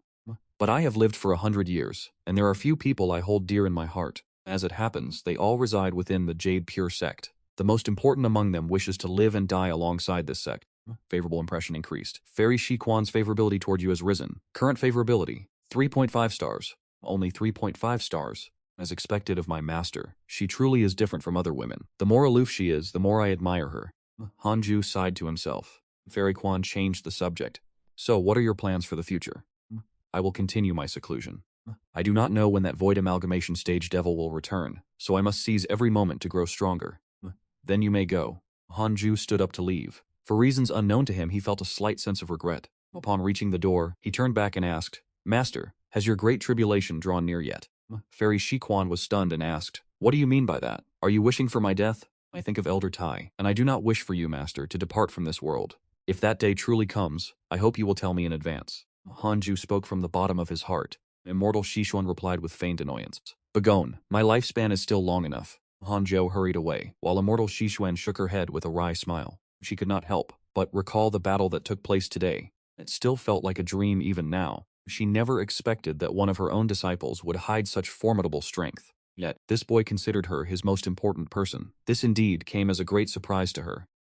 After half an hour, Hanju finally shook off Changyu's persistent pestering and returned to his cave dwelling. Sitting down on his familiar wooden bed, Hanju stretched his body. It had been a truly wonderful day. I am simply too powerful, Hanju said with a triumphant smirk. With a single strike of my sword, I have slain a great nascent soul cultivator. This feeling was incomparable, especially witnessing the shift in attitude among the high-ranking members of the Jade Pure Sect toward him. Is this the face-slapping moment so often depicted in novels? I must say it is truly gratifying. As expected, remaining in seclusion to cultivate has been the correct path. If I had not spent the past few years cultivating, I would not have seized such an opportunity. I must dedicate my full strength to cultivation. Hanju pondered that if this tribulation had occurred a year or two ago, he would not have yet reached the nascent soul realm. He certainly would not have been a match for Duan Tongxian, and he would have been forced to flee. The women who could have become his potential Dao companions would have all perished. Thinking of this, Hanjue became even more determined in his resolve for bitter cultivation. Until he reached absolute invincibility, he would dedicate every moment to his practice. Although Duan Tongxian was dead, the underlying danger remained. The demon sect of imperial beasts. Hanju's fighting spirit surged. He resolved that before the demon sect of imperial beasts came seeking vengeance, he would surpass every single one of them. With that thought, Hanzhou entered a state of cultivation. Half a year passed, and the inner sect of the Jade Pure Sect had returned to its former state. The injuries of Li Qing's and the others had fully healed. They began mobilizing a large number of disciples to launch an assault on the demon sect. Hanzhou was not disturbed, and Immortal Shishuan did not send any disciples to seek him out. With Tongchen and Zhao Kun dead, in terms of top-tier combat power, the demon sect was clearly no match for the Jade Pure Sect. Regarding spiritual morale, the Yuqing Sect held an absolute advantage. Later, under the relentless onslaught of the Yuqing Sect, the Star Alliance demonic cult was forced into a continuous retreat, eventually compelled to abandon their main sect headquarters. The entire cultivation world was shaken, and the prestige of the Yuqing Sect surged to new heights. Hanju's cultivation had reached the second level of the nascent soul realm. It had taken him 2.5 years to advance by a single level. Clearly, the minor realms of the nascent soul stage were not so easily surpassed. However, compared to his past, his cultivation speed had increased significantly. This was because Hanzhou no longer needed to cultivate his spiritual roots individually. He could directly absorb 6 types of spiritual qi and convert them into 6 types of spiritual power. He had been capable of such a feat ever since his breakthrough to the 9th level of the Golden Core realm. For the cultivation of the nascent soul realm, one could say it was as if he were aided by the divine. On this day, Changyuer arrived to pay a visit. The sect has gathered a great deal of heavenly treasures for you that can increase the spiritual qi within your cave dwelling. I am here to help you set them up, along with a spirit gathering formation. Upon entering the cave dwelling, Changyuer smiled. She had already learned that the Yuqing Sect's elder Zhanshen was none other than Hanjue. Upon discovering this news, her favorability rating toward him had risen to 5.5 stars. She had heard this news directly from Fairy Shi Xuan, so she had no reason to doubt it. Junior brother Han is truly a genius without peer. One could even say he is the favored son of the heavens. Hanju nodded. You have my thanks, senior sister. Changyuer began to busy herself, laying out the formation while saying with a smile, Now that you are Elder Zhanshen, can I still remain your senior sister? Hanju chuckled. As long as you cultivate diligently and do not become a salted fish, you shall remain my senior sister for all eternity. With such high favorability, how could he turn her away? Changyuer was certainly not unattractive, but Hanju had no desire for romance for the time being. To him, dedicated cultivation was the only true path. Therefore, he hoped he could inspire the women who favored him to embark on the path of bitter cultivation. To cultivate together, enduring for 1,000 years of hardship. With my aptitude, it is impossible for me to keep pace with you, junior brother. Changyuer sighed, and as she spoke, her mood grew heavy. Was she truly worthy of Hanju? Even considering only the inner sect, she already faced 2 competitors, and Moju's innate talent even surpassed her own. Hanjue consoled her. You are right, you cannot keep pace with me. You only need to focus on your cultivation. Eternal life is the primary pursuit for us cultivators. Upon hearing this, Chang'e felt even more despondent. Afterward, Chang'e recounted the events. The sect master led the disciples of 10 peaks to assault the Star Alliance Demon Sect, leaving the remaining 8 peaks to guard the sect. Since the conclusion of the battle against the Star Alliance Demon Sect, the atmosphere of cultivation within the inner sect has far surpassed what it once was. Every disciple is now acutely aware of the looming danger. Chufan has reached the 9th level of the Foundation Establishment realm, and is preparing to undergo the tribulation to form his golden core. The prestige of the Jade Pure sect has surged within the cultivation world. While they may have become the foremost sect of the righteous path in reputation, their true strength remains uncertain. The renown of the elder who slayed the gods has also spread throughout the cultivation world. Hanju wished to remain low-key, yet his cloak became legendary following that single battle. After 2 hours of busying herself, Chang'e finally departed. As the spirit gathering formation was activated, the density of spiritual energy within the cave dwelling began to rise noticeably. It appears that the status of one's sect is of great importance, as it can directly influence the speed of one's cultivation. Hanjue mused to himself that it was nearly time to approach Li Qingzi and request some medicinal elixirs. Hanzhou resumed his cultivation, and 6 months later, a notification appeared before his eyes. The Star Alliance Demon Sect has abandoned its vendetta against the Jade Pure Sect. You have received a Dharma treasure, a secret manual of mystical techniques, and congratulations on obtaining the Phoenix Demon Binding Rope and the Great Heaven Thunder Explosion. The Phoenix Demon Binding Rope possesses immense restrictive power, capable of binding any living being below the soul formation realm, rendering them completely immobile. The Great Heaven Thunder Explosion is a lightning-based technique that communicates with the thunderous spiritual energy of heaven and earth, unleashing a world-destroying thunder blast with an incredibly vast range of destruction. The Star Alliance Demon Sect has finally given up. One must admit, they were truly persistent. Even after being beaten to the point of abandoning their ancestral grounds, they still dared to scheme for blood. It seems the Star Alliance Demon Sect is destined to be struck from the records. From this day forth, the wicked smiles that haunted the cultivation world will exist no more. He then began the process of binding the Phoenix Demon Rope to his soul. Afterward, he initiated the inheritance of the Great Heaven Thunder Explosion. The Great Heaven Thunder Explosion is an area of effect technique, which suits Hanjui perfectly. He has always favored techniques with such magnificent, grand displays. Being stylish is a lifelong commitment. That evening, above the Jade Pure Sect, thunderclouds gathered abruptly. A terrifying celestial pressure enveloped all 18 peaks, striking fear into the hearts of everyone. The Star Alliance Demon Sect has come to ambush us again. The Star Alliance Demon Sect no longer exists. Perhaps it is another sect of the demonic path? After all, the Star Alliance Demon Sect was never considered the strongest among the demonic factions. Preparing for battle, the disciples of the 8 inner peaks tensed up. Even the elders were on high alert. Very quickly, the elders realized that the spiritual energy originated from Han Jue's cave dwelling, and the roiling thunderclouds above caused no harm to the inner sect. Could it be that he is simply practicing a technique? The elders grew even more reverent toward Han Ju. The thunderclouds in the sky dispersed rapidly, and the Yuqing Sect returned to its customary tranquility. Before long, though it was unclear which elder had leaked the information, word spread that the strange phenomenon was caused by Elder Zhanshan practicing a profound technique. Once this news traveled, the sense of security among the disciples of the Yuqing Sect increased significantly. Ever since the great battle years ago concluded, Elder Zhanshan had become the greatest pillar of support in their hearts. As long as Elder Zhanshan remained, they were certain that no disaster would befall them.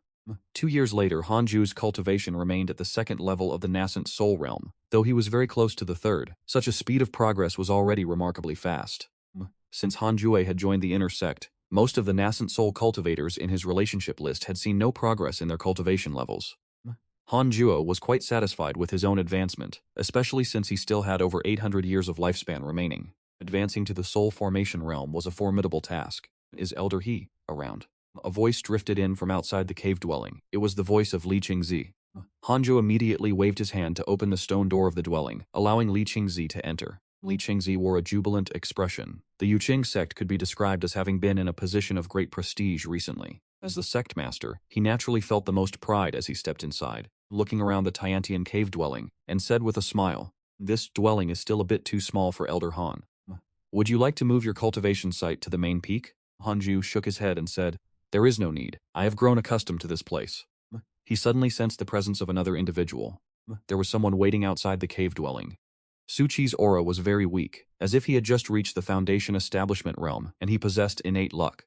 Do you wish to check his background?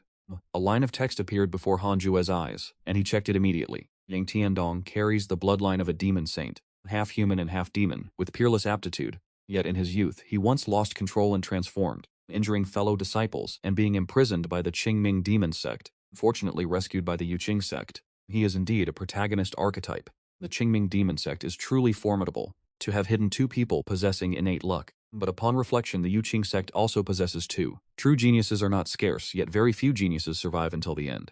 Since that is the case, I will not force the matter. If Elder Han has any requests, please speak freely. I have already instructed all the elders. Any minor matter of yours is a matter of great importance to the Yuqing Sect.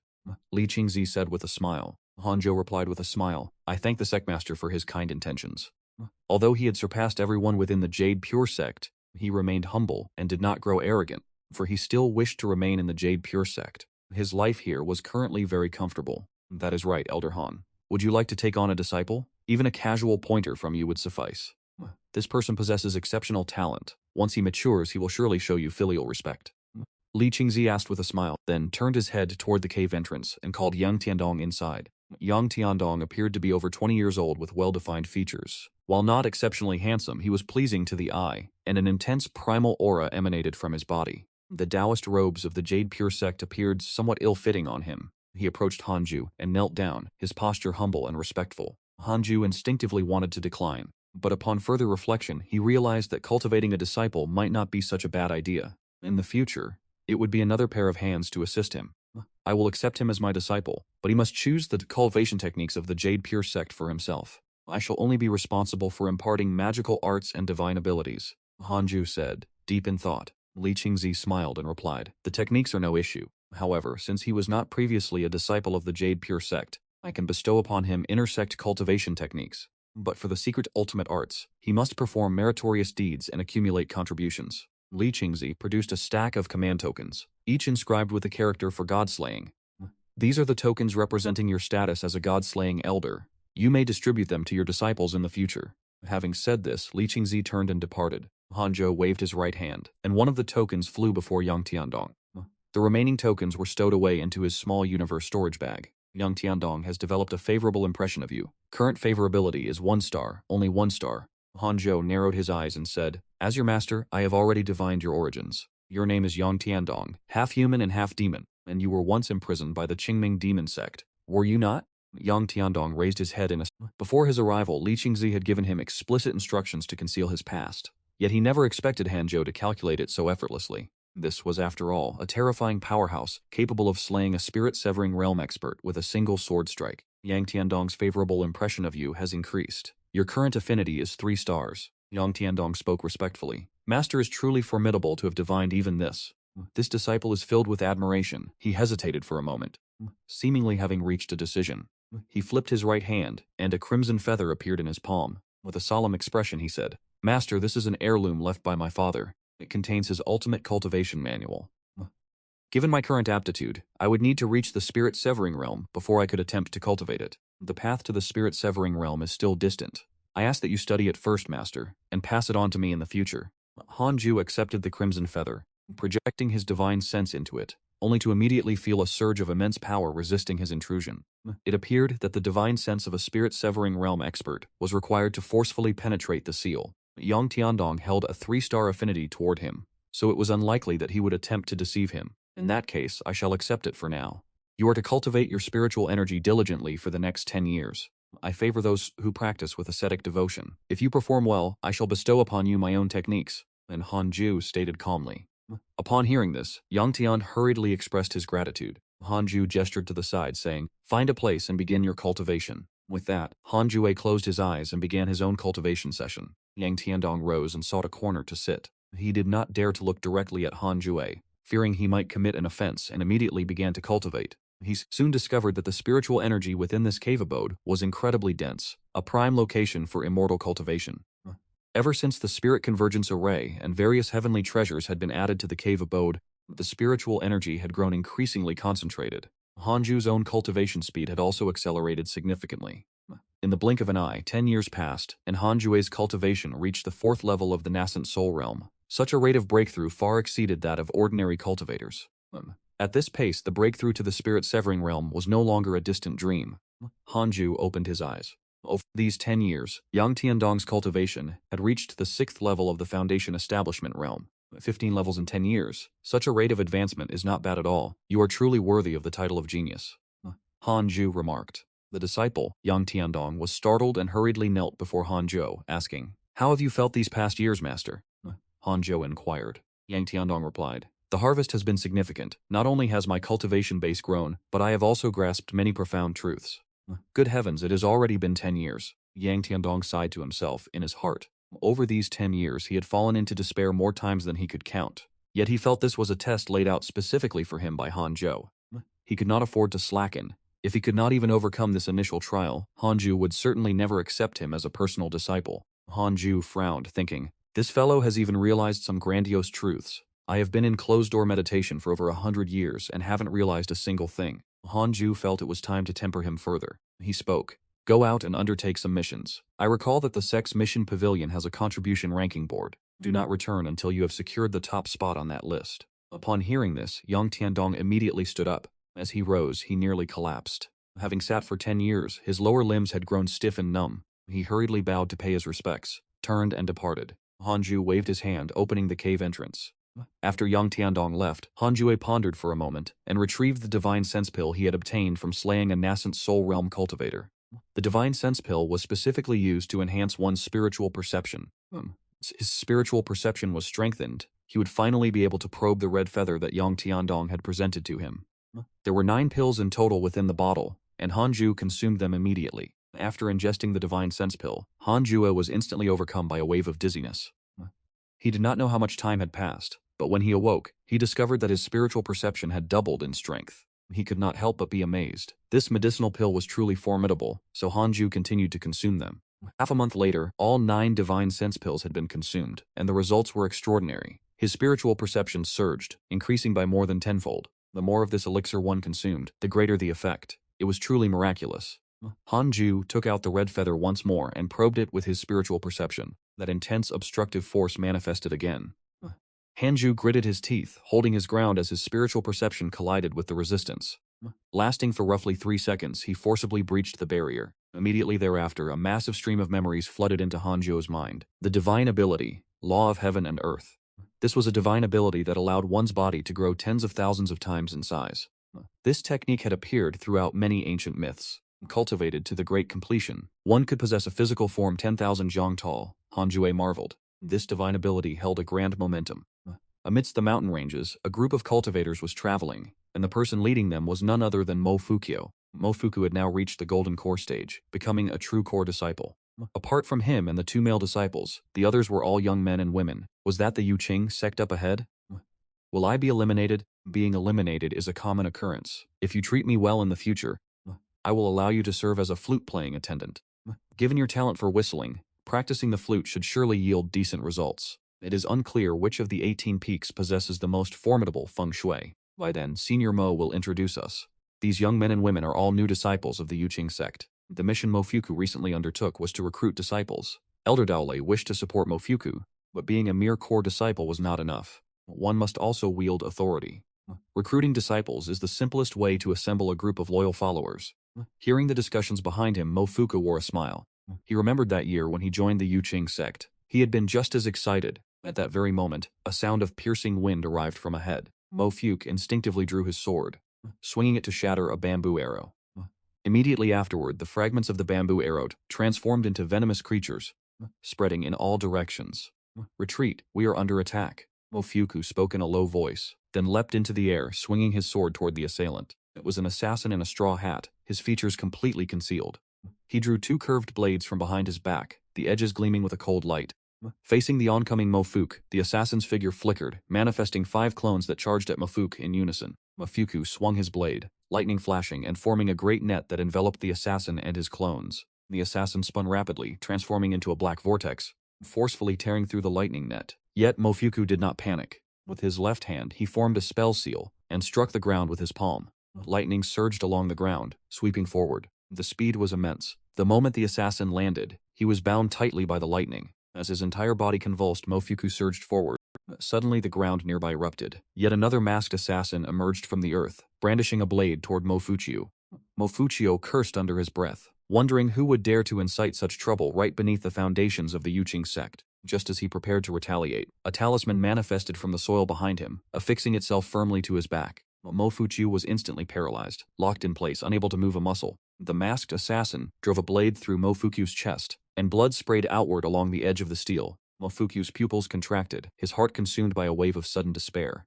Realizing the gravity of the situation, the others scrambled backward. Seeing Mofuchio grievously wounded, terror gripped them all.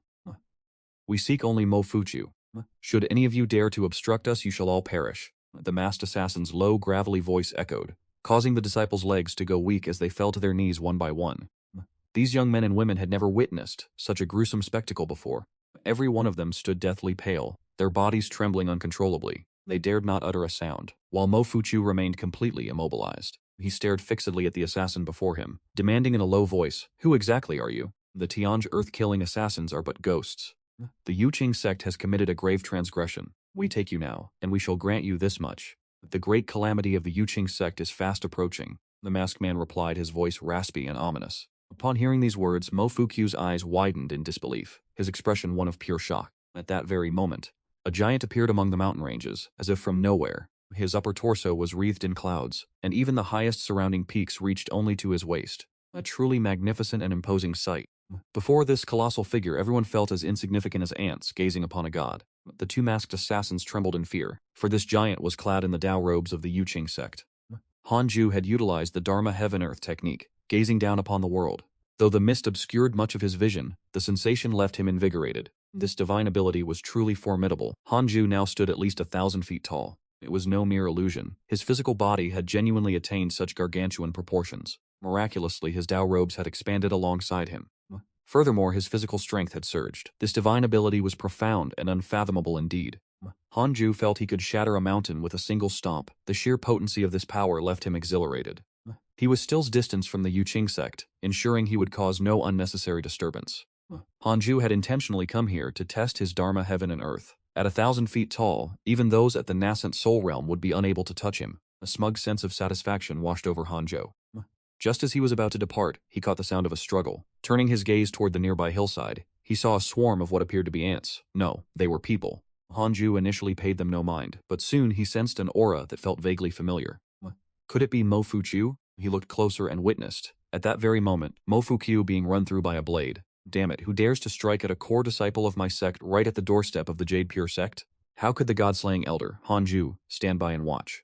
He instantly flickered, vanishing into the air. At the same moment, the two men in black recovered their senses. One of them muttered, "Was my vision blurred just now?" The other replied, "Perhaps it was merely an illusion." Over at the Jade Pure Sect, a commotion had broken out. For some reason, Mofuchio felt that fleeting silhouette looked familiar. Suddenly, a violent gale rose, and as Mofuku's vision darkened, the two men in black were sent flying as they coughed up blood. In his disoriented state, Mofuku caught a glimpse of a figure. His eyes widened, for it was indeed him. As he blinked, Hanjo and the two men in black had already vanished. The others remained frozen in place, unable to collect their thoughts for a long time. After a while, Mofuku hissed in pain, "Are you not going to save me yet?" A blade remained lodged in his chest, and the others hurried to surround him. "Brother Mo, are you all right? Who was that just now? Do you even have to ask? It must be the god-slaying elder of our Jade Pure Sect. To be able to wound Brother Mo, those must have been 2 Golden Core experts. To defeat 2 Golden Core experts in the blink of an eye. Could it truly be the god-slaying elder? The god-slaying elder was the very soul formation expert, whose reputation shook the cultivation world. The master of the main sect peak. Hanj stormed directly into the main hall, startling Li Qingzi. Before Li Qingzi could speak, he tossed them down with a casual flick. The 2 unconscious men in black were thrown onto the floor.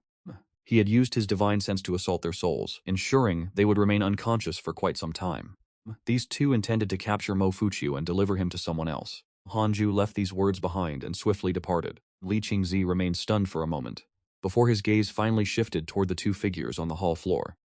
Back on the other side, Hanjo returned to his Immortal Heaven cave abode. He sat upon his wooden bed and stretched, thinking to himself that to dare attempt an abduction within the Jade Pure Sect, this must be yet another hostile faction. One that had likely emerged only after the Jade Pure Sect destroyed the Qingming Demon Sect, and one that was surely even more formidable. Hanju mused to himself, endless troubles. Is this truly what life is meant to be? He must achieve a breakthrough to the soul formation realm as quickly as possible. Hanju suddenly felt that the nascent soul realm was no longer safe. The next morning, Li Qingzi and the Grand Elder arrived at Hanjue's cave dwelling and requested entry. The spiritual energy here is nearly on par with the Peak Master's medicinal garden, the Grand Elder remarked, with a click of his tongue. Facing Hanzhou once again, he still felt a sense of awkwardness. After all, decades ago, his Dao heart had been shattered by Hanzhou. Although he had since recovered his supernatural powers, he still felt uneasy when standing before him. Li Qingzu smiled and said, "This cave dwelling is still a bit small. Shall I have someone expand it for you?" Hanju shook his head, replying, "It is fine as it is. A space too large would only feel cold." With both the current and the former sect masters arriving together, it was certain that trouble had followed. "Speak plainly, is the Yuqing Sect facing trouble once more?" Han Jue asked.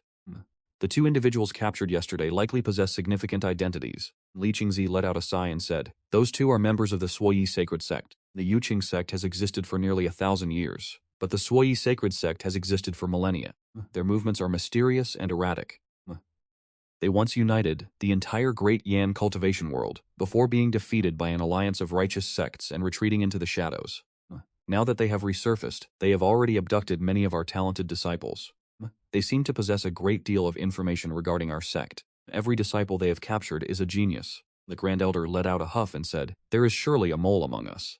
The spies from the Qingming Demon Sect have yet to be fully eradicated, especially those hidden within the ranks of the elders. I suspect they deliberately sought out the Sui Sacred Sect to exact their revenge." "The Sui Sacred Sect? That name is rather interesting." Han Jue asked, "Does the Sui Sacred Sect possess cultivators at the Soul Formation Realm? Do they have anyone at the Void Amalgamation Realm?" Li Qingzi replied, "They certainly have those at the Soul Formation Realm, but as for the Void..." Hanju suddenly felt the urge to flee. Though in truth it was merely a fleeting thought, where could one truly run to in such a world? The Supreme Elder spoke. "We intend to personally lead a delegation to unite the various righteous sects. During this period, the Yuqing Sect relies upon your protection." Facing the request from the Sect Master and the Supreme Elder of the Yuqing Sect, you are presented with the following choices. First, refuse the request and abandon the Yuqing Sect. You may obtain a beauty-preserving elixir. Second, accept the request and continue your cultivation. Protect the Yuqing Sect until the Sect Master returns. Ensure the Yuqing Sect remains safe and sound. You may obtain a secret manual of mystical techniques. You will also receive a bottle of cultivation elixirs for the Soul Formation Realm. Before Hanju's eyes, these options materialized. The rewards for the second choice were quite generous, especially the cultivation elixir for the Soul Formation Realm. There was no issue with that. Hanju readily agreed. So long as he did not have to leave the sect, everything else was easy to discuss. Li Qingzi and the other elder were astonished. Their favorability toward Hanju surged, both reaching a 4-star rating. After the two men departed, Hanjue immediately entered a state of cultivation. It was simply too dangerous out there. He had to seize every moment to elevate his cultivation base. Hanju mused that although he could now absorb 6 types of spiritual energy simultaneously, reaching the soul formation realm would still require several decades. Several decades for many mortals. That was the extent of an entire lifetime. In the blink of an eye, 6 years passed. Hanju broke through to the 5th layer of the nascent soul realm, and his lifespan increased to 1,085 years. Such progress was not bad at all. Hanju was deeply satisfied. Suddenly he remembered a matter. Why had his disciple Yang Tiandong not yet returned? He opened his relationship list and noticed the mail icon flashing. He immediately opened the mail to inspect it. Your good friend Li Qingzi was attacked by the Demon Saint cult 14 times. Your good friend the Supreme Elder was attacked by the Demon Saint cult twice. Your disciple Yang Tiandong was attacked by the Demon Saint cult. Your disciple Yang Tiandong was captured by the Demon Saint cult. Your good friend Chu Fan was attacked by the Demon Saint cult 3 times. Scanning further down, it was nothing but news of attacks by the Demon Saint cult. Compared to the conflict with the Qingming Demon Sect, this was even more intense. Hanjue took note of the fact that his disciple had been captured. A master ought to emerge from seclusion to intervene, but he could not. Hanju sensed that this was a trap. A mysterious force was manipulating his life, forcing him into danger. He had to fight against fate. He would never take unnecessary risks. Hanzhou suddenly wondered if there might be members of the Suyi Sacred Sect hidden within the Jade Pure Sect. He immediately utilized the simulation trial function, first screening the members of the Jade Pure Sect. He searched for the strongest person in the Jade Pure Sect, excluding himself. Dao Lei Lao Xian, 7th level of the Nascent Soul Realm, Elder of the Heavenly Thunder Peak, and a secret envoy of the Suyi Sacred Sect. Han Jue was stunned. Because Dao Lei Lao Xian had neither favorable nor hostile feelings toward him, he had never bothered to investigate the Elder. He had never expected this man to be a wolf in sheep's clothing, a secret envoy of the Suyi Sacred Sect. Hanju furrowed his brows. This old man had hidden himself very well. It was no wonder that after the battle with the Demonic Sect, many elders had developed favorable opinions of Han Jue, with the exception of Dao Lei Lao Xian. So the man was a spy, a hidden threat. How should he deal with him? Should he kill him outright or gather evidence first? Han Ju rubbed his chin in hesitation. After pondering for a moment, he rose and headed toward Jade Peak. Fairy Sichuan was trustworthy. His relationship list did not indicate that she was a spy. Arriving before the Jade Hall, the great doors opened swiftly, and Han Ju immediately entered the hall. This time he did not kneel, merely cupping his hands in a respectful salute. Master, I have discovered that there is a spy from the Suyi sacred sect among the elders. How should I deal with them? Should I kill them directly, or collect evidence first? Han Ju asked directly. Fairy Xun opened her eyes and asked in a soft voice, Who? If it is Dao Lei Lao Xian of Heavenly Thunder Peak, then kill him. Hanzhou was dumbfounded. This conversation was completely different from what he had expected. Could it be that Fairy Xishuan and Dao Lei Lao Xian had a history? Fairy Xishuan let out a cold snort. I have long since realized that something was amiss with him. Since even you have said so, then it must be the truth. Hanju nodded and turned to leave. Fairy Xishuan contemplated for a moment before rising as well. The two departed from Jade Peak, flying toward Heavenly Thunder Peak, one of the most renowned peaks of the sect. There were nearly 200 disciples on Heavenly Thunder Peak, cultivating all across its slopes. Hanju and his master quickly arrived at the Heavenly Thunder Hall. Senior brother, I have come to visit you. As Fairy Xuan finished speaking, the heavy doors swung open, and the two stepped inside. As the doors slammed shut behind them, Dao Lei Lao Xian caught sight of Hanzhou and froze for a moment before rising to his feet. To what do I owe the pleasure of two elders visiting me at once? Dao Lei Lao Xian asked with a smile. But before he could finish his sentence, a flash of sword light illuminated the hall as the three clear shadowless sword pierced directly through Dao Lei Lao Xian's chest, pinning him firmly against the jade wall of the main hall. Even at the first level of the nascent soul realm, Hanzhou was capable of instantly slaying cultivators at the soul formation stage. Now that he had reached the 5th level of the nascent soul realm, dealing with Dao Lei Lao Xian was naturally as effortless as turning over one's hand. So fast. Fairing thought in terror, unable to even perceive the movement of Hanzhou's strike. Dao Lei Lao Xian was even more horrified. He attempted to struggle, only to realize that Hanzhou's sword qi had already infiltrated his body, rapidly corroding his spiritual energy. How can this be? How is his spiritual energy this overwhelming?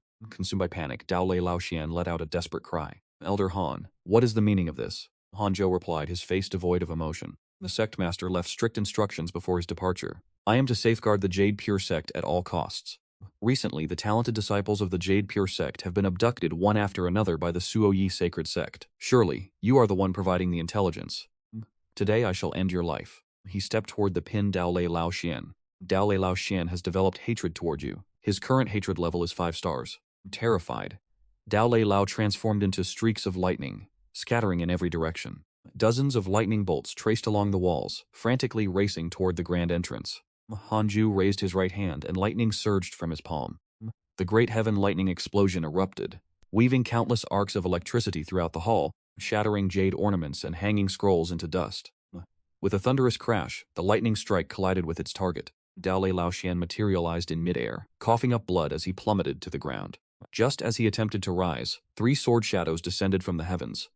His nascent soul had barely attempted to escape when it was shattered by the 9 dragons' demon-subduing seal. Hanju turned and departed immediately, leaving behind only one sentence. Master, I leave the rest to you. He vanished in an instant. Shortly after his departure, hundreds of Tianlai Peak disciples arrived, among them Mo Fuqiu and Mo Ju. Witnessing the Tianlai Palace reduced to ruins, they stood frozen in shock. Fairy Xishuan spoke. Today, Elder Zhanshan and I have conducted a thorough investigation. Dao Liaoxian was a mole for the Taiyi Saint sect. Moments ago, Elder Zhanshan executed Dao Lei Laoxian on the spot. Disciples of Tianli Peak, rest assured and continue your cultivation. A new elder will be appointed upon the sect master's return. For now, avoid leaving the mountain to prevent being targeted by the Taiyi Saint sect. She swept her hand, retrieving the storage ring of Dao Lei Laoxian. The Tianlai Peak disciples were stunned. How could this be? Their master was a traitor. Elder Zhanshan would not falsely accuse an innocent man. Yet, their master had been devoted for years. Even if there were suspicions, should they not have waited for the sect master to return? Master is already dead. I noticed them coming up the mountain, and only a few dozen breaths have passed. He was eliminated with such terrifying speed. The death of Tianlai Peak's Dao Lei Laoxian at the hands of Elder Zhanshan acted like a heavy explosive detonating within the inner sect, causing an uproar among the disciples of the 18 peaks. Whether Dao Lei Laoxian was truly a mole became the immediate concern, as the elders gathered at the main peak hall. Presided over by Taoist Jingshu, Fairy Xishuan turned her palm, revealing a letter. This was recovered from Dao Lei Laoxian's storage ring, she announced. It is a message from a saint envoy of the Taiyi Saint Sect, instructing him to help gather the talented disciples of the Yuqing Sect. Furthermore, the storage ring contained other correspondences and demonic magical artifacts. She passed the letter among the other elders for them to inspect.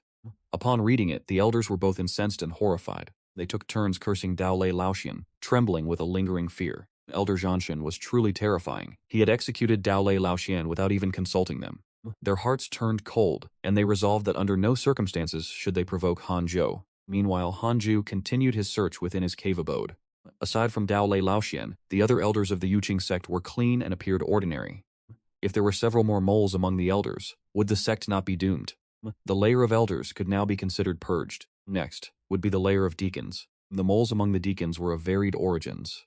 Beyond the Taiyi Saint sect, there were even infiltrators from both the righteous and demonic factions, and those belonging to the various cultivation families. Han Juhu watched in astonishment. Is the entire cultivation world like this, or is the Yuqing sect simply suffering from such misfortune? Han Ju shook his head. Because there were far too many people, he could not be bothered to investigate further. Regardless, these individuals posed no genuine threat to the Yuqing sect. Hanjue resumed his cultivation, and from then on, every 6 months, he would use the system to identify the strongest person within the Yuqing sect. To guard against a potential attack from the Sage sect, 2 years later, while Hanzhou was deep in meditation, a line of text suddenly appeared before his eyes. Detected an individual with innate providence. Would you like to view their origins? Another one. Hanzhou immediately examined the prompt, and lines of text began to materialize before him. The Black Hell Chicken, a reincarnated demon saint from the upper realm. Its original form is the Black Jade Phoenix. Due to countless slaughters, it offended the heavenly court and was executed by them. Its soul fell into the 6 paths of reincarnation and was reborn into the mortal world. Its soul will continuously refine its physical body until it has fully transformed back into a Black Jade Phoenix. Current status, Chick. Its intelligence is underdeveloped, similar to that of a 2-year-old child. Hanju was stunned. A demon saint from the upper realm, truly impressive. The demon saint bloodline that Yang Tiandong possessed was merely of the mortal realm. Yet, this Black Hell Chicken is a demon saint of the upper realm, and even involves the heavenly court. This is not merely a figure from Huaxia mythology. Such entities truly exist in this world as well. Hanju found himself intrigued by the Black Hell Chicken. His divine sense swept out instantly, only to find an elderly farmer at the foot of the mountain leading a herd of cattle along the mountain path. On the back of each cow were 2 chicken cages, each filled with chicks. Hanju's divine sense quickly locked onto a black chick. The feathers of this black chick were glossy, possessing a texture reminiscent of metal. In the entire flock, only this black chick exhibited flickering fluctuations of spiritual energy. A peerless divine pet. How could he possibly pass this up? Hanju immediately descended the mountain, approached the elderly farmer, and went straight to the point, requesting the chick. The old farmer dared not refuse, for he himself was a servant of the Yuqing sect. This herd of cattle and the chicks were originally intended for delivery to the inner sect. Hanju displayed his elder's token, and the man immediately obeyed. Hanju captured the Black Hell Chicken and returned to his immortal cave.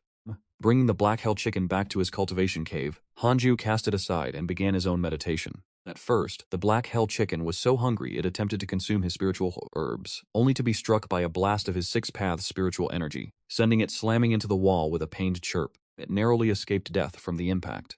Hanju had no choice but to infuse his own spiritual energy into the Black Hell Chicken. He guided it on how to cultivate. After several days of chi absorption, the Black Hell Chicken finally grew accustomed to the process. The absorption of chi could stave off its hunger. The Black Hell Chicken began to relish the state of cultivation. One must admit, the reincarnation of a demon saint is truly formidable. Although its bloodline had not yet fully awakened, and its intellect remained dormant, its instincts were still intact. Had it not encountered Hanju, this Black Hell Chicken would likely have been cast into the myriad demon world, only to be devoured by other demonic beasts, and forced to reincarnate once more, potentially taking countless lifetimes before it could ever regain the majesty of a demon saint. With the Black Hell Chicken occupied with its cultivation, Hanjuo felt at ease. He continued his own training. The 5th level of the nascent soul realm was simply not enough for him. His goal was to reach the spirit severing realm as soon as possible, and beyond that, the void amalgamation and great vehicle realms. He had to reach the pinnacle of the mortal world with the greatest possible speed. Only then could he truly rest in peace. 2 years later, Li Qingzan the Supreme Elder returned, learning that the Daolei Elder was a mole who had been slain by Hanjue. The master and disciple were utterly astonished. When Fairy Xishuan presented the evidence, the 2 men flew into a rage. condemning the saintly path of the unscrupulous as shameless. At that same moment, Han Jue was hosting Xing Hongshuan within his cave. Having not seen her for a long time, he found that Xing Hongshuan had grown increasingly enchanting. She had reached the 8th level of the Foundation Establishment realm. Such a breakthrough speed was quite impressive, having already caught up to Chang Yuer and Mo Ju. The resources afforded to a peak master were, as expected, far superior to those of the 18 minor peaks. With the sect master returned, the Jade Pure Sect remained safe and sound. You have received a magical technique manual and a bottle of elixirs for spirit severing cultivation. Congratulations on obtaining the Wind God technique. Congratulations on obtaining a bottle of spirit gathering pills for the spirit severing realm. The Wind God technique is a wind attribute spell that allows one to ride the wind across the heavens and earth, or even transform one's physical body into wind itself. The Spirit Gathering Pill is a top-tier cultivation elixir for the Spirit Severing realm. Han Ju gazed at the 4 lines of text before his eyes, a faint smile spreading across his face. Xing Hongshuan began to plant the heavenly treasures and rare herbs she had collected. I acquired these treasures while out on my cultivation journey. I brought them back for you immediately, as I knew they would be of use to you. Xing Hongsha said with a smile, and as she turned back to see Han Jue's expression, her heart brimmed with sweetness. It appeared her husband was truly pleased by her arrival. Han Ju began to converse with her. Xing Hongshuan recounted the tales of her recent journey, while Han Shi took the opportunity to learn more about the cultivation world. Last month, she had gone out to hone her skills alongside her fellow senior brothers and sisters. They happened upon a fierce battle between the Righteous Sect, Yuqing Sect, and the Demonic Qinglong Sect. They intervened and succeeded in defeating the cultivators of the Qinglong Sect. Xing Hongshuan also took the opportunity to seize a storage ring from the fray. Upon returning, she discovered it contained quite a few treasures. Where does the Yuqing Sect stand within the Great Yan cultivation world? Han Ju inquired. Hongshuan pondered for a moment before replying. The Great Yan cultivation world consists of over 20 sects and factions, 12 of which belong to the righteous path. The Yuqing Sect likely ranks within the top 5. Only the top 5. Han Ju felt a touch of disappointment. It is no wonder the Yuqing Sect has so many enemies. In truth, the strength of most sects does not differ significantly, and there is no official ranking. Xing Hongshuan shook her head with a smile. Han Ju nodded in understanding. How could there truly be such rigid rankings in the world of cultivation? There was no vast data to support such claims after all.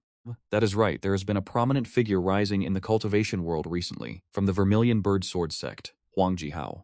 When he was still in the Golden Core realm, he successfully slew a nascent soul-old monster, shaking the entire world with his name. In the hundreds of years since, his power has likely reached the spirit-severing realm. He once stormed a righteous sect entirely on his own, and not a single soul could stand against him. Xing Hongshuan seemed to recall something of note. Continuing, she furrowed her brows slightly. It is said that Huang Jihao intends to challenge every sect in the Great Yan cultivation world. Could he perhaps be coming to our Yuqing sect? Through perfected Jingzhu, she had already learned that Han Jue was the legendary god-slaying elder. If Huang Jihao were to arrive, Han Jue would undoubtedly be forced to confront him. Han Ju shook his head, thinking, why are there such battle-crazed fanatics everywhere? To be capable of challenging an entire sect single-handedly, he must be immensely powerful. Han Ju asked cautiously, during these challenges, has Huang Jihao committed any murders? Xing Hongshuan shook her head. No, after all, the Vermilion Bird Sword sect is a renowned righteous sect. That is a relief then, Han Jue thought. Hongshuan looked at him, filled with confusion. Such a renowned god-slaying elder, yet so afraid of death. She found it amusing, but she did not look down on him in the slightest. In the entire Jade Pure sect, no one possessed the qualifications to look down on him. After half an incense stick of time, Xing Hongshuan departed. Han Ju continued his cultivation. Xing Hongshu and Chu Shiyu would visit him every few years. They did not disturb him much, merely chatting. Han Ju gradually became accustomed to these days. Chatting occasionally was good, as it allowed him to learn about the cultivation world from them. At the same time, the Black Hell Chicken was also growing steadily. 1 year later, Han Jiu habitually scanned the Jade Pure sect. Ye Lang, a 7th-layer nascent soul realm deacon of the Saintly Cauldron sect, possessed quite formidable strength. Han Ju slowly rose and stepped out of his cave dwelling. The Black Hell Chicken glanced up at him before returning to its cultivation. Under Han Ju's guidance, it had also become fond of cultivation. A few miles away within a forest, a man dressed in the robes of the Jade Pure sect was meditating under a tree. His features were handsome, and his brows radiated a sharp aura. This was none other than Ya Lang of the Saintly Cauldron sect. Why has Dao Lei not arrived yet? Could something have happened? Ya Lang cursed inwardly. He had been waiting for a month. His patience was wearing thin, and he even considered charging directly into the Jade Pure sect. But when he recalled that mysterious god-slaying elder, he backed down. At this moment, Han Jue emerged from the depths of the forest. Upon seeing him, Ya Lang immediately became vigilant. His divine sense swept over him. Ninth layer foundation establishment realm. Too weak. Yao Lang continued his cultivation, feigning that he had not noticed Han Jue. After all, since he was wearing the robes of the Jade Pure Sect, fleeing upon seeing someone would only arouse suspicion. Little did he know, Han Jue walked straight up to him. Yao Lang frowned and asked, "What is your business, friend?" Han Ju sent a voice transmission. "Are you Deacon Ya of the Saintly Cauldron Sect? I am a personal disciple of the Venerable Dao Lei. Recently, the Zuoi Holy Sect has been frequently harassing the Jade Pure Sect." Elder Dao Lei was assigned another task by the sect master, and unable to free himself, he instructed me to come and meet you. Hearing this, Ye Sanlang's brow furrowed even deeper. He suddenly launched an attack, striking Hanju's chest with his palm. Powerful spiritual energy surged into Hanju's body and boom! Ye Sanlang was sent flying, crashing through tree after tree. Hanju patted his chest and coldly scoffed, "I possess a divine armor. How could you possibly harm me? With only your meager spiritual energy, the golden cicada mysterious divine garment is certainly no counterfeit." However, Hanjo had instinctively used his Six Paths spiritual energy to defend himself. How could the spiritual energy of a mortal like Yi Sanlang ever contend against it? Yi Sanlang stood up, both shocked and furious. How can a 9th level foundation establishment cultivator be this strong? Wait, could it be? Yes, Sanlang suddenly thought of a certain person. His face turned pale with fear, and he turned to flee. Just as he turned, 3 sword shadows streaked toward him like lightning, directly shredding his physical body. In the blink of an eye, Ye Sanlang released his nascent soul. The nascent soul transformed into a streak of red light, bolting toward the horizon.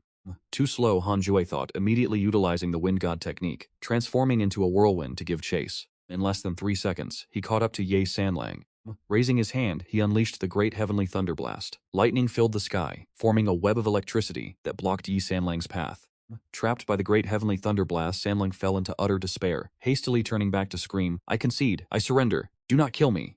Hanju executed the six-path soul absorption, pulling the man's nascent soul into his hand. The six-path spiritual energy encased Yi Sanlang's nascent soul like invisible shackles, rendering him unable to move. Hanjif turned around, first returning to the site of their previous clash to retrieve Yi Sanlang's storage ring, before heading back to his immortal abode. The black hell chicken opened its eyes, gazing curiously at the tiny figure in Hanju's hand. Yi Sanlang was gripped by extreme panic, his miniature nascent soul trembling violently. Hanju placed him on the ground and sat upon his bed. He looked down at Yi Sanlang from on high. "What exactly is the Zuoi Holy Sect planning?" Hanjue asked. Yi Sanlang gritted his teeth. "To annex the Jade Pure Sect, starting by capturing all of its talented disciples. Once the Jade Pure Sect seals its gates, those geniuses will have nowhere else to turn and will..." Hanjue continued his interrogation, asking if they were targeting only the Yuqing Sect or the entire cultivation world. "The entire cultivation world. You have quite the audacity. Does your Joyful Saint Sect possess any cultivators at the soul formation stage?" "Naturally, we do," Yi Sanlang answered honestly. Faced with the threat of death, he no longer had the luxury of withholding secrets. "What of the void refinement stage?" Anzhou asked, his eyes narrowing. Yi Sanlang replied helplessly, "That is a legendary realm. At the very least, I have never heard of our Saint Sect possessing such power, though our sect master has long since reached the peak of the soul formation stage. If the Joyful Saint Sect is so formidable, why hide in the shadows? Even with your strength, you cannot possibly face the entire cultivation world head-on. The bitter lessons from 1,000 years ago have made our sect master extremely cautious. Where is the genius of the Yuqing Sect being held? I truly do not know. I am merely an ordinary deacon. To consider oneself ordinary at the 7th layer of the nascent soul realm, Hanju found the Joyful Saint Sect to be terrifyingly dangerous." Yu Sanlong spoke cautiously. "Senior, I beg you to spare me. I will never dare to do this again. I swear I shall never return to the Yuqing Sect." Ye Sanlong has developed hatred toward you. His current hatred level is 6 stars. An enmity that ends only in death. Hanzhou raised an eyebrow. "Little one, you have chosen a narrow path." Hanju struck with lightning speed, unleashing a divine sword finger that instantly annihilated Yi Sanlong's nascent soul. The black hell chicken witnessed the scene, trembling in terror. This was the first time it had seen Hanjue kill an enemy. After Ye Sanlong perished, Hanju began to inspect his storage ring. He was indeed a formidable cultivator of the 7th layer of the nascent soul realm. The resources within the storage ring were truly abundant. The ring possessed vast space, with spirit stones piled up like small mountains, while magical artifacts, cultivation manuals, and medicinal elixirs were in no short supply, and there were even numerous heavenly treasures. Hanzhou first examined the cultivation manuals, but they were entirely demonic techniques and arts. He had no interest in them, and the magical artifacts were only suitable for demonic cultivators. Hanjue then began to inspect the medicinal elixirs, and he quickly discovered those capable of enhancing his cultivation at the nascent soul stage. Channeling his 6 paths of spiritual energy into the elixirs, he sensed the vast, surging spiritual essence and immediately began his refinement. 2 years later, Hanzhou achieved a breakthrough to the 6th layer of the nascent soul realm. The black hell chicken had grown into a majestic, imposing rooster. Its intelligence had finally developed to that of a 7-year-old child, and it had gained the ability to speak human language. It is worth noting that when the black hell chicken cultivated a trace of demonic power, it inherited a unique demonic cultivation manual. It was astonished by this discovery itself. Hanzhou, however, understood that this was the cultivation technique of the demon saint from his previous life. This was for the best. Hanzhou would no longer need to spend much effort guiding it. Li Qingzi came to visit Hanzhou once again, with their conversation centering on the Vermilion Bird Sacred Sect. Recently, the Vermilion Bird Sacred Sect seemed to have vanished, no longer targeting the Jade Pure Sect. Li Qingzi had finally managed to locate the place where the geniuses of the Jade Pure Sect were being held captive. Li Qingzi intended to request that Hanzhou take action. Hanzhou spoke with gravity. Perhaps this is a ploy to lure the tiger away from the mountain. If I depart and the Vermilion Bird Sacred Sect arrives, will you be able to withstand them? One must remember that experts at the nascent soul realm in the Vermilion Bird Sacred Sect serve only as deacons. Li Qingzi fell silent. This scenario was highly probable. If that were the case, even rescuing those geniuses would be futile. In that case, I shall take action myself. Elder Han, I entrust the Jade Pure Sect to you, Li Qingzi stated solemnly. Hanzhou nodded. Unless they encountered a powerhouse at the Void Amalgamation Realm, no one could breach the defenses of the Jade Pure Sect. These words brought a look of profound relief to Li Qingzi's face. It appeared that during this period, Hanzhou had grown even stronger. Li Qingzi departed, feeling satisfied. Hanzhou pondered for a moment before beginning a simulated trial. He set the cultivation level of his opponent, Duan Tongqian, to the 9th level of the Spirit Severing Realm. Hanzhou could barely manage a draw. This realization stirred unease within Hanzhou's heart. One must bear in mind that the simulated trial can only set cultivation levels. The gap in cultivation manuals and techniques between the 9th level and the 1st level of the Spirit Severing Realm is immense. By the time Duan Tongqian actually reaches the 9th level of the Spirit Severing Realm, his true strength will undoubtedly surpass what he displayed in the simulation. Furthermore, Duan Tongqian reached the Spirit Severing Realm by relying on external evils, making him somewhat weak. He must break through to the Spirit Severing Realm quickly, otherwise he would not be able to sleep soundly. Hanzhou thought to himself before opening his social network to check the status of his friends. Your disciple Yang Tiandong has been attacked by the Vermilion Bird Sacred Sect 29 times. Your friend Shu Fan has been attacked by the Vermilion Bird Sacred Sect 43 times. His poor disciples were still being beaten. Hanzhou was not overly worried. Having been attacked so many times and yet surviving, what did that signify? Perhaps the Vermilion Bird Sacred Sect truly cherishes talent and cannot bring themselves to kill them. Could it be that the Vermilion Bird Sacred Sect is not truly a demonic sect? Hanzhou contemplated this thought.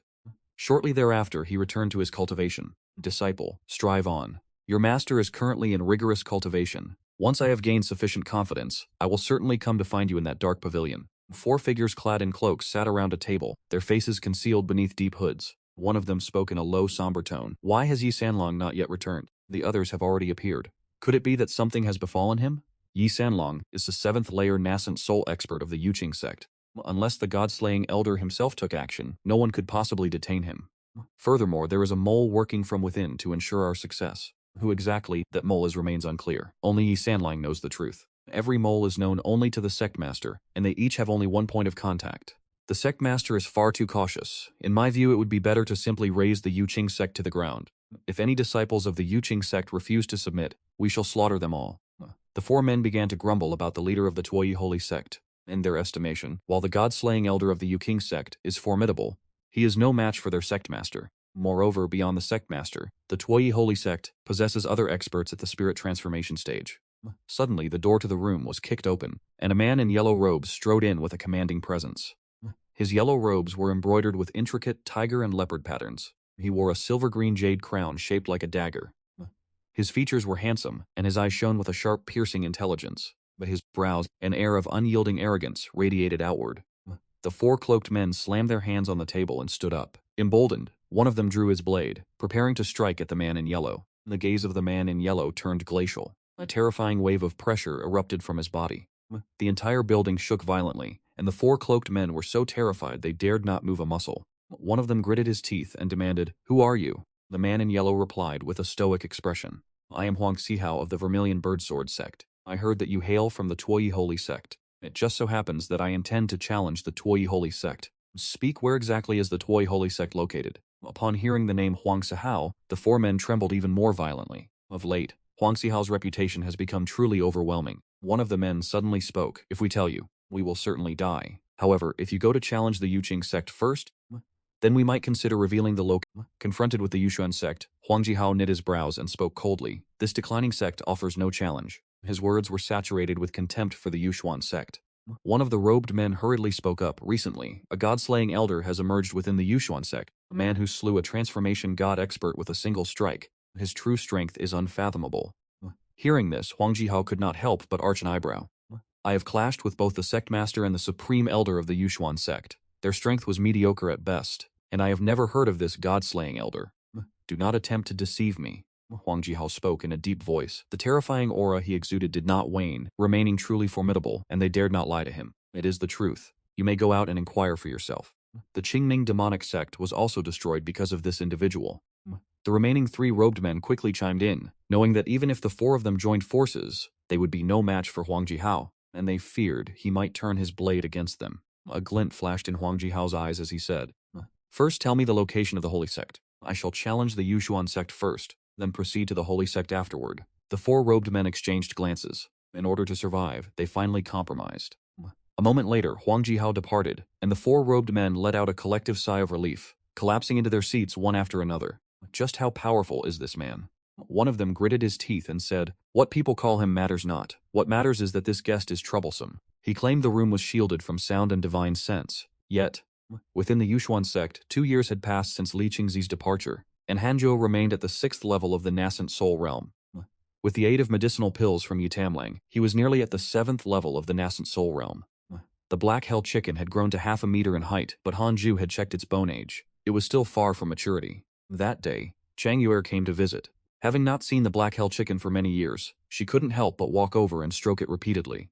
Suddenly, the black hell chicken resisted and retreated. Hearing its youthful, immature voice, Chang Yuer became even more intrigued. Hanzhou couldn't help but interject, Stop touching it. This is my precious mount. If you break it, you will have to compensate me. Compensate you indeed. Taking a chicken as a mount. You truly have a bright future ahead of you. Chang Yuer pouted, but despite her words, her body remained obedient as she turned to face Hanzhou. She appraised Hanzhou and said with a smile, Junior brother Han, every time I look at that face of yours, I find it pleasing to the eyes. I wonder just how extraordinary the appearance of your parents must have been. As for his parents, they were entirely ordinary people. Hanzhou chuckled to himself. Over these many years, he would occasionally think of the parents he had in this life. More than 100 years had passed. If they remained mortals, they had likely already returned to the earth. And in a way, that was for the best, as it spared him many complications. Hanzhou did not harbor deep sentiments for his parents in this lifetime. When they abandoned him to flee, the bonds of blood had been severed. Had it been the parents from his previous life, they certainly would never have abandoned him. Chang Huer continued, Have you heard the news regarding Elder Guan? He and our master joined the Jade Pure Sect together, but 300 years ago, he offended the Vermilion Bird Sword Sect. To avoid suspicion and fallout, the Supreme Elder secretly helped him escape the Great Yan Dynasty. Half a year ago, he sent a letter through magical means, stating that he intended to return, and that he desired to compete for the position of Sect Master of the Jade Pure Sect. Hanzhou shook his head. He had indeed never heard of this matter, nor had he heard of this individual. It is said that Elder Guan is very fond of our master. Perhaps they will even become Dao companions, Chang Yuer added. Chang Yuer continued speaking. Hanzhou shrugged. She was overthinking it. Since Fairy Sichuan did not even allow her own disciples to form Taoist unions, how could she break the rules herself? He asked, Is this Elder Guan truly that powerful? Chang Yuer nodded and said, I hear that he obtained a great fortuitous encounter outside the Great Yan borders. He has reached the Soul Formation realm, and he has returned this time to lead the Jade Pure Sect in surpassing the Vermilion Bird Sword Sect. The other elders are overjoyed. With another Soul Formation expert, the Jade Pure Sect will be far more secure in dealing with the Evil Sect. Even the Supreme Elders are pleased, though the Sect Master is away and is not yet aware of this news. Hanzhou could not help but offer a silent prayer for Li Qingzi. After working so hard for all these years, he would ultimately lose his position. Just as Hanzhou was about to inquire further about Elder Guan, a line of text suddenly appeared before his eyes. Detected an individual with peerless providence. Would you like to view his origins? Hanzhou was stunned. Another person with heaven-sent providence? Is the luck of the Jade Pure Sect really that exceptional? Why do individuals with such significant backgrounds keep appearing? Hanzhou hurriedly chose to view it. Jihao, 3rd level of the Soul Formation realm, an outer elder of the Vermilion Bird Sword Sect. Born with a sword heart and an extraordinary aptitude for the sword Dao, his brilliance from a young age fostered an arrogant disposition, viewing others with disdain. In his pursuit of strength, he is willing to sacrifice everything. Why has this man come here? Could he be planning to challenge the Jade Pure Sect? Hanju immediately felt a headache coming on. Can't everyone just focus on their cultivation? Before Hanju's eyes, a set of choices appeared. As the Yuqing Sect faces the challenge from Huang Jihao, you may choose from the following paths. Order the entire sect to surround and execute Huang Jihao to secure a resounding victory. Achieving nationwide fame will grant a fire attribute cultivation manual. System prompt. This option has been discarded in favor of the following. Silently repel Huang Jihao without causing a massive commotion. Doing so will grant one high-grade spiritual treasure. Hanzhou did not hesitate to select the second option. High-profile displays were simply not his style. Furthermore, if he were to openly defeat Huang Jihao, the Jutsi Sword Sect would undoubtedly mark the Yuqing Sect as a sworn enemy. Hanzhou had yet to ascertain Huang Jihao's true standing and strength within the Jutsi Sword Sect. Even if he were their strongest disciple, the Yuqing Sect could not withstand an alliance between the Jutsi Sword Sect and the Sui Holy Sect. The Yuqing Sect was still far too weak. Hanzhou sighed softly and looked at Chang Yue, saying, "Senior sister, you should return first. I have matters to attend to." What kind of matters? It is not convenient to speak of them. Chang Yue pouted before rising to leave. Having been in the middle of a pleasant conversation only to be dismissed, anyone would naturally feel displeased. Once Chang Yue had departed, Hanzhou began using the simulation trial to pinpoint Huang Jihao's location. At this moment, Huang Jihao was less than 20 miles from the Yuqing Sect, advancing at a measured, unhurried pace. Hanzhou did not depart immediately. He chose to be cautious, opting to run a battle simulation first. Hanzhou's consciousness entered the simulation trial accordingly. 5 minutes later, Hanzhou concluded the simulation. He furrowed his brows, muttering, "He has some skill." Hanzhou took a deep breath and continued the simulation, surprised that he could not instantly strike this man down. The man was only at the 3rd level of the soul formation realm. Hanzhou adjusted his combat strategy. 2 minutes later, the simulation trial concluded again. Hanju's brow furrowed even deeper, and he whispered, as expected of one born with a sword heart, "Very well, to think he could withstand my attacks for over 2 minutes." Anzhou felt troubled. The scale of such a battle would be too grand, and 2 minutes was more than enough to draw unwanted attention. This was proving difficult, but regardless of the challenge, it had to be done. If he allowed this man to reach the gates of the Yuqing Sect, the resulting conflict would truly shake the heavens and earth. Huang Jihao walked on at a leisurely pace. Devoid of any tension regarding the impending battle, a figure suddenly appeared in front of him. Walking toward him was none other than Hanzhou. Hanzhou wore the robes of the Yuqing Sect. His ethereal, refined appearance made it clear at a glance that he was no ordinary person.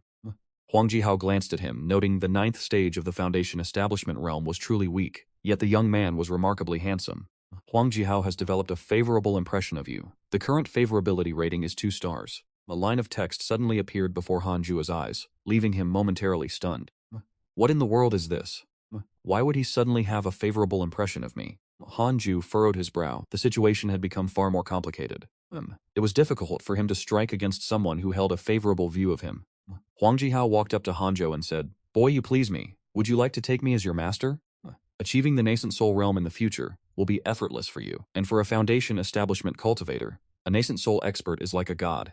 Having said this, he was certain Hanzhou would be moved. Hanju's expression grew strange. How could one man find another pleasing to the eye? Unnerved and feeling a chill run down his spine, Hanzhou took a step back and asked, "Who are you? Why have you come to the Yuqing Sect?" Hanju asked in a deep voice. Huang Jihao replied with a mocking smirk, "I am Huang Jihao of the Vermilion Birdsword Sect. Have you never heard of me? My arrival at the Yuqing Sect is, naturally, to challenge your sect's Elder Zhanshen." Hanju asked, "Why challenge Elder Zhanshen specifically, rather than the Yuqing Sect as a whole? Your sect leader and his predecessor have already been defeated by my hand. Within the Yuqing Sect, only Elder Zhanshen possesses the qualifications for me to draw my blade. I originally had no interest in bothering with the likes of you. I intended to challenge the Sui Sacred Sect. However, the people of the Sui Sacred Sect insisted that I deal with Elder Zhanshen before they would reveal the location of their mountain gate to me." Huang Jihao spoke with an air of casual indifference. Upon hearing this, Hanju's hatred for the Sui Sacred Sect instantly spiked to 6 stars. Hanzhou asked, "Are there many spirit-severing experts in the Sui Sacred Sect? What is the strength of their sect leader?" "There are indeed many spirit-severing experts, given their thousands of years of heritage. But as for their sect leader, they are quite mysterious. I am not entirely sure myself." "How much certainty do you have in defeating the Sui Sacred Sect? Why are you asking so many questions? Are you going to take me as your master or not?" Huang Jihao's favorability toward you has decreased. His current favorability is 1 star. Huang Suhao wore an expression of clear impatience. Hanju chuckled. He only asked a few more questions, and the good impression immediately plummeted by half. Very well, then I shall hold nothing back when dealing with you. Hanjue drew his Keelan sword and said, if you can withstand one strike from me, I will take you as my master. Huang Xiao laughed at as well, replying, boy, have you never heard of my reputation? Just tell me if you dare or not, I will take one strike. If you can injure me even slightly, I will turn around and leave immediately, and I will never come to harass the Yuqing Sect again. You said it yourself. Wen Hao was arrogant and high-minded. After confirming that Hanjue was only at the 9th level of the Foundation Establishment realm, he paid no heed to Hanjue's words. Hanju struck suddenly, the 6 strands of spiritual energy within his body erupting like a volcano as they poured into the Kilin sword. Hao's pupils dilated in sudden shock. This spiritual energy is extraordinary. Huang Hao hastily raised both hands, mobilizing the surging spiritual energy within his body. A brilliant flash of sword light erupted, a black sword chi cleaving through the forest, soaring straight into the heavens, even parting the sea of clouds above in two, a truly magnificent sight. Immediately afterward, the ground trembled. Amidst the swirling dust, Huang Hao gritted his teeth, exerting all his strength to resist the sword chi of the six-path ghost god sword. Under the terrifying pressure of the sword chi, he was forced back repeatedly. The protective layer formed by his spiritual energy began to crack like shattered glass. This is bad, I cannot withstand this. Huang Hao cursed under his breath and hurriedly leaped away. He jumped. Hanzhou's sword chi invaded his body, forcing him to cough up a mouthful of fresh blood. His body was thrown back hundreds of feet. The sweeping sword chi pulverized the trees in its path and carved a colossal trench into the earth. It was unfathomably deep, resembling a narrow canyon. Huang Hao came to a halt, staring at Hanzhou in horror. What kind of sword technique is this? No, this is a divine ability. Huang Hao, a man of such renowned status, surely you are not one to break your word? Hanzhou looked up and asked with an expressionless face, Huang Hao has developed hatred toward you? His current hatred level is 4 stars. Hanzhou felt no panic, his gaze fixed steadily upon Huang Hao. Huang Hao trembled with rage. He desperately wanted to slay Hanzhou, but having boasted so boldly, he could not bring himself to lose face. Furthermore, Hanzhou's sword aura was truly formidable. If they were to truly risk their lives, he was not certain of victory. Gritting his teeth, he demanded, who exactly are you? You came seeking me, yet you ask who I am. Hearing this, Huang Hao laughed in sheer indignation. The immortal slaying elder of the Jade Pure Sect. The rumors truly do not do you justice. Though I declared I would not return to the Jade Pure Sect, once you step foot outside, I will surely find you to challenge you again. Leaving those words behind, Huang Hao departed. Hanju let out a cold laugh, thinking to himself, by the time I leave the Jade Pure Sect, will you even be alive to wait for me? He turned and departed. Not long after, the various elders of the Jade Pure Sect discovered the path carved out by the sword aura, and could not help but be struck with terror. Yet, they surmised that it must have been Hanjue who intervened. Otherwise, the conflict would not have ceased so abruptly.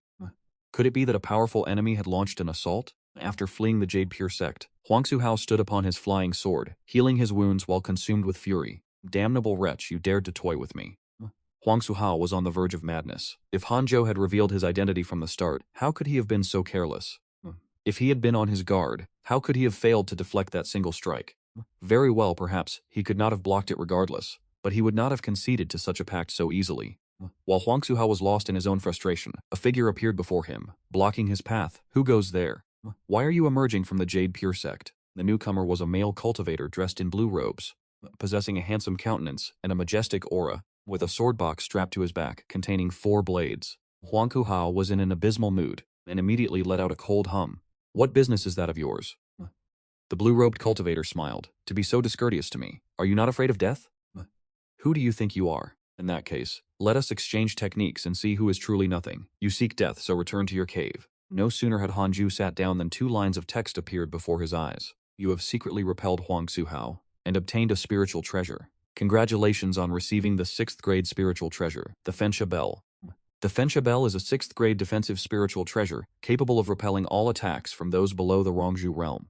Upon infusing it with spiritual energy, the bell increases in weight according to the amount of energy provided. A fine treasure. Unexpectedly, it can withstand all attacks from those below the Void Fusion realm. Hanju excitedly retrieved the soul-burning bell, observing it with great care. The black surface of the bell exuded an aura both ancient and malevolent. Hanju immediately began the ritual to bind the artifact with a drop of his blood. Half an hour later, he finished familiarizing himself with the soul-burning bell. After successfully claiming ownership, the soul-burning bell responded to his will, as if it were an extension of his own arm. As the soul-burning bell enveloped him, he felt a profound sense of security. Clad in the mystical divine robe of the dark gold cicada, with the soul-burning bell as his defense, the world is now within my grasp. Hanju was immensely pleased with himself. Soon after, he returned to his cultivation. The following morning, Fairy Xishuan paid him a visit. This was the first time she had taken the initiative to seek out Hanzhou. Hanzhou rose to receive her. Yoer has likely already told you about my senior martial brother. Quan Kung returned yesterday, but near the Jade Pure Sect, he encountered Huang Jihao, who was severely wounded. Walking up to Han Shuo, Fairy Xishuan stated bluntly, that man loudly demanded to become the sect master, only to suffer a miserable defeat upon his arrival. Hanzhou could not help but offer a silent prayer for him, thinking that in truth Quan Dukong was rather weak. Huang Jihao had already been wounded by me, to be unable to defeat him under such circumstances, and yet he still hopes to become a cultivation partner with my master. It is truly unbelievable. Hanzhou sighed, faced with Fairy Xishuan bringing up this matter. What else could he say besides this? Fairy Xishuan stared intently at Hanzhou and asked. Senior brother Quan claims he happened to encounter Huang Jihao leaving the Jade Pure Sect. A forest near the Jade Pure Sect has been devastated, suspected to be the result of a certain type of sword chi. Is it possible that Huang Jihao came to challenge our Jade Pure Sect and was driven back by you?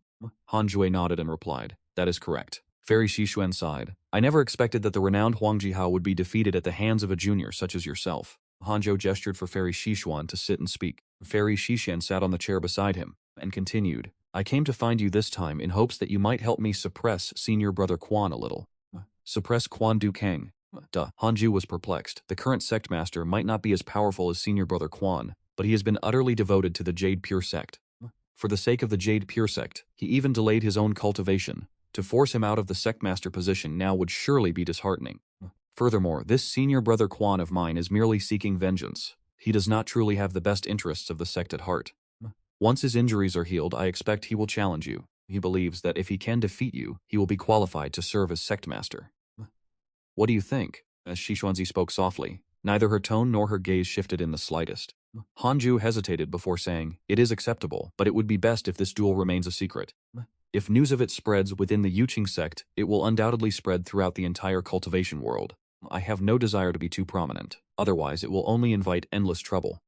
Helping the Yuqing Sect deal with the Qingming Demon Sect has already garnered me unwanted fame, and it was precisely for that reason that Huang Jihao came here. That is only natural, and it was also to preserve the reputation of senior brother Guan. And Jue nodded, just as Xishuanzi suddenly glanced at the black hell chicken in the corner, and asked with surprise, why are you raising a chicken? This creature does not look ordinary. The black hell chicken raised its head and scoffed. I am a phoenix. My master told me that sooner or later, I will transform into a true phoenix. Xishuanzi smiled, a mere chicken wishing to transform into a phoenix. I obtained it from a farmer within the Yuqing Sect. Cultivation is often quite dull, so having it for company is not entirely bad. Hanzhou explained with a smile. As for the true origins of the black hell chicken, he kept silent. Even if he spoke the truth, who would believe that the difference between a chicken and a phoenix is as vast as that between a snake and a dragon? Xishuanzi looked toward Hanzhou once more, and began. The Centennial Immortal Domain Grand Assembly is about to commence. I possess an Immortal Domain token that I can bestow upon you. The Immortal Domain Grand Assembly is a rare event, where one can obtain any magical treasure, elixirs, rare earthly treasures, or even the cultivation manuals you desire, provided you possess sufficient resources of equal value. The Immortal Domain Grand Assembly sounded remarkably prestigious and promised to be an incredibly bustling affair. If this were a novel, it would undoubtedly be the stage for the protagonist to display his prowess. But one wrong move and it would be easy to incur new grudges. It is best not to go. Hanzhou declined. I thank Master for her kindness, but this disciple only wishes to focus on seclusion. With my current aptitude, there is no need for me to venture out and take risks for the time being. She stood up to leave, and Hanzhou rose to see her off. After Xishuanzi departed, Hanzhou returned to his bed and resumed his cultivation. Assembly. I shall Shinsutra tending once I have reached the Mahayana realm. As Hanzhou circulated his internal energy, he mused. The Vermilion Birdsword Sect is the premier righteous sect of the Great Yan Dynasty's cultivation world. The number of disciples in the Vermilion Birdsword Sect approaches 10,000, with the vast majority specializing in the Sword Dao. Almost all of the most formidable sword cultivators in the history of Great Yan originated from this sect. Inside the sect master's hall, Huang Jihao sat upon a meditation cushion, his expression exceptionally grim. Occupying the seat of honor was the sect master of the Vermilion Birdsword Sect, Tang Han. Tang Han appeared to be in his 40s, possessing a handsome and dignified countenance. Beneath his sword-like eyebrows lay a pair of piercing eyes. A blade hovered on either side of him, and his entire being exuded a sharp cutting aura. You cannot even withstand a single strike from him? Tang Han asked, his brow furrowing. Huang Zihao gritted his teeth and replied, as much as I loathe to admit it, it is true. His spiritual energy is incredibly domineering. I have never encountered such spiritual energy before. It is neither a common elemental root nor a rare one. I cannot quite put it into words. Recalling the scene of facing the heavenly vermilion ghost god sword, he could not help but shudder. Besides that, what else? This person is exceptionally handsome. Within our vermilion bird sword sect, no one compares to his appearance. Is that of any importance? Very well, that is not of great importance. Huangsu sighed, though he could not fathom why his tone remained so grave, and Tong Han frowned. I never expected the Yuqing Sect to produce such a figure. Huang Kahao represents the pinnacle of combat strength for the Vermilion Bird Sword sect when abroad, and although I consider myself stronger than Huang Kuhao, I am not significantly stronger by much. Huang Suhao continued, indeed, the Straw Cloak cult has emerged and is still targeting the Yuqing Sect. Once my wounds have healed, I intend to challenge the Straw Cloak Holy Cult. Tong Han nodded and said, although the Holy Cult declined a millennium ago, its foundation should not be underestimated. Previously, the Supreme Elder of the Yuqing Sect approached me, hoping the righteous path would unite to oppose the Straw Cloak Holy Cult. I did not agree. As long as that person lives, the Straw Cloak Holy Cult cannot be eradicated. Who is that person? The cult master of the Straw Cloak Holy Cult. In his youth, he was much like you, burning with fervor, but through a twist of fate, he fell into the demonic path and became the cult master of the Straw Cloak Holy Cult. I heard from the sect ancestor that in their generation, the cult master of the Straw Cloak Holy Cult was the strongest of them all. This is a good opportunity for you to probe his strength, but you must not be reckless. If you cannot best him, retreat immediately. Rest assured, while I may be arrogant, I am not a fool. Ever since Fairy Shishuan departed, time flowed like water, and 7 years passed in the blink of an eye. Hanjue's cultivation had reached the 7th level of the nascent soul realm.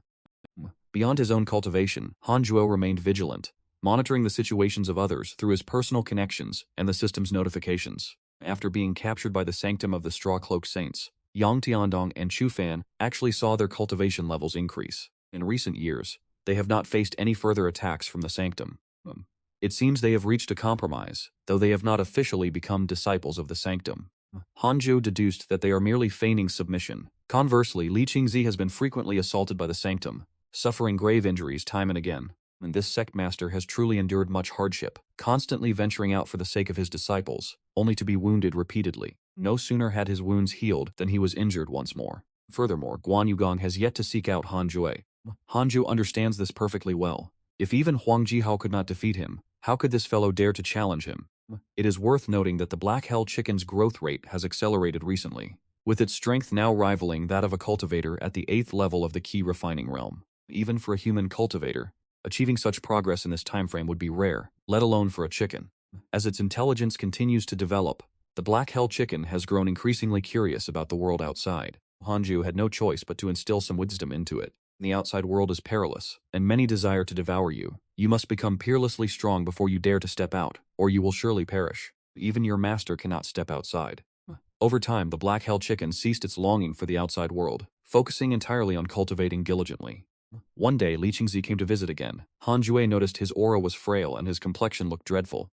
It appeared he had suffered a severe injury this time. Li Qingzi gritted his teeth and said, "A great disaster has struck. The Fengye Valley has been annihilated by the sanctum of the Straw-Cloaked Saints. It is highly likely that their next target will be our Yuqing Sect."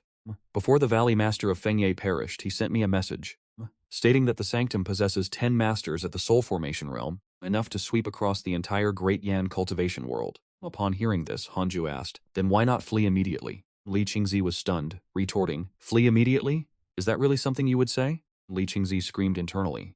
He had come to Hanzhou to brief him on the situation, hoping he would prepare, yet he never expected Hanzhou to suggest abandoning the sect entirely. Li Qingzi lamented, "Where could we run with so many disciples? Even if we were to flee, we would have to leave the entire Great Yan cultivation world. But if we entered other cultivation regions, the local sects would certainly deny us a foothold and instead seek to annex us. The Yuqing Sect would face destruction regardless." Zhou frowned, biting back the urge to say, "The destruction of the Yuqing Sect is of little consequence, so long as you survive. The Yuqing Sect is facing the threat of annihilation. You have the following choices. 1. Flee immediately. Be hunted down by the sanctum of the Straw-Cloaked Saints and wander the ends of the earth. You may receive a piece of Dharma treasure. 2. Protect the sect. One cannot spend their entire life retreating. By submitting to the Jinyi Sacred Sect, one could obtain a spirit treasure, a manual on the Sword Dao, and a beast chi essence." Hanzhou did not decide immediately, choosing instead to weigh his options carefully. If he were to flee, where could he actually go? After annihilating the Jade Pure Sect, the Jinyi Sacred Sect would surely continue their campaign, sweeping through the entire cultivation world of Great Yan, unless he joined the Jinyi Sacred Sect. To surrender simply because he could not win was not a tactic, it was cowardice. Perhaps it is better to wait and see. If the situation becomes truly dire, he could always flee then. With the golden cicada mysterious divine garment on his back, the slaughtering divine sword in his hand, and the wind god technique at his disposal, would escape not be within his grasp. Hanju asked, when will the Jinni sacred sect come to lay siege to us? At most 10 years. They still need time to clean up the aftermath of Fengyi Valley. Li Qingzi replied, sighed and asked, Sect Master, why is our Jade Pure Sect constantly being targeted? I truly believe the Jade Pure Sect was a formidable power. Li Qingzi's face flushed with embarrassment, and he gritted his teeth, saying, the Jade Pure Sect is indeed formidable. It is only that our strongest, our founding patriarch, has departed in search of the immortal god continent. He has been gone for 500 years, and there has been no news since. If he were here, would the Jinni sacred sect dare to act against us? 1,000 years ago, during the decisive battle against the Jinni sacred sect, the founding patriarch was the one who made the greatest contribution. Hanju raised an eyebrow and said, in other words, the Jinni sacred sect is seeking revenge against us. Li Qingzi nodded helplessly. For mortals, 1,000 years is an immense span of time, but in the world of cultivation, it is but a fleeting moment, especially for a sect. Li Qingzi is only the third sect master of the Jade Pure Sect. His master, the Grand Elder, is the only other witness. The Patriarch himself left behind a treasure to maintain contact with him. The Grand Elder and I have already activated it. We know not if the Patriarch can perceive it. If he were to return, the Jinni Sacred Sect would certainly be of no concern. By then, the Jade Pure Sect would surely become the strongest sect in the cultivation world of Great Yan. Elder Han, we must grit our teeth and overcome this trial. If we survive this, there will be no more dangers hereafter. You may rest assured and continue your seclusion. The Patriarch might even impart upon you the cultivation techniques of the immortal god continent. Li Qing's gripped Hanju's hand, speaking with profound intensity. Hanju felt goosebumps rise, and he hurriedly pulled his hand away. He sighed and said, very well, I shall face the Toyi sacred sect alongside you all. But understand this, if we cannot overcome them, I will have no choice but to flee. Li Qingzi nodded solemnly, replying, if we are truly outmatched, I would not expect you to perish alongside us. After they spoke for a while longer, Li Qingzi took his leave. Han Jue had intended to have Li Qingzi provide some medicinal pills to assist in increasing his cultivation base, but Li Qingzi spoke with embarrassment. The Jade Pure Sect does not possess pills suitable for the cultivation of the nascent soul realm. The Jade Pure Sect suffers from a severe lack of alchemists. Hanju to look at the black hell chicken and said, do you see? The world is perilous. Even if we do not seek trouble, there are enemies who wish to kill us.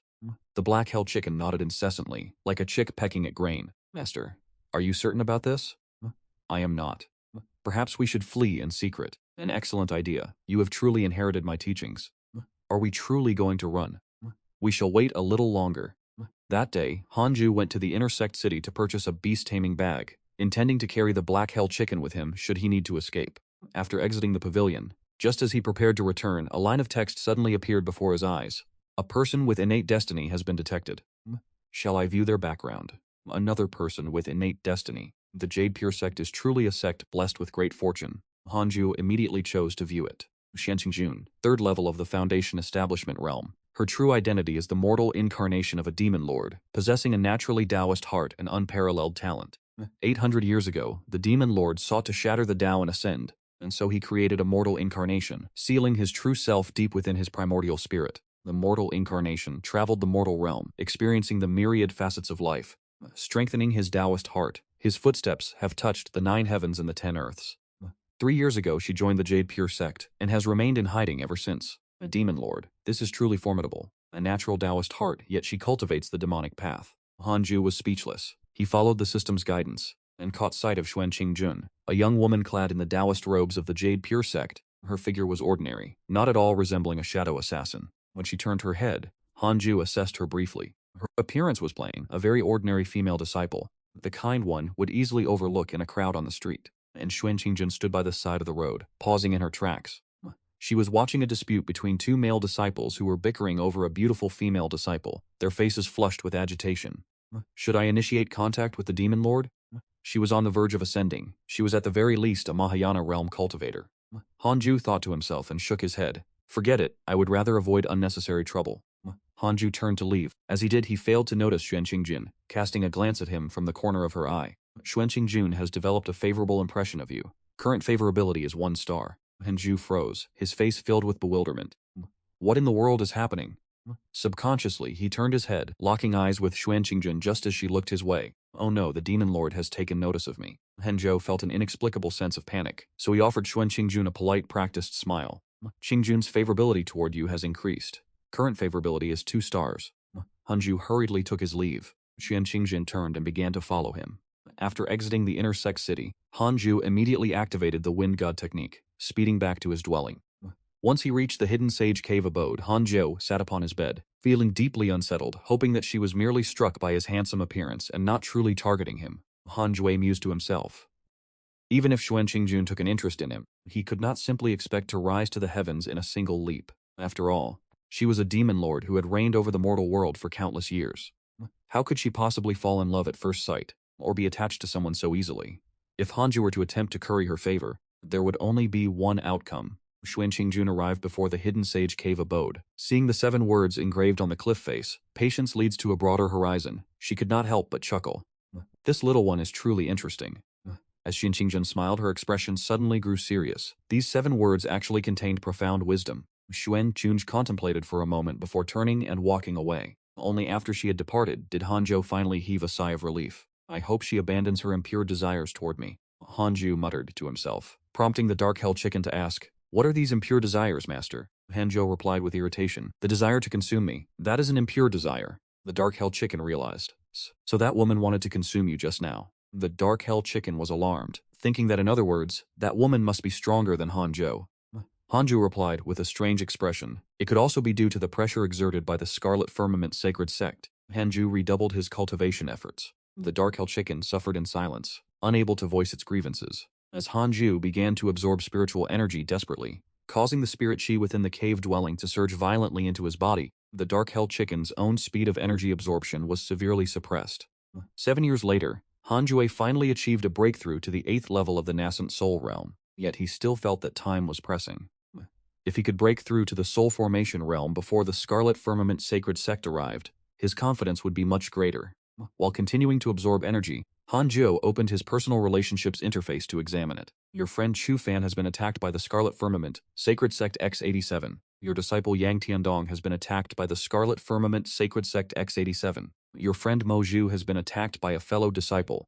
Your friend Li Qingzi has been attacked by a fellow disciple and severely wounded. Why would Li Qingzi be attacked by a fellow disciple? Han Juo was stunned. Could there be a mole? He immediately inspected the Jade Pure Sect. None of the nascent soul realm cultivators were moles. Wait, the information was correct. It was indeed Guan Yugong. Not daring to challenge the immortal slaying elder, Guan Yugong had abandoned his ambitions to become the sect master. However, still feeling bitter, he had sought out Li Qingzi for a duel, using it as an excuse to vent his frustrations. The elders of the Jade Pure Sect were extremely dissatisfied with him. The Jade Pure Sect is currently in a time of crisis, yet you insist on causing trouble. With such behavior, how could you still aspire to be the sect master? After being reprimanded, Guan Yugong retreated into seclusion in a fit of rage. He stopped appearing in public, though he did not depart from the Jade Pure Sect. It was evident that he still held the Jade Pure Sect in his heart. Hanjue was unaware of all these events. He continued to scroll through the notifications, eventually seeing news of the immortal fairy, Shang Yuaner. Xing Hongxuan remained unharmed, while his other friends were all embroiled in various conflicts, including Xuan Qingjun. Xuan Qingjun's cultivation remained at the 3rd level of the Foundation Establishment realm. Hanju suspected that she did not practice cultivation at all, choosing instead to focus solely on observing others. As Hanjo was silently complaining, he suddenly sensed a surge of aura. "The Taoist, are you there? May I come in for a visit?" Hearing Xuan Qingjun's voice, Hanju had tensed up. He pondered for a moment. The other party undoubtedly knew he was present. If he were to feign death, he risked losing all favorability with her. Since she was a demon monarch, it was certainly better to maintain favor than to invite enmity. With this in mind, Hanju opened the gates of his cultivation cave. Xuan Qingjun approached with a graceful gait. Upon seeing Hanju, she could not help but smile. Hanju felt helpless. The black hell chicken still remembered Xuan Qingjun's aura, and squawked in terror, "I beg you, do not eat my master." Xuan Qingjun wore a look of bewilderment. Hanju felt a moment of awkwardness and glared at the black hell chicken, silencing it instantly. Xuan Qingjun stepped before Hanjo and said with a smile, "I am a disciple of Jade Bamboo Peak. Several years ago, I encountered senior brother among the inner sect disciples. I was as astonished as if I had seen a celestial being, and from that moment, your image has been etched into my heart. Please forgive my presumption in coming to visit you today." She was remarkably direct. Hanjuo did not know how to respond. Senior brother's handsomeness is truly rare in this world, peerless and unique. I wish to offer you a treasure, and I hope senior brother will not refuse. Shan Qingjun continued to smile as she flipped her fair, slender hand, causing a jade pendant to appear in her palm. Hanju asked with curiosity, "What is this?" "This is the Heaven Immortal Manor token. The Heaven Immortal Manor is a holy land for cultivation in this realm. Only those who possess the Heaven Immortal Manor token may enter to cultivate. Once one emerges from there, the lowest achievement one can expect is the nascent soul realm." Xuan Qingjun explained with a smile, thinking to herself, "I do not believe you will not be tempted, little brat. I am determined to possess that handsome face of yours." Hanju shook his head and replied, "I thank you for your kind intentions, junior sister. However, I have no desire to leave the Jade Pure Sect. I intend to cultivate within the Jade Pure Sect for the rest of my life." Upon hearing this, Xuan Qingjun's expression stiffened. "This is the Spirit Severing Sword. It can easily slay a cultivator at the Golden Core stage. That is not enough. I shall gift you a bottle of medicinal pills to break through to the Golden Core stage. I will also add a physical body refinement technique, plus 3 volumes of secret mystical arts. Is this sufficient? This is truly incredible." If it were a century ago, Hanju certainly would not have been able to resist. He really did not want to struggle anymore. Hanju hesitated for a moment and said, "In truth, I am already at the nascent soul stage." He no longer concealed his cultivation level. He revealed his power at the 8th level of the nascent soul stage, before concealing it once more. Qingjun was astonished. She immediately deduced the truth and asked, "Are you the elder who slew the gods?" Hanju nodded. The opponent was a demonic monarch, and since they had already set their sights on him, they would certainly not let the matter rest easily. Xuan Qingjun was even more delighted. She had not expected her judgment to be so keen, to have directly captured the most mysterious and most powerful elder of the Yuqing Sect. The favorability of Xuan Qingjun towards you has increased. Her current favorability is 4 stars. She once again retrieved a bottle of medicinal pills from her sleeve and said, "This is a first-grade nascent soul pill. It can help you increase your cultivation rapidly. Is 1 bottle enough? If it is not enough, I shall gift you another." As she spoke, she produced a second bottle of nascent soul pills. This time, Hanju truly could not resist any longer. He cautiously asked, "Junior sister, what is your true background?" Qingjun only then realized she had exposed herself, but it mattered little. Exposed was exposed. My identity is not important. This junior sister wishes to become a Dao companion with you, senior brother. I wonder if you would be willing. Xuan Qingjun asked with a smile. Hanju furrowed his brow and asked, "How is it that you can produce so many treasures? Your background is certainly not simple. Can you help us deal with the core Raincoat Holy Sect? If a demonic monarch were to intervene, it would be a certainty." Xuan Qingjun shook her head and said, "That is impossible. I only care about you. I do not care for the Yuqing Sect." Could it be that senior brother cultivates solely for the sake of the Yuqing Sect? Hanju remained silent. Indeed, it was not easy to command a demonic monarch, but these 2 bottles of nascent soul pills were far too tempting, and he found it difficult to refuse. "If I were to agree, what price would I have to pay?" Hanju asked with caution. Xuan Qingjun covered her mouth and chuckled. "I have no intention of truly consuming you. Naturally, we would cultivate together. You would only emerge stronger than you are now. This is a heaven-sent opportunity. Xuan Qingjun wishes to form a Taoist partnership with you. You have the following choices. 1. Refuse. How can a male cultivator be coerced by a woman? You may receive the enmity of the Demon Lord. You will receive 1 inheritance of a Sword Dao divine ability. 2. Accept and form a Taoist partnership with her. You will become entangled in the karma of her providence and receive the favor of the Demon Lord. You will receive 1 inheritance of a divine ability. What is the consequence of refusing Xuan Qingjun? The Demon Lord will appear. He is an expert on the verge of ascending." Hanju sighed inwardly and spoke. "If that is the case, then I shall become your Taoist partner, junior sister. You have successfully formed a Taoist partnership with Xuan Qingjun. You have received 1 inheritance of a divine ability. Congratulations, you have received the divine ability. Somersault Cloud, a teleportation technique. A single somersault traverses 108,000 li, and Qingjun's favorability toward you has increased. Current favorability is 4.5 stars. The somersault cloud is formidable." Hanju's eyes lit up. This is truly a divine technique for escape. When the time comes, if the Demon Lord proves troublesome, he need only perform a single somersault to travel 108,000 li away. Qingjun smiled and placed 2 bottles of nascent soul pills on the table, then said with a laugh, "From this day forth you are my Taoist partner. Cultivate diligently. I shall come to find you when I have need of you." Having said this, she turned and departed. Hanju could not help but ask, "Aside from me, do you have any other Taoist partners?" Xuan Qingjun paused and replied, "How could that be? I have no interest in mortals. If I did not require a partner for joint cultivation, and if you were not exceptionally handsome, I would not have chosen you." She departed swiftly. Hanju stared at the 2 bottles of nascent soul pills beside the bed, remaining silent for a long time. The Black Hell Chicken asked cautiously, "Master, did she end up eating you?" After Xuan Qingjun left, Han Jue opened the medicine bottles. Each of the 2 bottles contained 12 medicinal pills. He tested them with his 6 paths spiritual energy, first to ensure they were not poisonous before he began to consume them. Very quickly, he was astonished to discover that the medicinal potency was immense, far exceeding the elixirs of Ye Sanlang by more than just a small margin. Truly, the Demon Lord is nothing if not generous.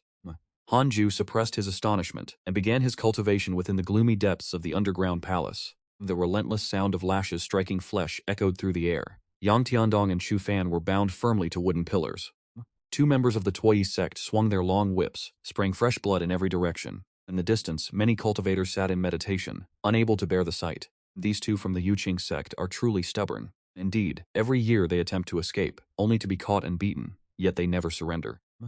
How pitiful. Why does the Tuoyi Sacred Sect not simply execute them? If they killed them, how could the Tuoyi Sacred Sect ever hope to win over the hearts of others? In truth, following the Tuoyi Sacred Sect is not such a bad fate. The cultivators whispered amongst themselves. After a long and brutal beating, Yang Tiandong and Chu Fan were finally cut down. One possessed the bloodline of a demon saint, while the other was a reincarnated Mahayana cultivator. By now, both men were beaten to the point of hovering between life and death. The whips used by the Tuoyi sect were no ordinary weapons. They were crafted from the tendons of a formidable demonic beast. Each strike felt as though iron claws were tearing away their very flesh. The agony was absolute. Yang Tiandong lay upon the ground, teeth gritted, and muttered, "This was the plan of that mastermind. We were captured before we even made it out." Chu Fan collapsed, his eyes brimming with tears. "It has been so many years, and every escape attempt ends in failure. How detestable. If I ever attain the Tao, I shall slaughter every last member of your Tuoyi sacred sect, leaving not even a chicken or a dog alive. Let us stop struggling for now. We must wait for our master to arrive." Yang Tiandong sighed. "Oh master, why have you still not come?" 10 years ago, Li Qingzi had arrived, intent on saving them, but he had failed. Yet, before he departed, Li Qingzi had sent a voice transmission to him, informing him that Han Jue would eventually arrive, and instructing him to help stabilize the morale of the other disciples. It was this very instruction that had allowed Yang Tiandong to persevere until this day. Xu Fan retorted irritably, "Our master is the most cowardly of all. There is no way he will come." He already knew that Han Zhou was the one known as the God Slayer. He was astonished, yet he understood Han Jue's temperament all too well. His natural talent is truly terrifying, but he is deathly afraid of dying. A man who fears death will never come to save us. If he were coming, he would have arrived long ago. Yang Tiandong gritted, "My master will certainly arrive. For all I know, he might be watching me from the shadows. He likely wishes to see if I can endure this trial. Is the Dao sect truly stable enough?" Xu Fan rolled his eyes. He felt that this brat had suffered a cultivation deviation. Let us speak of him no more. 2 years later, Han Zhou achieved a powerful breakthrough to the 9th layer of the nascent soul realm. It must be said, the medicinal pills of the Demon Lord are truly refreshing to use. I must consider the original source for future needs. Han Zhou had worried that Xuan Qingjun would frequently seek him out, but it turned out he had been overthinking. It seems Xuan Qingjun does not crave his physical form for a Dao companion. It is more likely she intends to use him once her true self emerges. Han Zhou dare not trust her completely. He must strive to become as strong as possible beforehand. What if by that time Xuan Qingjun intends to drain him dry? A favorability rating of 4.5 stars does not mean that Xuan Qingjun would not harm him. How many killings are committed in the name of love? The foreign films of my previous life often promoted such sentiments, especially those superhero movies. Han Zhou began to inherit the somersault cloud divine ability. The distance of the somersault cloud is determined by the spiritual energy one pours into it. It is not limited to just 108,000 Li. After the inheritance was successful, he checked for the strongest person in the Yuqing Sect. The strongest was Guan Yugang, at the 2nd layer of the spirit's severing realm. Han Zhou continued to search for cultivators of the nascent soul realm. He did not discover anyone from the Sui Holy Sect. He immediately breathed a sigh of relief. There was still time to continue his cultivation. He must seize the day and break through to the spirit-severing realm as soon as possible. Han Zhou rallied his spirit and threw himself into cultivation with all his might. 1 month later, Li Qingzi came to find Han Jue. Han Zhou frowned and asked, "Has the Sui Holy Sect arrived?" He was already nearing the spirit-severing realm. For the enemy to arrive at such a moment, it is not entirely accurate to call it mere bad luck. Huang Jihao of the Vermilion Birdsword Sect launched a surprise attack on the Sui Holy Sect, only to be captured as a prisoner. The Vermilion Birdsword Sect is furious and is preparing to unite with us to launch a joint attack against them. The tide has turned. Li Qingzi became more excited as he spoke. He absolutely loved Huang Jihao for being such a troublemaker, though Han Jue simply raised an eyebrow at the news. "Very well, then you all may go. Take Elder Guan as well. The Yuqing Sect has given you authority to mobilize all the experts of the nascent soul realm. As for me, remaining behind is enough," Han Zhou said with a solemn expression. Li Qingzi's face twitched. He thought, "You truly are a cunning one." Hanju spoke in a low voice. "I am on the verge of breaking through to the soul formation realm. I require time." Upon hearing this, Li Qingzi's entire body trembled, his face revealing an expression of frantic joy. When Han Jue was in the nascent soul realm, he was already capable of slaying soul formation experts. Once he reached the soul formation realm himself, the possibilities were beyond what he dared to imagine. Li Qingzi said excitedly, "Good, you may rest assured and focus on your breakthrough. Leave the rest to us. Beyond the Jushi sword sect, there are surely other sects we can forge an alliance with. I wish Sect Master Zhu a smooth journey," Han Jue replied.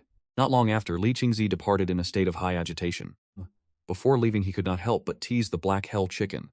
The Black Hell Chicken was deeply annoyed, and, seizing the moment as he turned, pecked him sharply on the backside. Li Qingzi was enraged, but sensing Hanju's gaze, he quickly retreated. Hanju could not help but shake his head and chuckle. This Xiao Qiang was just like a child. Hence, she was the nickname he had given Li Qing's, for he was truly as resilient as a cockroach. Half a year later, Qingzi and Guan Yugong led over a dozen nascent soul elders, along with the core and elite disciples, to depart from the Yuqing Sect. This caused a great stir within the inner sect. Everyone understood that a momentous event was about to unfold in the cultivation world. Meanwhile, Hanju went to his spirit beast pen, retrieved his elder token, and entered the myriad demon realm. He prepared to undergo his tribulation there. The phenomenon caused by the soul formation tribulation was far too immense. It could easily level an entire mountain. He did not wish to destroy his own immortal cave. Thus, he had considered the myriad demon realm beforehand. He had consulted Fairy Xishuan, and it was she who had suggested he go to the myriad demon realm. If he were to undergo his tribulation outside of the Yuqing Sect, encountering enemies in such a vulnerable state would lead to grave trouble. After entering the myriad demon realm, Han Jui found a vast plain and sat down to meditate. He brought out a bottle of first-grade nascent soul elixirs to continue his cultivation. About half a year passed, and by relying on the medicinal pills, Han Juo quickly reached the state of imminent breakthrough. He took a deep breath, and before the tribulation began, he checked his social connections. Li Qingzi and the others were still alive. That was good news. However, it seemed some elders had perished. But who exactly were they? Hanju could not quite recall. After the event of suppressing the Tongshan sect, there were quite a few elders who held a favorable opinion of him. On the whole, nothing major had happened for the time being. He could proceed with the breakthrough. Hanju immediately steeled his spirit, preparing to break through. As the spiritual energy of heaven and earth poured madly into his body, churning thunderclouds began to gather above. All the demonic beasts in the myriad demon realm grew restless under the terrifying heavenly might that began to shroud this minor realm. Relying on the golden cicada mystic garment and the Six Paths Reincarnation Technique, Hanju's tribulation transcendence was naturally without issue. It must be said, the intensity of the soul formation tribulation far exceeds that of the nascent soul tribulation. Fortunately, his Six Paths spiritual energy was sufficiently potent. Hanju did not resort to the Funsat Bell, as he intended to overcome the tribulation through his own strength. Many cultivators perish during tribulation, but with Hanju's innate talent and cultivation technique, failure was never an option. Several days later, Hanj successfully broke through to the first level of the soul formation realm. You have successfully broken through to the soul formation realm, and have gained a legacy of Sword Dao divine abilities. Congratulations on obtaining the divine ability, Myriad Sword Divine Sect. The Myriad Sword Divine Sect utilizes one's own sword key to summon ancient and modern sword shadows from the river of history. The quantity summoned is directly proportional to the strength of one's own spiritual energy. Hanju opened his eyes, and the Six Paths spiritual energy within his body began to surge, transforming from a small spring into a mighty river, and finally into an ocean. In an instant, a ray of light emerged from his crown chakra. It was the manifestation of his nascent soul leaving his body. Name Hanju, 58307, race half-human, cultivation, first level of the soul formation realm. Technique, Six Paths Reincarnation Technique, Legacies, Ultimate Sword, Absolutes, Cessation, Sevenfold Phantasm, 3 Pure Shadow Swords, 9, Dragons, Demon Exercising. Great Heaven Lightning Seal, Gale God Technique, Spirit Absorbing Six Paths, Heaven Sent Ghost God Sword Technique, Celestial Phenomenon Lightning, Somersault Cloud, Myriad Sword Divine Sect. Legacy Artifacts, Golden Cicada Mystic Garment, 7th Rank Spirit Treasure, Small Universe Kun Belt, and Killen Sword Funsat Bell, 6th Rank Spiriter, Spirit Roots Talent, Six Paths Spirit Body, containing top-tier spirit roots, Wind, Fire, Water, Earth, Wood, and Lightning, with an added measure of Destiny. Innate Destiny as follows: Peerless and Unrivaled, Immortal Looks, Top-Tier Charm, Sword Enthusiast, Top-Tier Sword Dao Talent, Top-Tier Sword Dao Comprehension, Extraordinary Movement Technique, Top-Tier Movement Technique Talent, Descendant of the Immortal Emperor, possessing a Peerless Immortal Cultivation Technique, 1000 high-grade Spirit Stones, and View Relationships ability. Soul Formation Realm, first level, 3000 years of lifespan. Han Jue was overjoyed. The nascent soul realm only offered a little over 1000 years. The soul formation realm triples it. This is truly satisfying. Shortly thereafter, Hanjue retrieved the Funsat Bell and continued to consolidate his cultivation base. 2 days later, Hanjo began the inheritance of the Myriad Sword Divine Sect.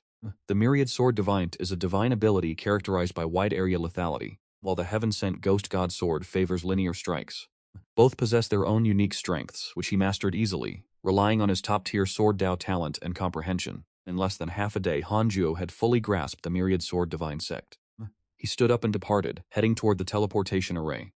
The disciples guarding the array gazed at him with eyes full of reverence. The commotion from his earlier this disciple immediately thought of the elder who executes gods. Not long after, Hanzhou returned to the Immortal Origin cave abode. Upon seeing his return, the Black Hell Chicken immediately perked up and rushed over, saying, "Master, you have finally returned. I truly thought that woman had devoured you." Hanju glared at it and replied indignantly, "What on earth is that chicken brain of yours thinking about all day? Master, am I not a phoenix? But right now you are merely a chicken. You must cultivate diligently if you ever hope to transform into a phoenix." The Black Hell Chicken immediately wilted. "Cultivate diligently? But how long must I cultivate for?" Hanju sat cross-legged on his bed, continuing his cultivation. As he cultivated, he opened the mock trial system. He set the cultivation level of Huangjihao to the 9th level of the soul formation realm, and Han Jue was satisfied to see that he could eliminate him instantly. That is acceptable. Once the Suyi Holy Sect arrives to attack, I shall teach them a lesson. Han Jue pondered for a moment and set Huangjihao's cultivation to the 1st level of the Void Amalgamation realm. It took Han Jue 5 full minutes to secure the kill. He immediately furrowed his brows. "This will not do, it takes too long. I must continue my arduous cultivation." Complacency in Hanju's heart vanished instantly, replaced by a deep sense of crisis within the gloomy underground palace. Chufen and Yang Tiandong were sitting in meditation. Chufen was observing the cultivators of the Suyi Holy Sect. He whispered, "Why have their numbers decreased by half?" Hearing this, Yang Tiandong opened his eyes and contemplated, saying, "Perhaps something has happened." He became immediately agitated. "Could it be that Master has come to rescue us?" Chufan could not help but narrow his eyes, whispering, "Little brother, do you wish to attempt another escape?" Yang Tiandong's entire body trembled as he spoke in terror. "Senior brother, let us forget it. We should just wait patiently for the sect to come and rescue us. I have no ambition left. I do not wish to be beaten again. You are a cultivator, yet you fear such minor pain? How will you ever seek the Tao or pursue the immortal path? I understand the logic, but it truly hurts." Yang Tiandong's expression was one of agony, as if he were wearing a mask of suffering. Recalling the previous torture, he could not even control his trembling body. Chufan felt disappointed, sensing that Yang Tiandong would never achieve anything of note. With a thunderous boom, the underground palace began to shake violently. The voice of Li Qingzi rang out. "All disciples of the Jade Pure Sect, prepare for a counterattack. Break out of this place and join me in annihilating the Suyi Holy Sect." Chufan and Yang Tiandong were instantly overjoyed as if they had gone mad. It was exactly as expected. After the soul formation breakthrough, in the blink of an eye, a year had passed. Hanju was still in secluded cultivation, though he would occasionally check his mail. Looking at the overall situation, the Jade Pure Sect had gone to war with the Su Holy Sect. Guan Yugong and Li Qingzi had once again been severely wounded, truly a miserable state. His disciple Yang Tiandong was also being repeatedly attacked by the Suyi Holy Sect. It appears he is finally reunited with the main force. That is why they were able to fight continuously. Hanju could only offer them his silent support. He bore a greater responsibility, the protection of the Yuqing Sect. As of now, Hanjue was no longer concerned about a surprise on the Yuqing Sect by the Tusu Sacred Sect. His true concern lay with the enemies lurking further away. It is worth noting that the cultivation of the Black Hell Chicken had already reached the level of a Foundation Establishment cultivator. Its pace of cultivation was growing increasingly rapid. It was currently resting in the corner, its feathers appearing exceptionally majestic and divine. Though it was a chicken, it possessed the aura of a divine creature. Just as Hanje was observing the Black Hell Chicken with satisfaction, Xuan Qingjun suddenly arrived to visit. Han Ju's expression became quite unnatural. Although Xian Qingjun's cultivation was only at the Foundation Establishment stage, her soul harbored a great vehicle realm demon lord who could not be offended. "I heard that our elder Zhanshen has achieved a breakthrough in the 10,000 demon forest," Xuan Qingjun asked with a smile as she sat beside Hanju. Hanju felt very uneasy. His body stiffened slightly. Pretending to be calm, he asked, "What is the purpose of your visit?" Could it be that she was about to start that kind of intimate entanglement? Hanjo was terrified. "I am preparing to leave, and I came to bid you farewell," Xuan Qingjun said, with a smile. Hanjo was stunned. "Leaving?" Xuan Qingjun asked. "Before I depart, is there anything you desire? I will do my utmost to fulfill it, as I do not know when we shall meet again." Hanjo asked in surprise. "You are leaving just like that? Are you not coming with me?" Xuan Qingjun cast a glance at him and scoffed. "You are truly impatient. How fortunate you are to think so. I need you, but not yet. Do not think that I will descend into indulgence with you just yet. The timing was not yet right. That was for the best. Hanju let out a sigh of relief inwardly. He had nearly lost his purity. Contemplating for a moment, he asked, "Do you have any medicinal pills to increase cultivation in the spirit-severing realm?" Xuanjun immediately produced 4 bottles of elixirs from her sleeves and said, "These are spirit-severing energy-boosting pills. I only have these 4 bottles on me." Hanju hurriedly accepted them and expressed his gratitude. Xuanqingjin reached out, using her finger to lift his chin, and said with a smile, "I will not be able to see this face of yours for many years to come. It is truly difficult to part, but it is inconvenient for me to take you along. From now on, you shall remain within the Jade Pure Sect to cultivate. Do not wander aimlessly. The world of cultivation is treacherous. Even though you have reached the spirit-severing realm, you are far from invincible." Hanju nodded, though his expression remained unnatural. Xinshin teased him with a few words before departing. Hanju wiped the cold sweat from his forehead. The pressure exerted by the Demon Lord had been immense. It seems the Demon Lord was truly just passing through the Jade Pure Sect and harbored no ulterior motives. Perhaps she intends to travel elsewhere to seek enlightenment and experience the myriad aspects of life. My accursed, peerless charm is truly a burden. Even a Demon Lord could hardly resist its pull. But looking at it from another perspective, it was quite a fragrant encounter. Han-ju looked at the 4 bottles of spirit-severing elixirs beside him, joy surging in his heart. After Xuanqingjun left, the black-held chicken spoke excitedly. "Congratulations, master. You no longer need to worry about being devoured by her." Hanju could not be bothered to acknowledge it and continued his cultivation. He wished to master the 5th level of the 6 Paths of Reincarnation Technique before consuming the elixirs to bolster his cultivation base. Within the palace of the Saintly White Robe Sect, several elders stood in formation. Each possessed an extraordinary aura, cloaked in black robes that made them appear like phantoms. Before them, a man sat in deep meditation upon a golden throne. This man was clad in a white robe with disheveled hair. His skin was pale, yet his face was deeply lined, giving him an aged appearance. He was none other than the sect master of the Saintly White Robe Sect. Huang Zuntian furrowed his brows and spoke. "Does the Vermilion Bird Sword Sect truly wish to fight to the death with us?" The elders replied immediately. "Indeed, they are courting death. We propose executing Huang Jihao to serve as a warning to them. Huang Jihao's mouth is far too foul. I believe such a move is appropriate. The Vermilion Bird Sword Sect simply intends to rescue him. The Vermilion Bird Sword Sect only possesses 2 spirit-severing experts, and the Jade Pure Sect has but 2, one of whom dares not even step foot outside. With such strength, even if they fought for 100 years, they could never breach our minor heavenly realm." "That is correct." Listening to the words of the elders, Huang Zuntian's brows did not relax. He hesitated before asking, "They are so reliant on their own strength, without fear. Could there be some mysterious force supporting them from the shadows?" A tall, imposing elder could not help but speak. "Sectmaster, you are overthinking this. In this great cultivation world, we are the dominant force. Can we not be a little more confident?" Ever since the Great War 1,000 years ago, Huang Zuntian had become a different person, always considering the most disastrous. It is precisely because of his change in temperament that the Su Yi sacred sect went into seclusion for a millennium, only to re-emerge with formidable strength today. The elders pressured Huang Zuntian to issue an order to convene a grand banquet for the unification of the cultivation world, but Huang Zuntian was overly cautious. One might even say his hesitation led to the repeated delay of the unification plan. If it were not for the mercy of Huang Zuntian, the disciples captured from various sects would have already perished. I propose that each sect sends 2 elders to attack the Vermilion Birdsword Sect and the Jade Clarity Sect. Their sects are surely lacking in manpower.